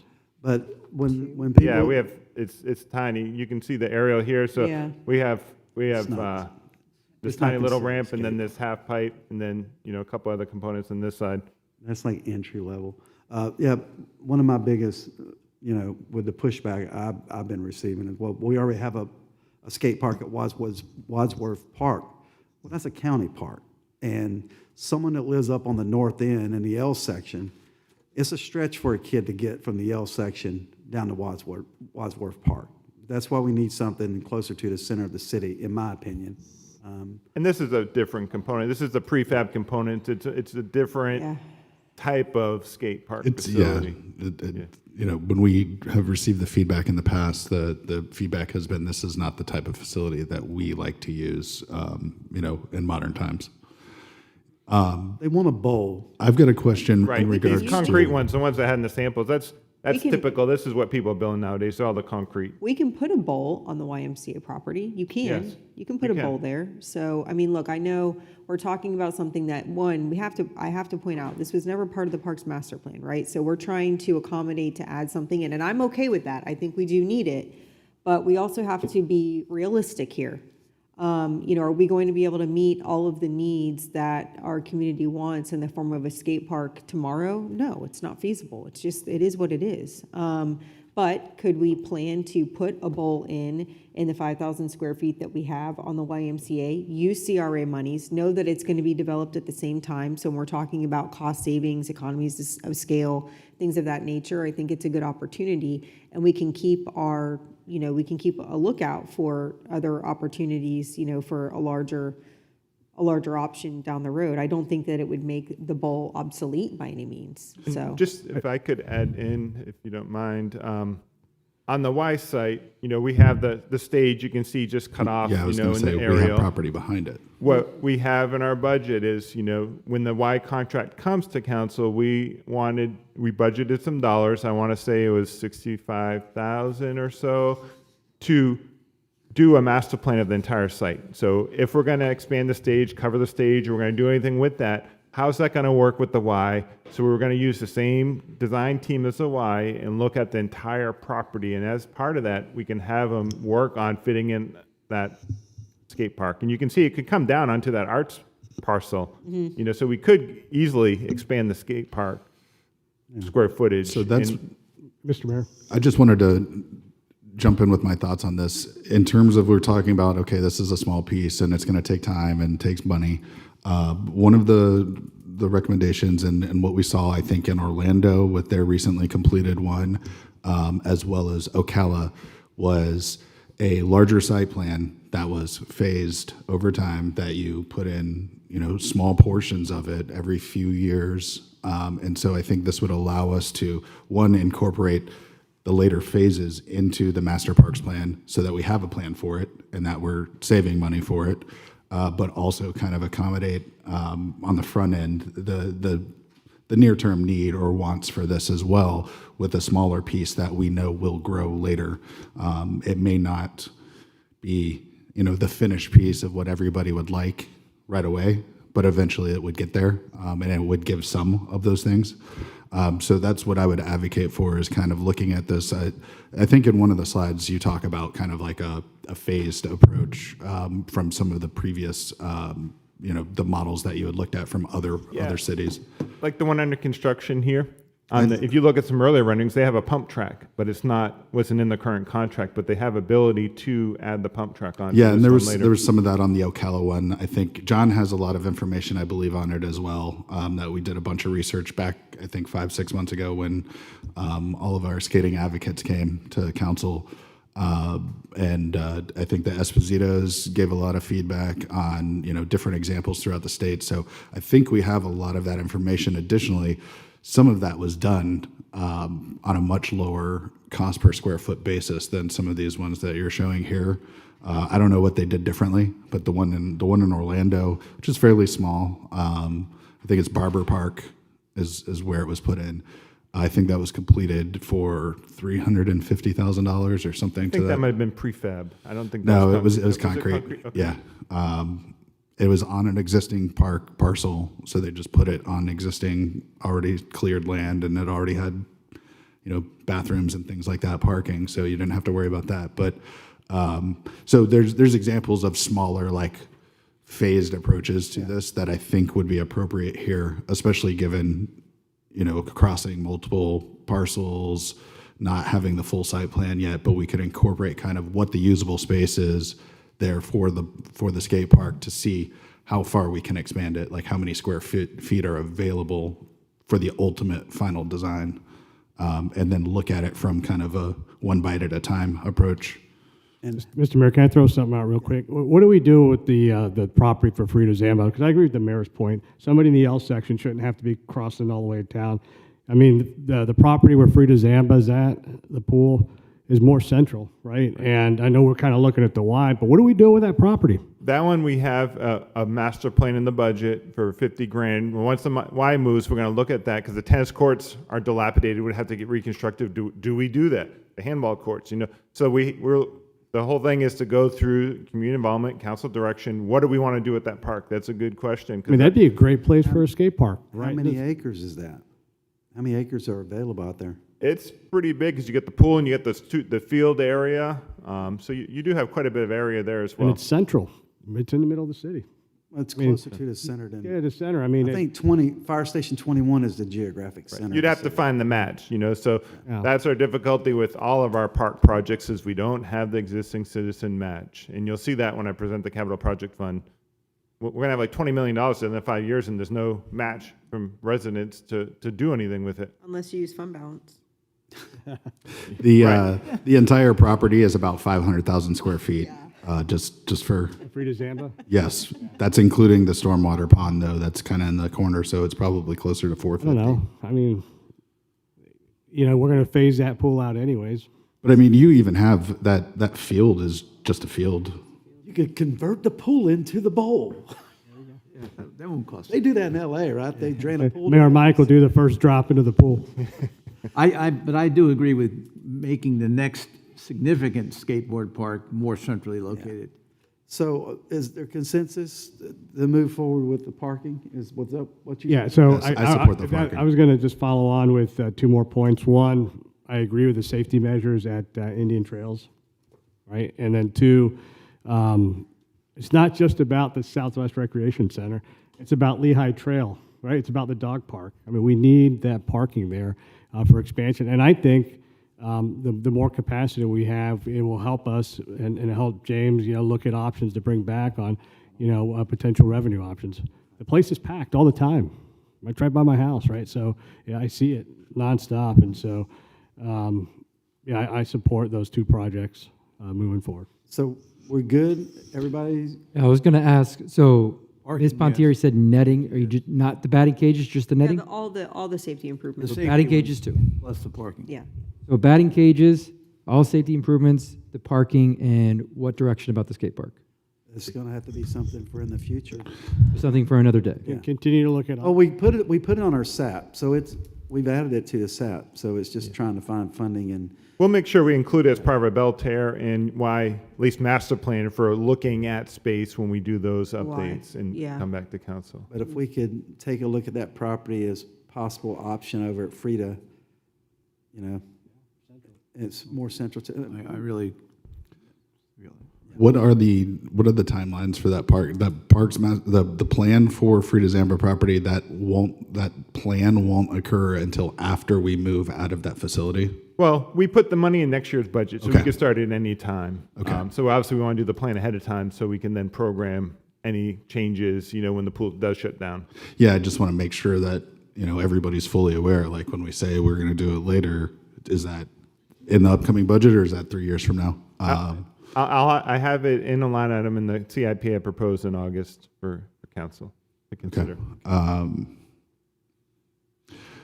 The parking, though, we're going to do that in-house as much as possible again? Correct, just like Indian Trails. Okay. I'll be praying for another strike of lightning that results in several $100,000 of extra money that could go to a skate park. So you have the guidance you need, Carl, James, what we good, Mr. Attorney? Yes, sir. Okay, council happy? Everybody's hungry? We'll open this up for public comment.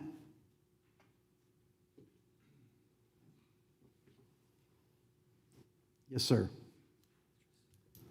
Good afternoon. Good afternoon, Mayor Norris, Vice Mayor Pontieri, members of council, City Manager McLaughlin. My name is Todd Milner, and I have the privilege of serving as president at Palm Coast Little League. First, thank you for your thoughtful discussions. I'd like to recognize James in Parks and Recreation, and Carl in Stormwater and Engineering. From my experience working with your staff, I've been impressed with their professionalism, their responsiveness, and their willingness to collaborate. They've answered questions, provided guidance, and helped us navigate the process with one shared goal: doing what's best for Palm Coast. As a father of 3 whose children play Little League, flag football, and soccer, my family experiences firsthand the impact these parks make. The recent parking lot expansion at Indian Trails is another example of this. This council's commitment to investing in the facilities that serve us today while preparing for the future. The proposed batting cages are much more than a construction project. They represent an investment in opportunity. Every day, they will give hundreds of young athletes a place to practice, develop confidence, and learn the values that youth sports teach: discipline, teamwork, resilience, and respect. They will also strengthen Palm Coast's ability to attract regional tournaments that support our local businesses and showcase our community to visiting families. Palm Coast Little League is committed to being a trusted community partner. We believe public-private partnerships succeed when they're built on communication, accountability, and follow-through. That's the standard we hold ourselves to, and it's a relationship we're committed to building with this city for years to come. We trust the expertise of city staff. We respect the process that you've established, and we're here to do whatever we can to help make this project something the community's proud of. Thank you so much for your leadership, for your partnership, and most of all, thank you for your continued investment in the children and families of Palm Coast. Thank you, sir. Yes, sir. You can pull it down to you. There you go. Good afternoon, Mayor, Vice Mayor, and City Council. My name is Carden Ramirez. I'm 12 years old, and I live here in Palm Coast. First, thank you for taking the time to listen to kids like me. I love skateboarding because it gets me outside, away from video games, and active with my friends. Earlier this summer, I went to a skateboard camp in Tampa. It showed me what a modern concrete skate park can be. It was fun, flowed really well, and there was room for everyone from beginners to experienced skaters. When I heard the city was talking about skate parks, I wanted to learn more. I learned that our current parks don't really meet today's needs. Ralph Carter Skate Park is only about 4,900 square feet, and it was built a long time ago. Wadsworth is bigger, but it's made with prefabricated ramps instead of concrete. And the city's report says many of those parts will need to be replaced. What surprised me was that the city's own research says a city should have about 10,000 square feet of concrete skate park for every 25,000 people. Palm Coast now has more than 110,000 people, which means we should have more than 44,000 square feet of concrete skate park. We're nowhere close to that today. I know some people may think Palm Coast already has skate parks. I'm thankful that we do, but our city has grown a lot. We have multiple basketball courts, tennis courts, pickleball courts, baseball fields, and playgrounds because different neighborhoods and different people need places to play. I hope skateboarding can be treated the same way. As you decide how to use these unused project funds, I hope you'll think about investing in a modern concrete skate park that can serve kids and families for many years. It's not just a skate park. It's a place where kids can exercise, build confidence, make friends, stay active, and spend time with their families. I know there are many important projects in our city, but I hope you'll remember that investing in kids is also investing in Palm Coast's future. Thank you for your time. Thank you, sir. Yes, sir. My name is Francesco Casaniga. You can pull it I'm back up. 15 years old. I just wanted to thank you this time for letting me speak to you. I just wanted to say having a bigger skate park would mean a lot for kids my age. Having parks that are too small and everyone has to take turn gets crowded and can cause many accidents. When parks are too small, bigger parks give beginners, younger kids, and more experienced riders enough room to ride safely. A new skate park wouldn't just be for skateboarders. People that ride BMX bikes, rollerblades, and other and scooters. Families can come to watch and spend time together. Palm Coast has grown into a big city, and I hope skate parks can grow with it too. Please think about making this an investment for a future of Palm Coast and kids that live here. Thank you for your time. Thank you, sir. Yes, sir. Hi, Todd Weekman. Just wanted to advocate for the skate park as well and give a couple comments on the presentation. I'm for the topic and conversation that was about moving it more central. I think that I live near Ralph Carter. It's a skate park. It's small. It feels not really well planned out, but at least a skate park, and there's one in Wadsworth. But I think for those who live in the L section, B section, they could have something more central. Was a good conversation there. I am a favor, I grew up around Team Payne's Park in Sarasota, and so I really favor what they build. The concrete lasts, it is more durable, it's smoother, it's more enjoyable, and so I agree that a modern concrete park would be a good improvement. I think with the Indian Trails and everything that's going on for baseball, and I understand just commenting on it, the safety equipment seems necessary, but the batting cage, I think of that as like a specializing, improving performance of the students or children who are playing, whereas like something like a skate park is more general. I think that is just weighing out those options, what I learned at a skate park and see the students going through and they willingly put themselves down an obstacle serves as mental toughness and formative, especially in those years when they're building bonds, and those kind of experiences are important. So I think whereas it seems like parks become more and more specialized in getting kids to the next level of collegiate sports and things like that, I think a skate park is more foundational to a child who is looking for a place to fit in, to grow and use their body, and to find community. So I personally find more value. So I just want to lay out those comments there. Thank you for your time, and God bless you. Thank you, sir. Yes, sir. Hi, my name is Judson O'Neill. I'm advocating for a concrete skate park as well, and I just wanted to agree with you, Mayor, about the location of it and kind of the distance between more northern Palm Coast and having to drive all the way to Wadsworth. And I think that a skate park towards the more north side of Palm Coast. I live in the C section. A lot of them live up in the B section, and it's, Wadsworth is like a 20-minute drive, and so it's not super convenient most nights. And I think that a skate park up there would add to the youth culture of Palm Coast, because I don't even skateboard hardly at all. I can go down maybe like one ramp, but I still find myself hanging around the skate parks a lot. And kind of what Pastor Todd was saying just a minute ago is kind of a more broad thing, baseball fields and things like that. We have a lot of parks designed for specific sports around Palm Coast, but it's like, if you're at the baseball field, it's for baseball, all these things. But a skate park, I think, brings a lot of the youth together, because you can just go there and hang out too and watch people skate and all these things. So a lot of times when I'm at the skate park, half of it's not even about skating. It's about the culture around it. I mean, there's been a Bible study going on at the skate park every Thursday this summer, different things, and it's brought a lot of different people from outside the skate community too, to utilizing the park. So I appreciate y'all's consideration and work to get us a skate park in a more convenient area of Palm Coast. Thank you. Thank you, sir. Yes, sir. Advocating for the skate park. I just want to say, with the location, the YMCA one, it would be nice, but again, it's just so far away. And I mean, I live in the C section. I have plenty of friends who live in the B and L section, and it's just too far for them.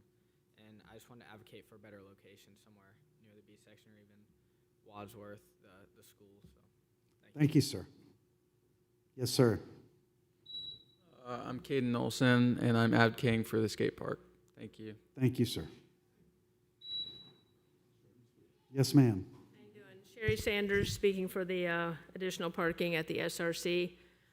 Also the safety features. I believe the skate park is also important, but I think it really needs to be investigated and done properly. Like the gentleman said, let's make sure we can build it and build it right, and maybe take the time to build pieces and parts of it so we have a really great park in a year or two. But really taking the time to invest in that and doing the research this gentleman put together. But again, when you look at the SRC and the parking issue, the SRC isn't just about pickleball and tennis. It's the dog park. It's the programs that the youth have signed up for. Over 2,600 youth the last 2 years have signed up for different programs. There's Karate Kids are there now, but it's a great facility that we can really take advantage of and also generate additional revenue. Thank you, guys. Thank you, ma'am. Anyone else for public comment? Seeing no one come forward, I'll bring it back to the dais. Any follow-ups from the council or the city manager? City manager? No, sir. Council? Just really quickly, I I got want to something. thank Palm Coast Little League for partnering with us and reaching out and letting us know about these needs, and all the advocates for the skate park. Thank you guys for hanging out all day with us and for being so respectful. You're rock stars. If it doesn't happen today, I can tell you the council is looking very hard at bringing something here as soon as we can. Okay, so hang in there. Rest of the council? Yeah, I really enjoyed hearing from some of our younger citizens. It was really encouraging to hear from some of our younger citizens. So thank you for coming in and supporting the skate park. Yeah, we may not get it right now, guys, but it's in our SAP. We made it a priority to put it in our strategic action plan. So it is on our radar now for sure. And hopefully we can get a good assessment of Frida Zama and see if that's a possible location. Anything else from the council? Yes, sir. Thank you, Mr. Mayor. Gentlemen, thank you so much for your leadership. You guys well-spoken and presented, your options very well.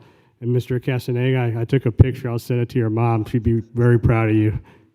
We go to church with him, so great job. Thank you. Mr. Mayor, I was just thinking, since we have the youth here today, it might be good to just inform them what is our strategic action plan, because they may not know what that is when you say that.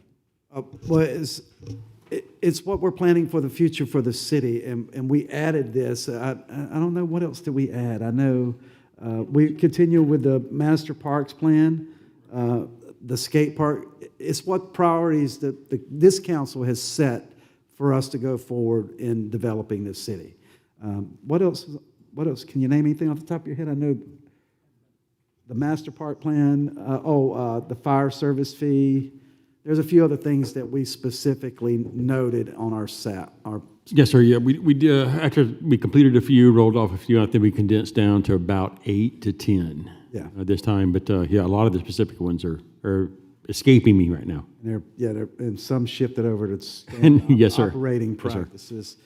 Anything else? I do, Mr. Mayor. Yep. So I just wanted to ask, since it is a part of our strategic action plan, in this budget that we talked about today, is there anything funded in regards to the skate park? Is there No, anything in sir. it? As of right now, that was unfunded. Okay. And so another portion of that is, it seems we're kind of talking about different locations and what makes sense for the city. Some people are advocating for the central location, the YMCA. But I wonder if it isn't appropriate to, for this council to maybe at a different date, but make a decision about location. And then, as we're talking about some of the fund balance and stuff like that, maybe we can get design at least funded so that we have something real that we're moving forward with that. So I don't know if anybody else has any thoughts on that, trying to move forward with this, so that it's just not kind of like something on the list of things we prioritize, but we haven't found money for, maybe moving forward with it in some way. So I guess the ask is, maybe have staff come forward with location options and then, estimates for cost of design. Does that make sense? Put out an RFP? Well, I mean, so, and what I'm talking about is, because obviously it's not part of the budget, obviously it would have to come from that fund balance money if we were going to look for that. So I guess the things we need to know is how much is it going to cost to kind of start with at least design, right? Because that's kind of the first thing. Will we have to put out an RFP for it, Carl? Yeah, I'll have to double check. I think Team Paint and even the other one might have a Sourcewell contract we could piggyback. So I'll do some digging into it. And when I come back in August, I can have that with some options and some rough costs, to see what we have. For the capital improvement presentation? Yeah, I want to say when I dug up one of them, they spent about $60,000 up front with some geotech work and some upfront design work and programming. But I'll look into it some more and let you know. I think it'd be a good thing to, that way we're at least moving forward on it. Doesn't mean it'll be built, tomorrow, but at least we're starting to get some design work. And I think also including a lot of the advocates that have been contacting us via email for the last, probably 6 months to a year in what we're looking for. The last thing I want to do is build something everybody says that's not what we were talking about. So I can show it in our park impact fee fund. So impact fees can cover half the cost. And then I'll show it as a match in there potentially, and we can go through it. And, I know we kind of going off topic slightly, but I know we talked about Grand Swamp Trail earlier today and what the status was. And so, that fund balance, that depending on the extent of how structurally damaged the boardwalk is, it could be extremely costly. It may have to get rebuilt. So that's just something to keep in mind. We'll keep pushing our structural engineer on the status of when we'll have some of his findings back. I just wanted to put that out there as potential need for those funds as another one to add to the list. 100%. I support that as well. That's a big part of our interconnectivity in the trails, and so it kind of cuts off a lot of different trails from each other. And it's used a lot. I get emails all the time about it and see social media comments about it. So, having that information for August would be great if we could. But going back to the skate park, but specifically a concrete park, right? That's what we're all Correct. I agreeing to? think that's what you do nowadays. That's the way they're done. Okay. Okay, so you got the guidance you need, Carl? Yes, I do. Thank you. All right, council, you want to adjourn for 30 minutes for lunch? 20 minutes, you 20 tell minutes. me. Let's do 20. 20 minutes, 20 minutes. Run. Oh, I got to do a forum tonight.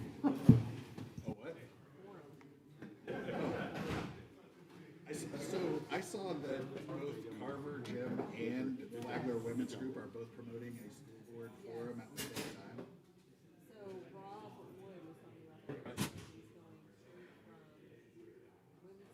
So they're going to start at Women's Club with the school board, and then when they're done, school board's going to run to Carver Gym and do that there. Yeah. Like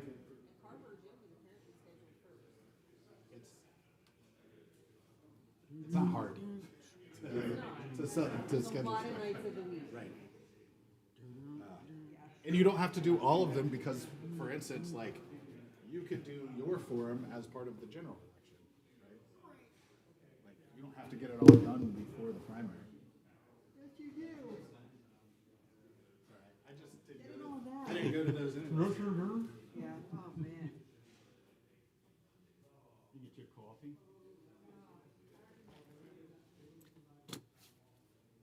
You have the Breville? A Breville?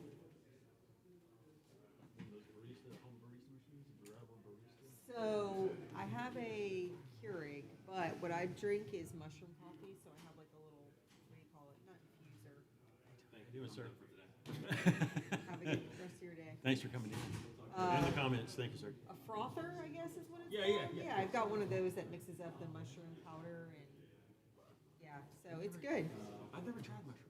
Oh, man. I love Well, coffee. don't get the generic one, like get the good stuff, and it is like hyper-focused. It's really good. I've never tried it. Yeah, it's a I'm lot. hooked on Cuban Coffee Queen out of Key West. Oh, yeah?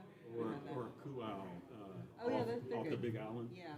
Yeah, those Yeah. two nuts No, on. I've, they make a coffee, the brand I use has a mushroom coffee and a vanilla cream. Ooh, see, that's what I use vanilla. I don't use sugar. I just use a little bit of vanilla creamer in my coffee.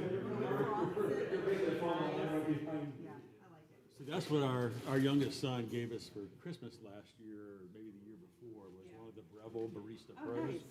And yeah, Jess is like, what's that?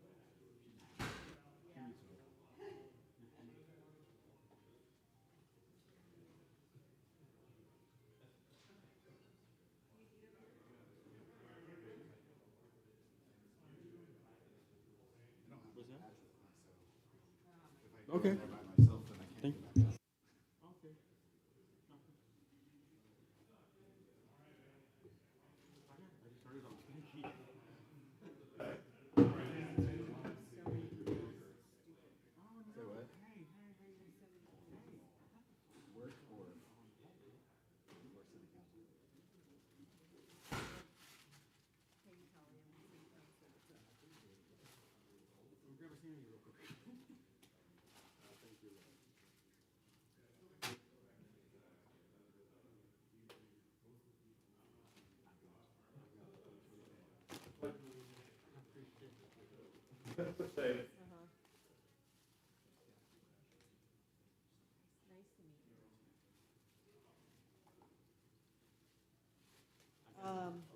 Yeah, I need to look at, what you're looking at, 'cause I honestly don't know all that. So, yes. Can you send it to my city council? Yeah. And also send me whatever citation, notice, whatever, so I can look at it. And I'll look at it later. Tomorrow, I don't know, what time is it, 8:30?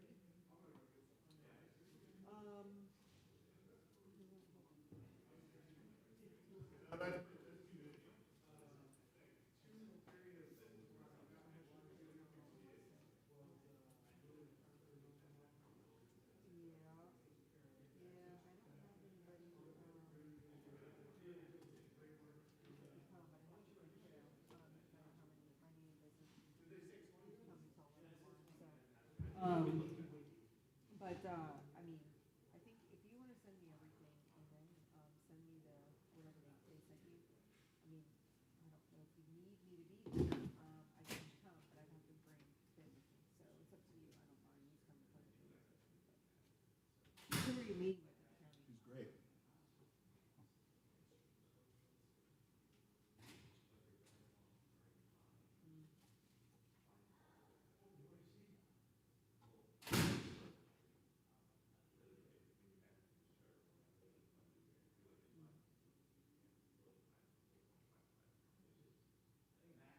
Yeah, you let me know, when you're gonna be there, okay.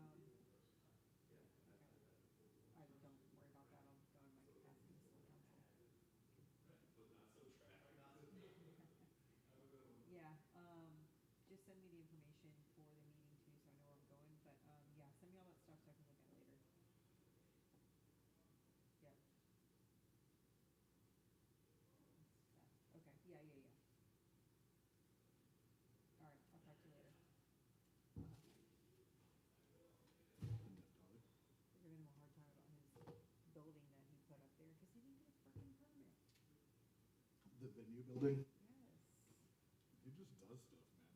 He said that he doesn't need one because of an exception in the, like a new law they passed. And I'm like, we built a giant building, we didn't. Yeah, it's a big metal building, right? Yeah, maybe you should like possibly, perhaps, sort of, kind of, maybe get a permit. And maybe like talk to someone before you do it. Correct.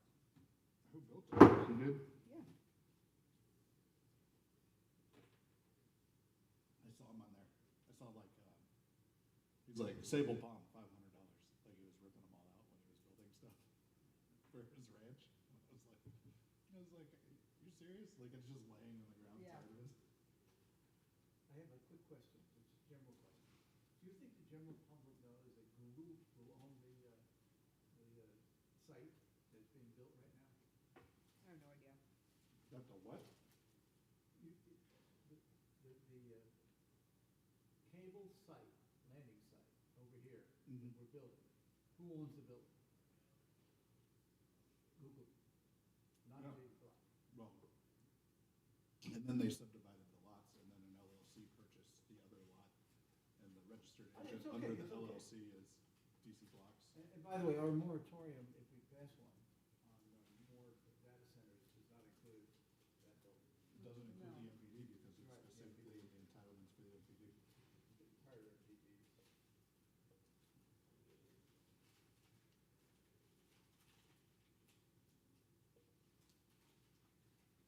Yep, 100%. I mean, there's industrial in the MPD too. So at any point, Yeah. something with industrial could go up at any point in the MPD if there's a buyer that wants it. We do need. And I certainly don't think, to be completely honest, that Douglas will give a shit about our input about what should go in there. If it's legal, he'll do it. Right. You know, even if we're like, hey, don't do that, that's bad for us. Oh, that reminds me, talk to Marcus. I just think we should be careful about taking away prerogatives of the council for the next 10 years.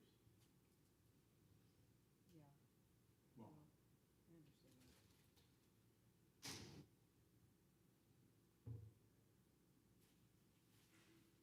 well, it's also true that specific entitlements were given that weren't part of the LDC.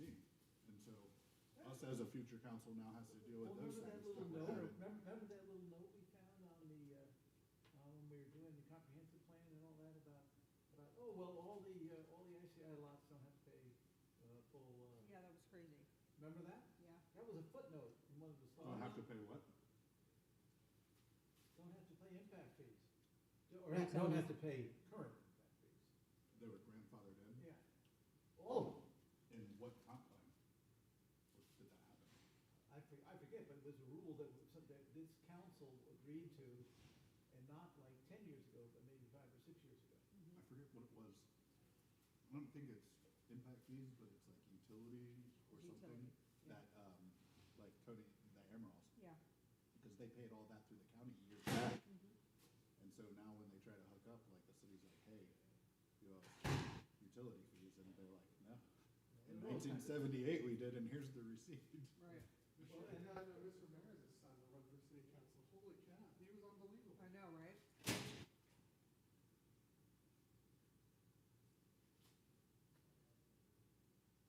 I got a bad toothache. In fact, I took some medicine here about halfway through our meeting. I don't know what happened. This morning I was brushing my teeth and I pulled something in my neck, my shoulder, the whole, like, from the nose. That's it, you're old. Yeah. The I'm base of my bedridden head, because I was brushing my teeth. all the way through my shoulder blade. Like, I can't, Oh, like, yeah, it hurts. yeah, it can happen. I mean, we're just getting old, Dave. That's a problem. I'm not gonna get old. Don't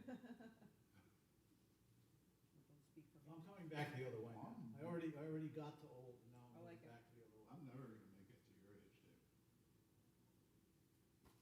There's just no way. The only thing, I'm encouraged by my grandfather, who like smoked every day of his life, drinks heavily, and he's like 93 years A old. lot of He's it's just genes. plugging A lot of it's along. genes. He eats terribly, and he's just plugging along.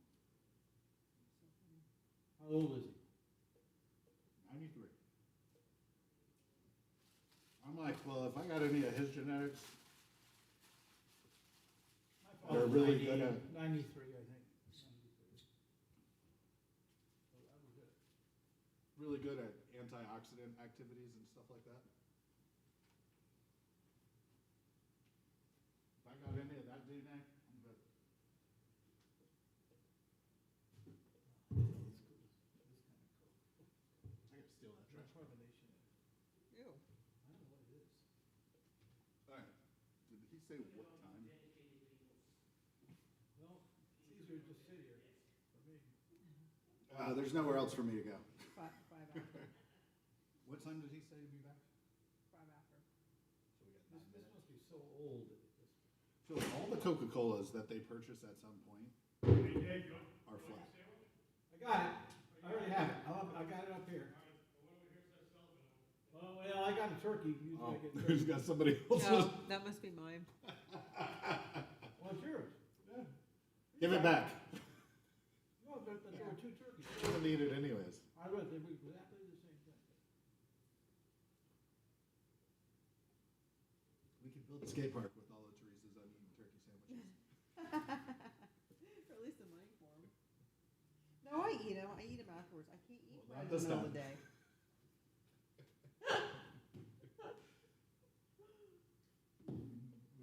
Nick just sent us something. Once again.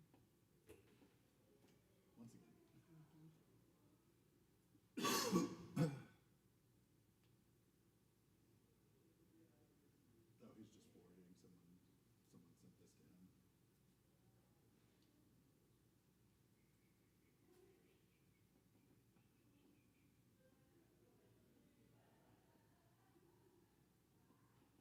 I saw some people, I think they were walking their dog, but they were doing it off leash.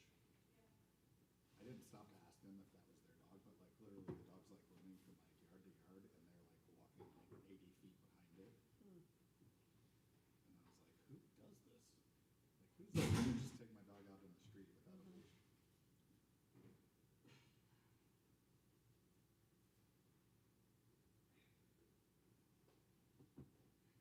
I'm way tired.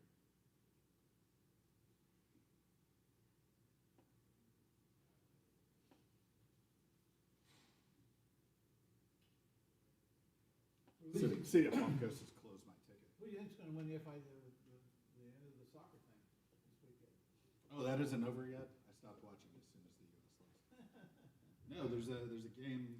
It's really good. Today games, right? is, We got England and Spain. that's tomorrow. England and Argentina are tomorrow. And Spain and France. France, that's right, tonight.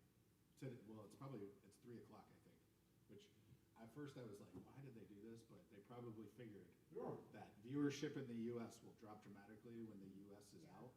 So now they're playing it at prime time Yeah, for makes Europe sense. It actually instead. makes sense. But I was like, And Africa and all of them. but here's my thing is that on the weekend they had it at like 5:45 and like 8. Oh, they had 3 games. during the day, they were doing them at like 1 and 3, and I'm like, so during the day when we're all working, we can't watch it, and then on the weekend, you're putting it at night when we could watch it during the day. They have 3 games. Even on the weekends, they have one in the afternoon. No, they haven't had 3 games though for a week, like a week and a half. Oh, now, at the end, yeah. It's been down to 102 games. It's been down to 16. It's been 2 games per day, and now it's 1 game per day. And then after that, it'll be like, I think it's Saturday or Sunday will be the finals, something like that. Be like a week almost. All right, we still got 5 minutes, right? Right at 5 minutes. Is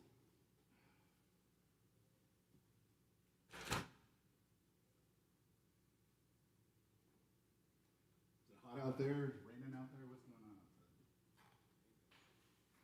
A little warm. Not too bad though. Been locked in the coal mine all morning. That's what my uncle called his job, the coal mine, his entire life. He's like, headed to the coal mine. He's a stock advisor, or financial advisor. Not that hard of Not work. necessarily but, like, the coal mine. Yeah.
Session, we're moving on to item 3, presentations, resolution 2026 approving the nuisance abatement initial assessment. Ms. Grossman.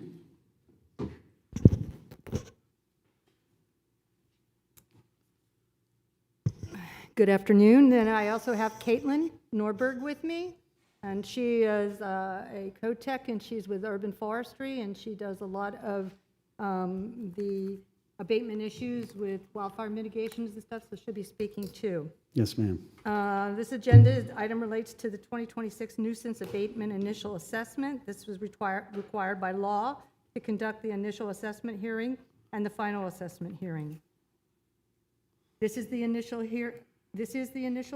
In 2010, City Council adopted an ordinance for the creation of the assessment area to authorize and imposition the nuisance abatement assessments to be included on the annual non-ad valorem tax bills sent through our county tax collector where the city abated the nuisance.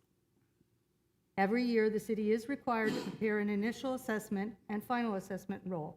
Today, the item is to present to council the initial assessment roll. After the adoption of the initial assessment resolution, payments may still be made on abatement invoices.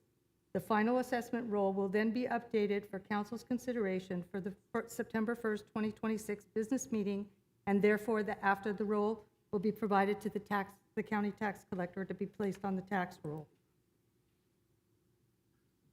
The types of nuisances and violations covered under the ordinance are wildfire mitigation, hazardous trees, unsecured structures such as house or pool. This may be a broken window or a damaged door, bulk trash for unoccupied dwellings from a move-out or eviction, and illegal dumping. An example of illegal dumping would be yard waste or accumulations of some type on unoccupied lots, which a lot of times we'll see when we go down a cul-de-sac or somewhere else. From 2021 to 2025, the city has collected $521,093.38 from the non-ad valorem nuisance abatement assessment. The total bill is greater as there are times taxes are paid in different years or the tax deed occurs. When a tax deed occurs, depending on the amount of the surplus, the city may receive, after applying in the tax deed situation, some of the amount owed. And as you can see, from 2021 to 2025.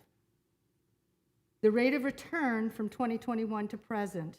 Our rate of return in 2021 was 99%, 2022, 98%, 2023, 99%, FY24, 99%, and 2025, 99%.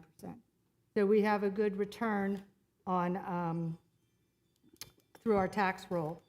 This year, from May 1st to the 30th of April, the total balance was $314,245. That was 846 invoices.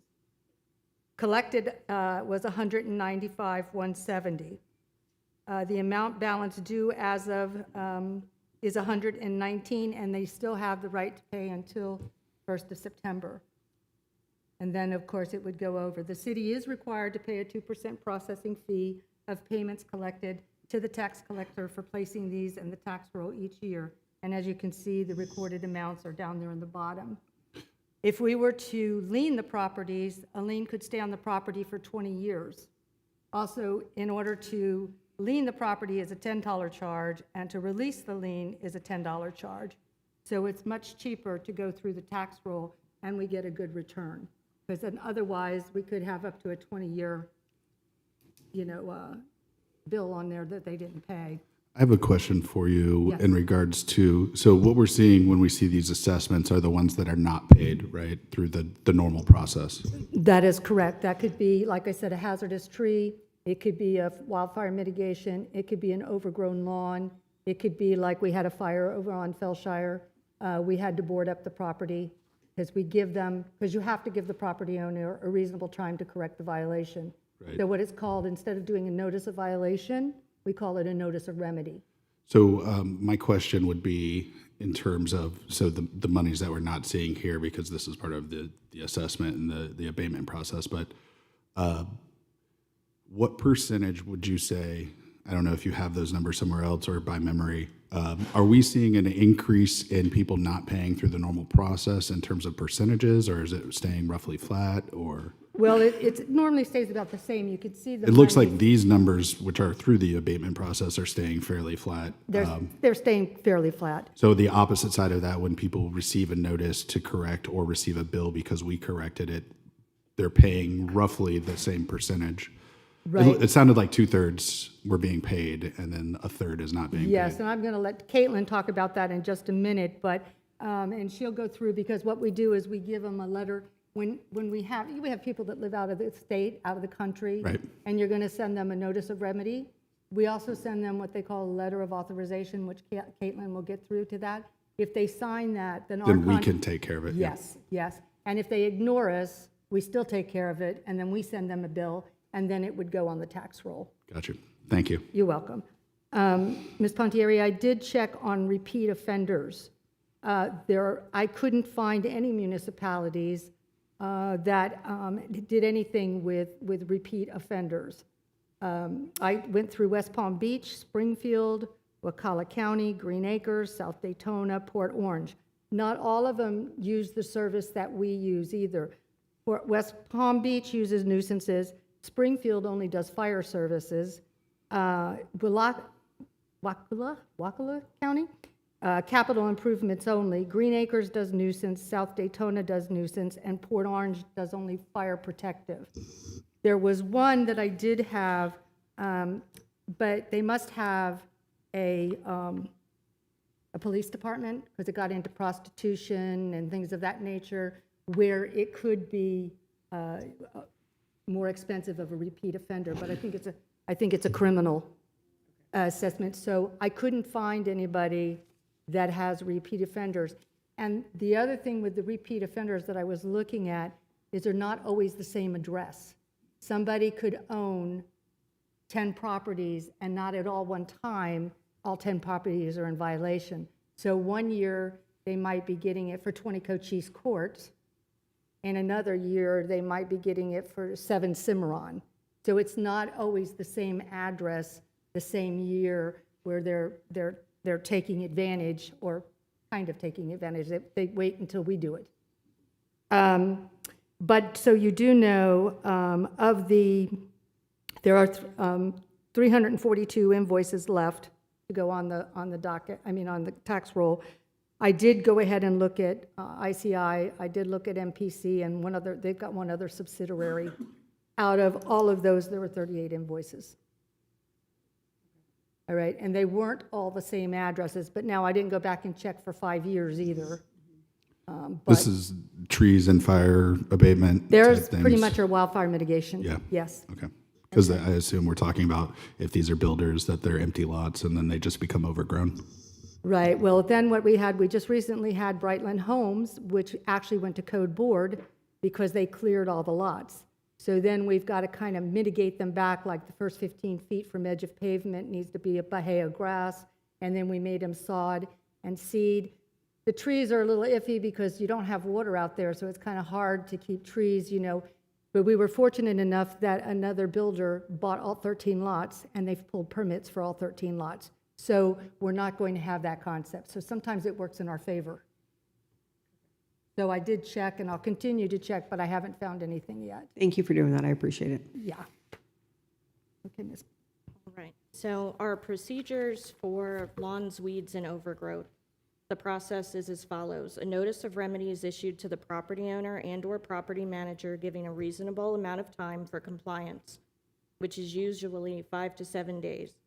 At the end of the reasonable time period, if not in compliance, the city schedules the work with the city's contractor to perform the work. An invoice is then generated after the work is completed and sent to the property owner. It includes a $100 administrative fee, and this fee is to cover hard costs to process this procedure. If the invoice goes unpaid, staff adds it to the non-ad valorem assessment, which gives the property owner several more opportunities to pay prior to it being placed on the tax roll.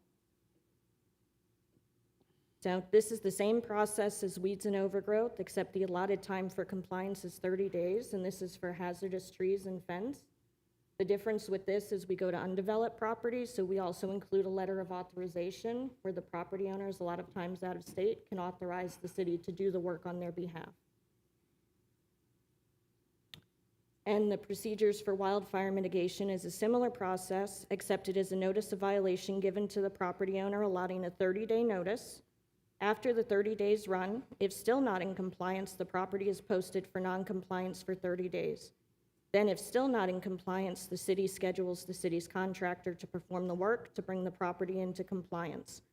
The invoice is then generated to include the cost of the work performed along with a $100 administrative fee. If the invoice goes unpaid, staff adds it to the non-ad valorem assessment, which gives the property owner several more opportunities to pay.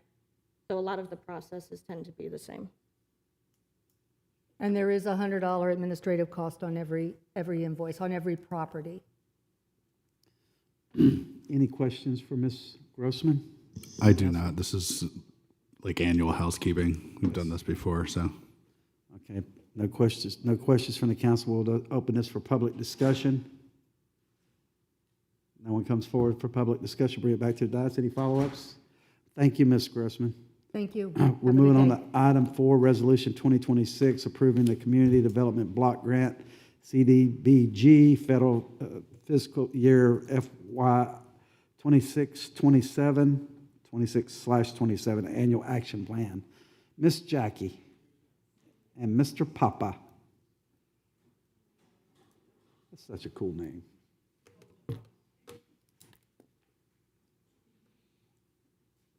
Yes, ma'am.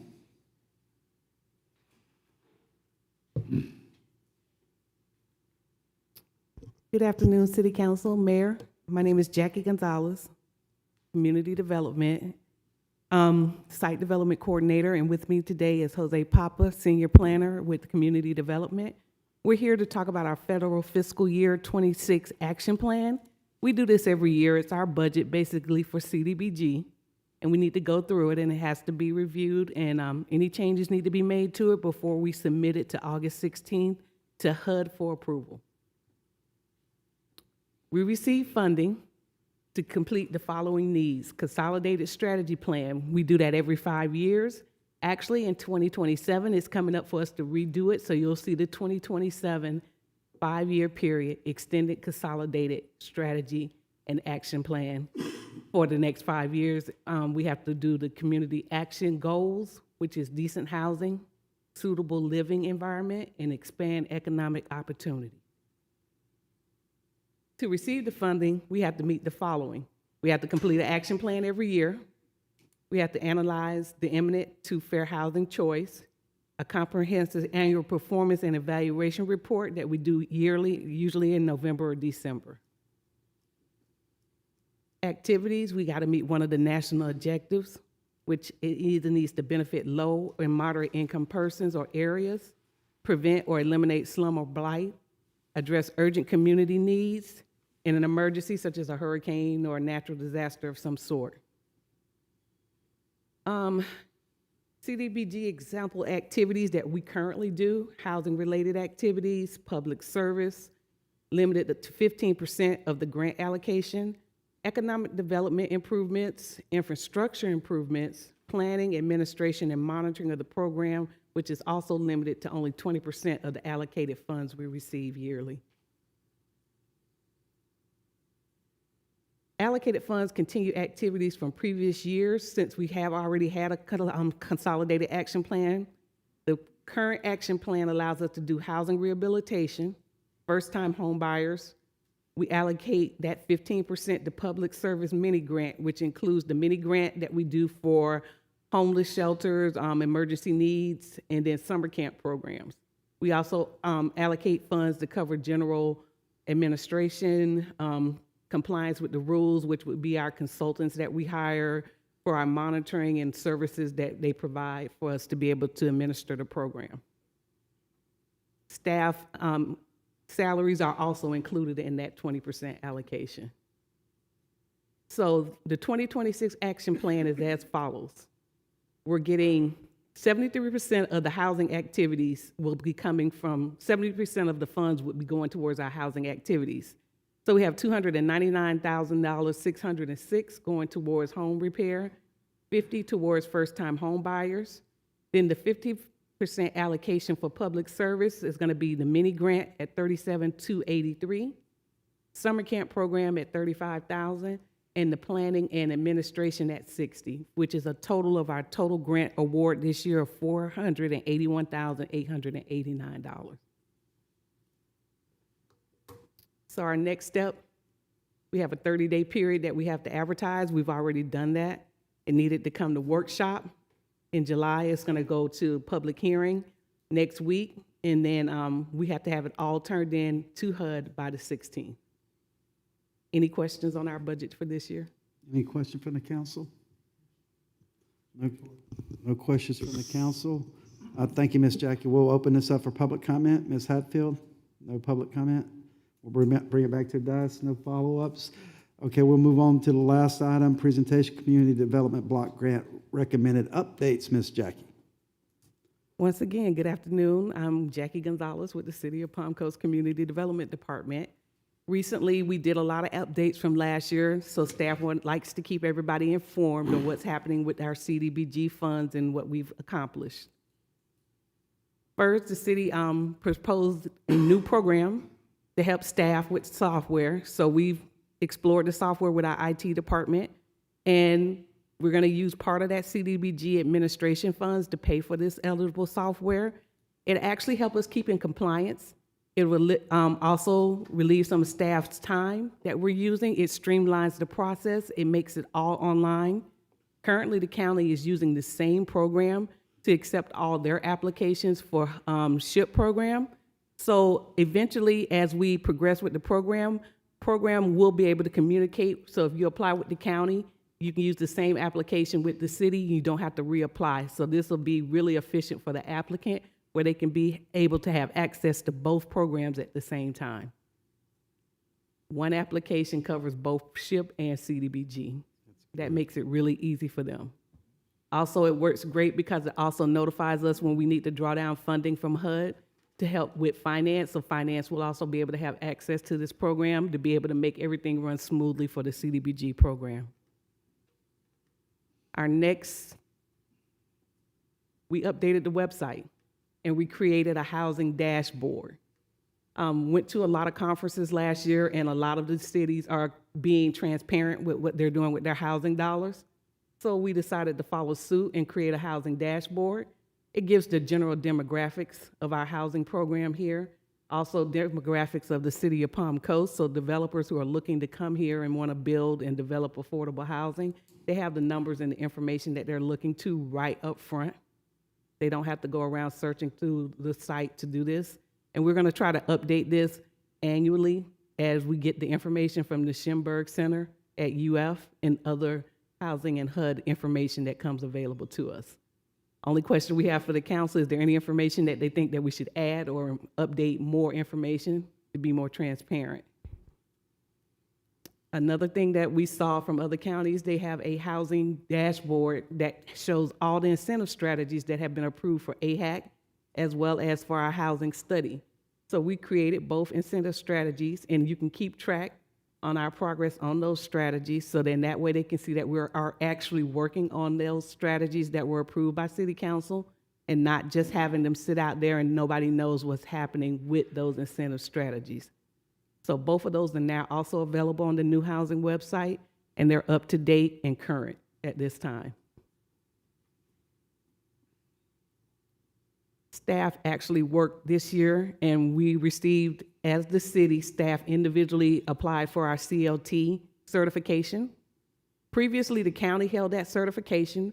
One of their employees, Ms. Devery, actually was the one that held it for our county.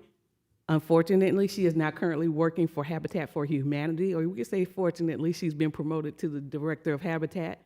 So someone in the city needed to step up, or in the county, to take the test, and I did. We passed the test, so we are now certified as a CLT. And this year, at the Housing Summit, we were invited to sit with the summit as a panelist for CLT. So we will be there to explore and expand our knowledge. A CLT is a community land trust. That's where we will act as a government agency if these community land trusts want to come into our city. And we are the reviewing party to make sure that they're in compliance and that they meet the regulatory guidelines necessary for the Florida Housing Coalition. We also, this year, we have our annual meeting with HUD with all the updates. A lot of new information was passed on to us. A lot of new direction from HUD coming on the federal level in regards to monitoring.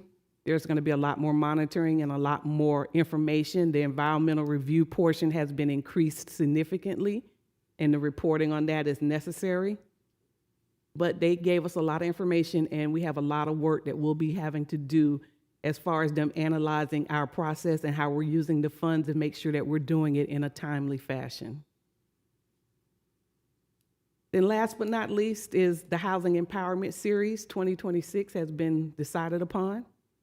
And we're going to push this out with all the new topics that we're talking about and a lot more educational tools about helping young people do credit budget recommendations. Let's talk about how you're spending your tax return in order to help you look out as far as housing goals and different topics that I think would be more interesting for people. We offer these classes on a Saturday. We actually have one this Saturday from 9 to 12 at the Southern Recreation Center. So anybody is welcome to come out. It's for free from 9 to 11. From 9 to 10, we have the class. And then from 11 to 1, we offer free counseling services. We offer free credit review. We offer foreclosure prevention. And we do all this one-on-one with our applicants. So they can come out. Even if you're not an applicant and you have questions, feel free to come out and we'll handle any questions you have. Jackie, are we pushing this out with our weekly update through our communications and marketing team? We will. I didn't want to push it out just yet until I showed it to council, make sure everything was okay with it. And then I'm going to start pushing it out tomorrow, and it'll be posted with social media posts. It'll also be on our city webpage on the front, opportunities that they have to come out. Yeah, because these are a lot of the same topics that were when we had the housing fair at the community center. There was a lot of those topics that you're covering were questions from a lot of our residents. So thank you for doing that. No problem. Any other questions from the council? No questions, but thank you for the presentation. I'm really glad to see that it can be done with one application now.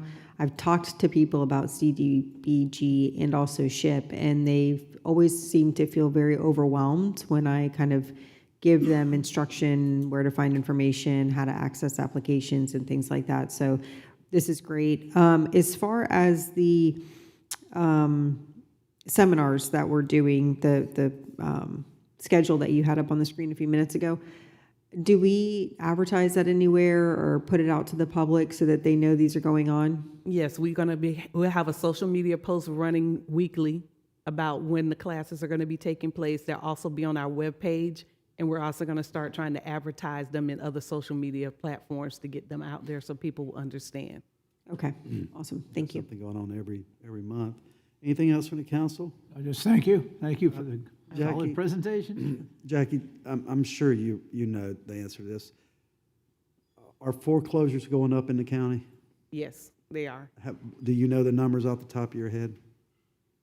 Currently, I have 26 applicants that I'm working with on foreclosure. Yeah.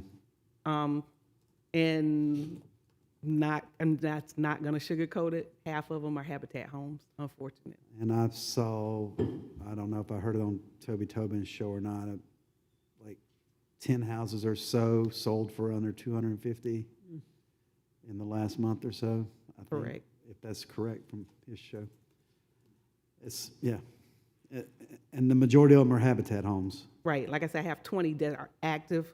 Wow. Over 20, but that's who we're working with. But totally in our inventory and from inquiries, there are probably about 60 or 70 homes that are currently going through foreclosure proceedings. The ones we're actively working with, we're negotiating with their mortgage companies, trying to help them get out of foreclosure and do foreclosure prevention and consolidation for them. Do you happen to know the root cause? Is there a majority? There's really no root cause. It's all over the place, it's scattered, you know, transient, whatever they're doing, okay. A lot of them is just interest rates. Interest rates killed. They're They doing a lot of adjustable mortgages. They got into an ARM and it didn't work out for them? Yeah. Correct. Yeah, that's why you'd never do an ARM. If there's nothing else from the council, Ms. Hatfield, you got anything? Open it up for public comment? No public comment, bring it back to the dais. Any final follow-ups? Thank you, Ms. Jackie, thank you, Mr. Papa, even though you just sat there and you didn't do anything, but thank you anyway. We're going to move on to item F, our final public comment. Ms. Hatfield, you got anything to say, final public comment? Okay, we're moving on from public comment, we're closing that. Matters not on the agenda from the city council. Councilman Gambaro. Thank you, Mr. Mayor. Only question I had was really for the city manager. I know last week we asked for kind of feedback on the three-way stop at Royal Palms Town Center and then Old Kings Town Center. I saw there was one accident, I guess, over the weekend at that location. But have you been able to get any sort of data feedback from those two intersections? No, sir, not yet. It is still out to staff, though, so I'll do a question as to where we are on that. My sense is that it's flowing a lot better, but, I don't go through it all the time. I drive through there both ways in my route to work. Oh, here we go.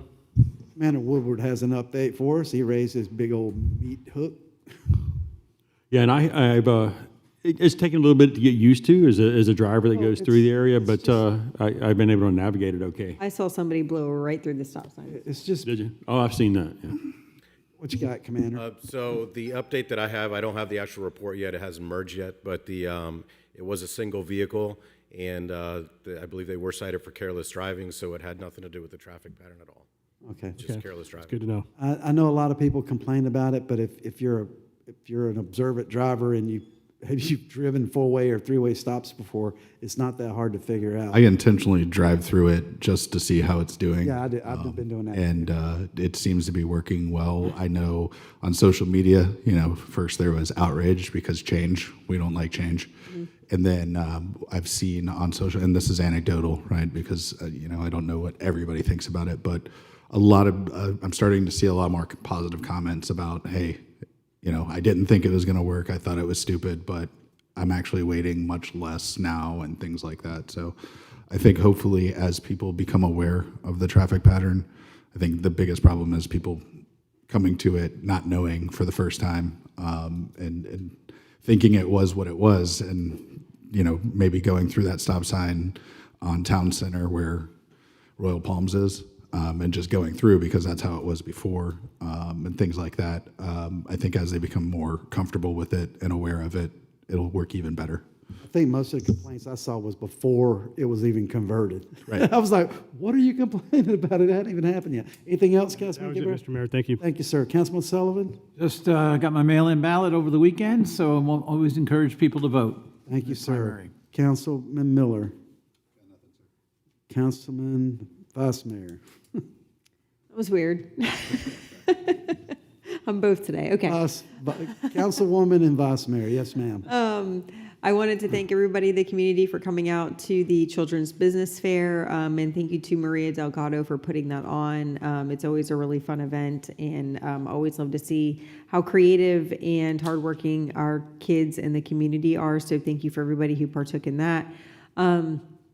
We do have on Friday the Tortugas game. So it's Palm Coast takes over the ballpark. We have some ticket specials running. I believe they're still running. So definitely, I know it's on our Facebook page. I'm pretty sure there's some YouTube videos, some promo videos out there. Very good looking actors in that video. Who didn't have cue cards, and boy, did it show. It was fun. Yeah, no, it was fun. So anyways, that's Friday night. Hope to see everybody out there. I think it's going to be a really good time. And otherwise, I hope everybody has a good, safe week. Thank you. I really don't have anything. Today is an anniversary for me, though. It was 38 years ago today that I entered active duty as a private E1 in the United States Army in 1988. 24 years, 2 months, 17 days later, I retired, and now I'm almost 14 years retired now. So that's pretty good, being able to retire when you're 43. Mr. Attorney Man, you got anything? No, sir. Got anything, City Manager? No, sir, nothing else. Motion to adjourn. Great.